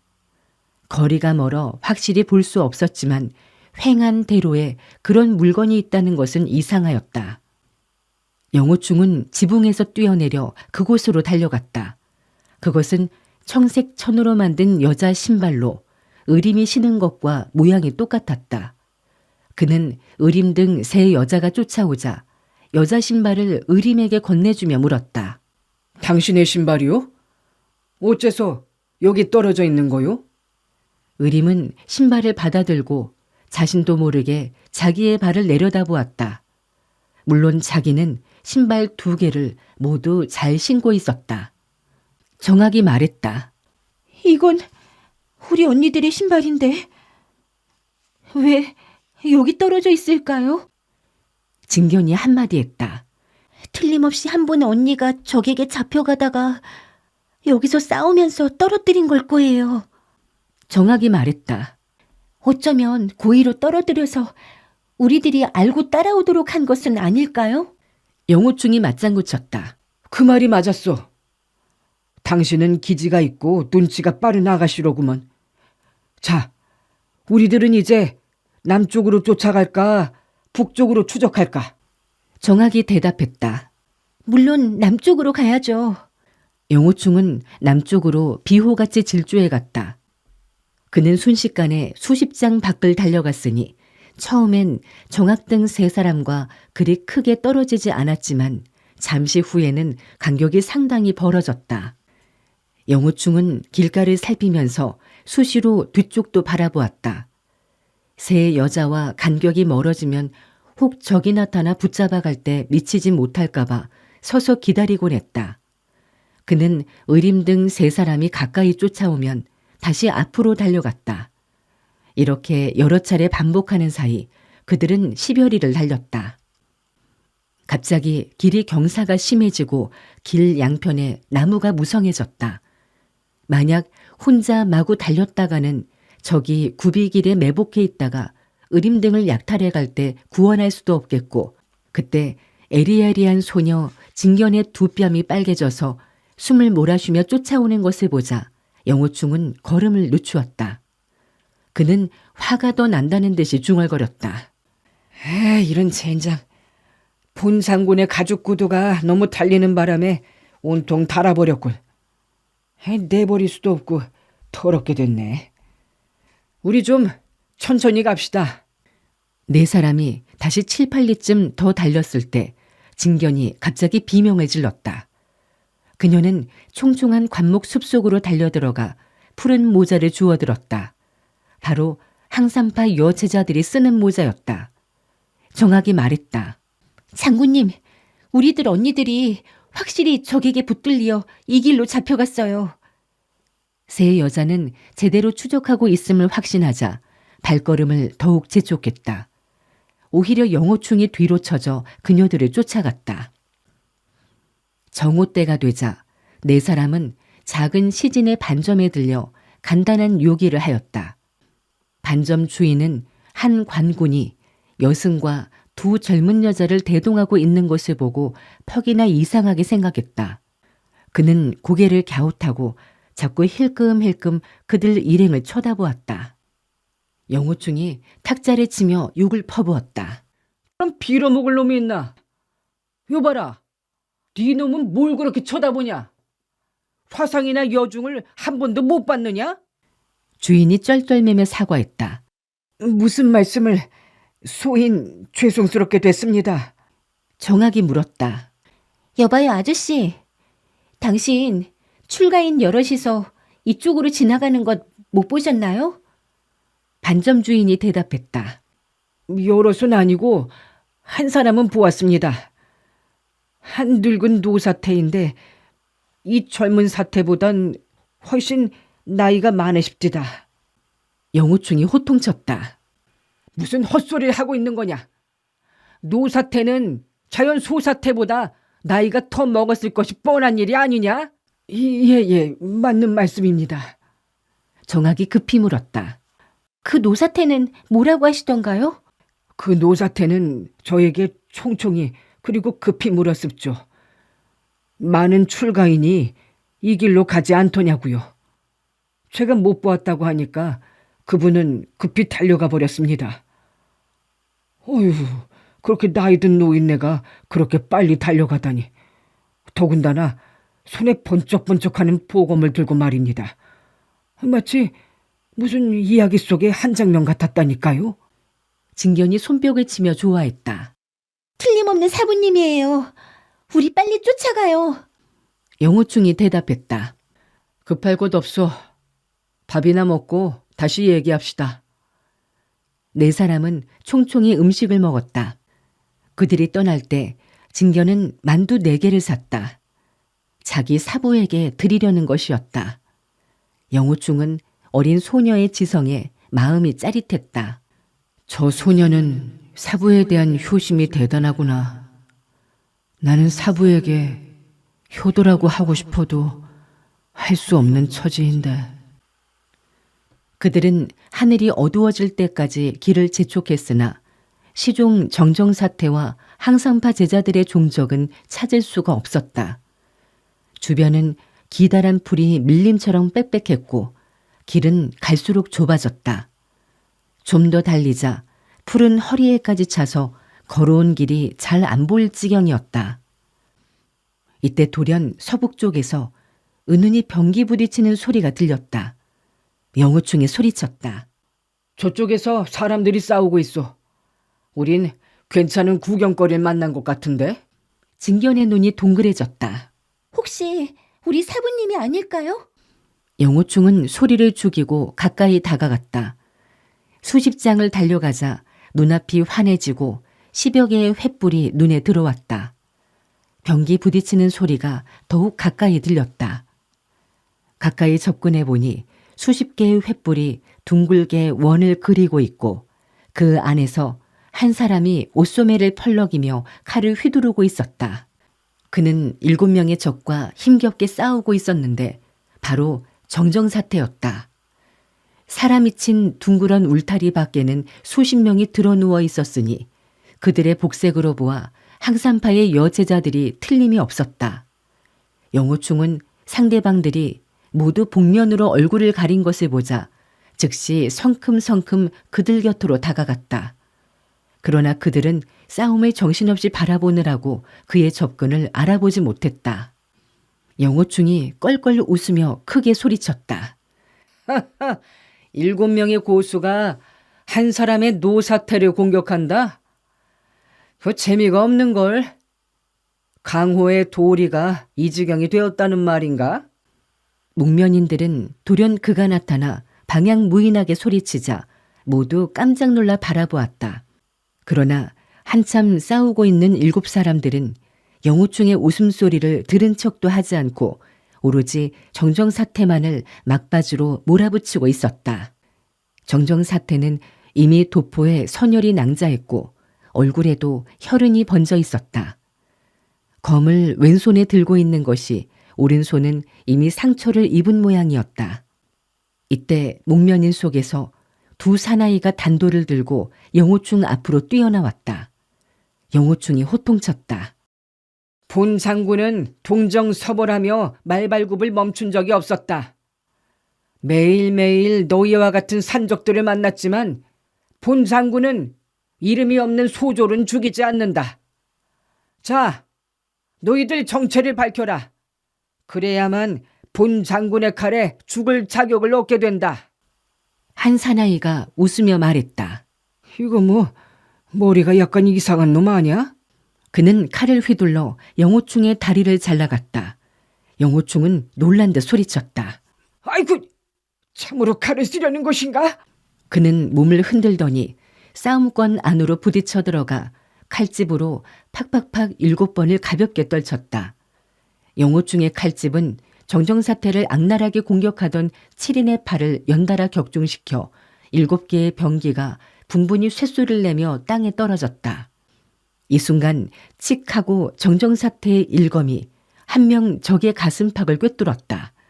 그 사람은 돌연히 병기를 떨어뜨리자 너무나 놀란 나머지 멍청하게 서 있다가 정정사태가 안간 힘을 다해 찌른 일검을 피하지 못한 것이다. 정정사태는 몸을 흔들거리다가 더 이상 지탱하지 못하고 풀썩 주저앉았다. 사부님! 진견이 소리쳐 부르며 달려가 그녀를 부축했다. 한 목면인이 단도로 항산파 여제자 한 사람의 목을 겨누며 소리질렀다. 세 걸음 물러나시오. 그렇지 않으면 한 칼에 이 여자를 죽이겠소. 영호충이 웃으면서 대답했다. 좋소. 좋고 말고. 물러나라면 물러나지. 그 뭐 어려운 일이겠소.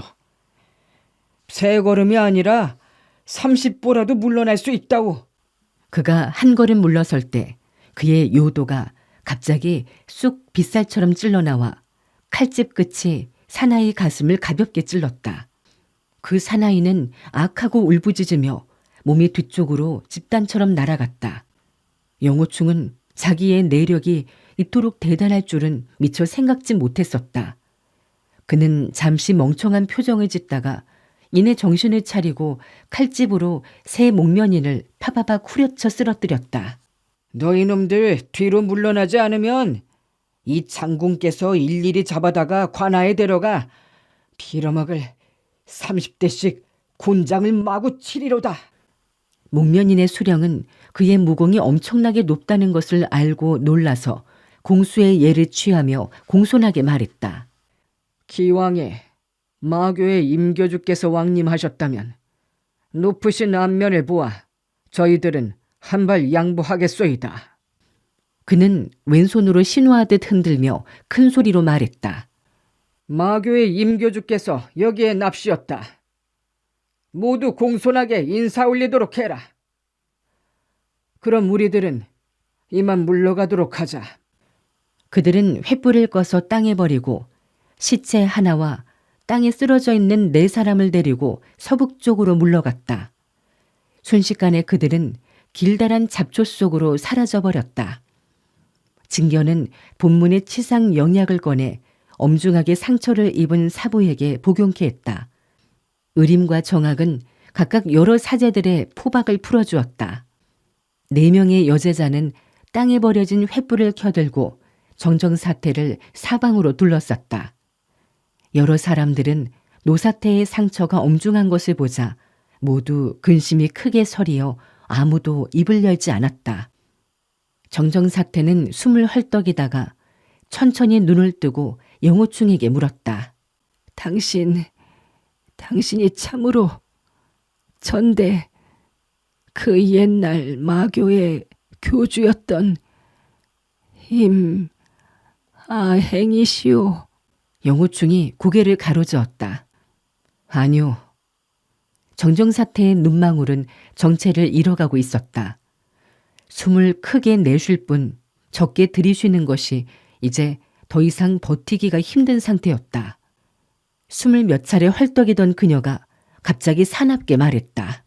당신이 만약 그 전설과도 같은 괴인 임아행이라면 우리 항산파는 일패도지하여 모두 박살이 나는 거겠지. 그렇지만 왜 우리를... 여기까지 말한 노사태는 더 이상 말을 잇지 못했다. 숨이 끊어지는 모양이었다. 영호충은 그녀의 생명이 경각에 달린 것을 보자 더 이상 딴전을 피울 수가 없었다. 그가 급히 말했다. 저는 나이가 어린데 어찌 전대고인 임아행이겠소이까? 정정사태가 물었다. 그럼 당신은 어떻게 흡성요법을 쓰시오? 당신은 임아행의 전인인가 보구려. 영호충은 화산에 있을 때 사부와 사모로부터 누차 마교의 악행에 대해 들어왔다.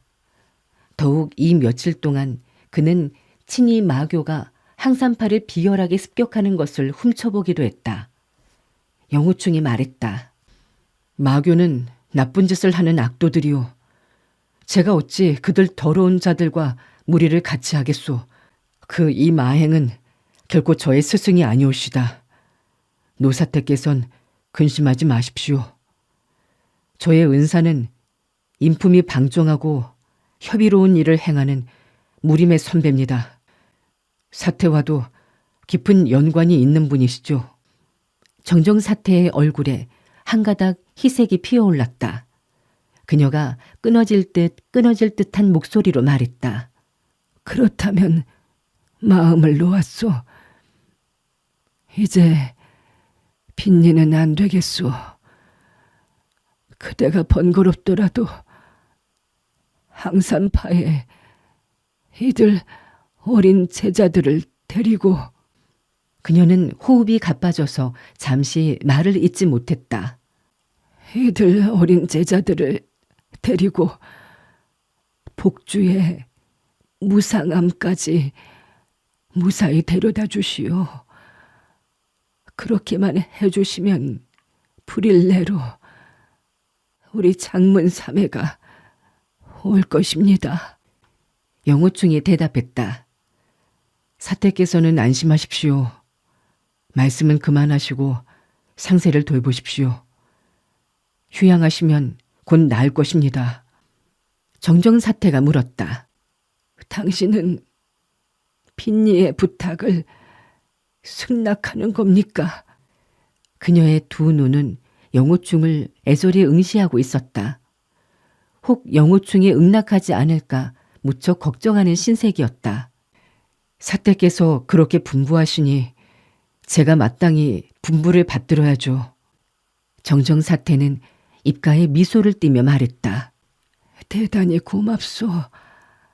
소엽, 천하를 도리질할 수 있는 무공을 갖추고 다시 진면목을 감추고 있는 소엽은 도대체 누구시오? 영호충은 그녀의 얼굴에 희색이 돌지만 호흡이 약해지는 것으로 보아 목숨이 경각에 달린 것을 알 수 있었다. 그는 더 이상 속일 수 없어서 그녀의 귓가에 대고 속삭였다. 정정사태, 후배는 화산파 문하로 파문당한 영호충입니다. 정정사태가 놀라 소리쳤다. 그래, 그대가... 그녀는 제대로 말을 맺지 못하고 끝내 숨을 거두었다. 영호충이 소리쳐 불렀다. 사태, 노사태. 그녀의 코에 손을 대어보니 호흡은 이미 끊겨 있었다. 영호충은 마음의 처량함을 금할 수 없었다. 항산파 제자들은 일제히 방송대곡하기 시작했고 황량한 들판에는 애련한 울음소리가 허공을 메아리쳤다. 횃불은 땅에 버려지고 이내 꺼져갔다. 사방이 금세 어두워지고 여자들의 울음소리만이 적막한 강산을 흔들었다. 영호충이 마음속으로 생각했다. 정정사태와 같은 일대 고수가 소인배 악도들의 암산에 걸려 이 황폐한 들녘에서 숨을 거두시다니. 노사태께선 사람과 다툼을 벌이지 않고 정갈하게 불도를 쫓은 여승이신데 마교놈들은 어찌해서 이분을 집요하게 해쳤을까? 돌연 영호충은 이상한 생각이 들었다. 그 목면인 우두머리가 떠날 때 이런 말을 했지 않았던가? 마교의 임교주께서 여기에 왕림하셨다면 마교 사람들은 자신들의 교를 1월 신교라 부를 뿐 절대로 마교라고는 하지 않는다. 마교라는 두 글자는 큰 모욕으로 생각하기에 이 호칭으로 해서 왕왕 살인까지도 불사한다. 한데 그 사람은 어째서 마교라고 불렀을까? 그렇다면 그는 절대로 마교 사람이 아니라는 얘기가 아닐까?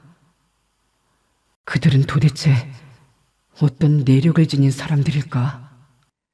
그는 항산파 여제자들의 구슬픈 곡소리를 듣자 그들을 성가시게 하지 않고 한 그루 나무에 기대어 잠시 혼자 생각에 빠져들어가다가 잠이 들었다.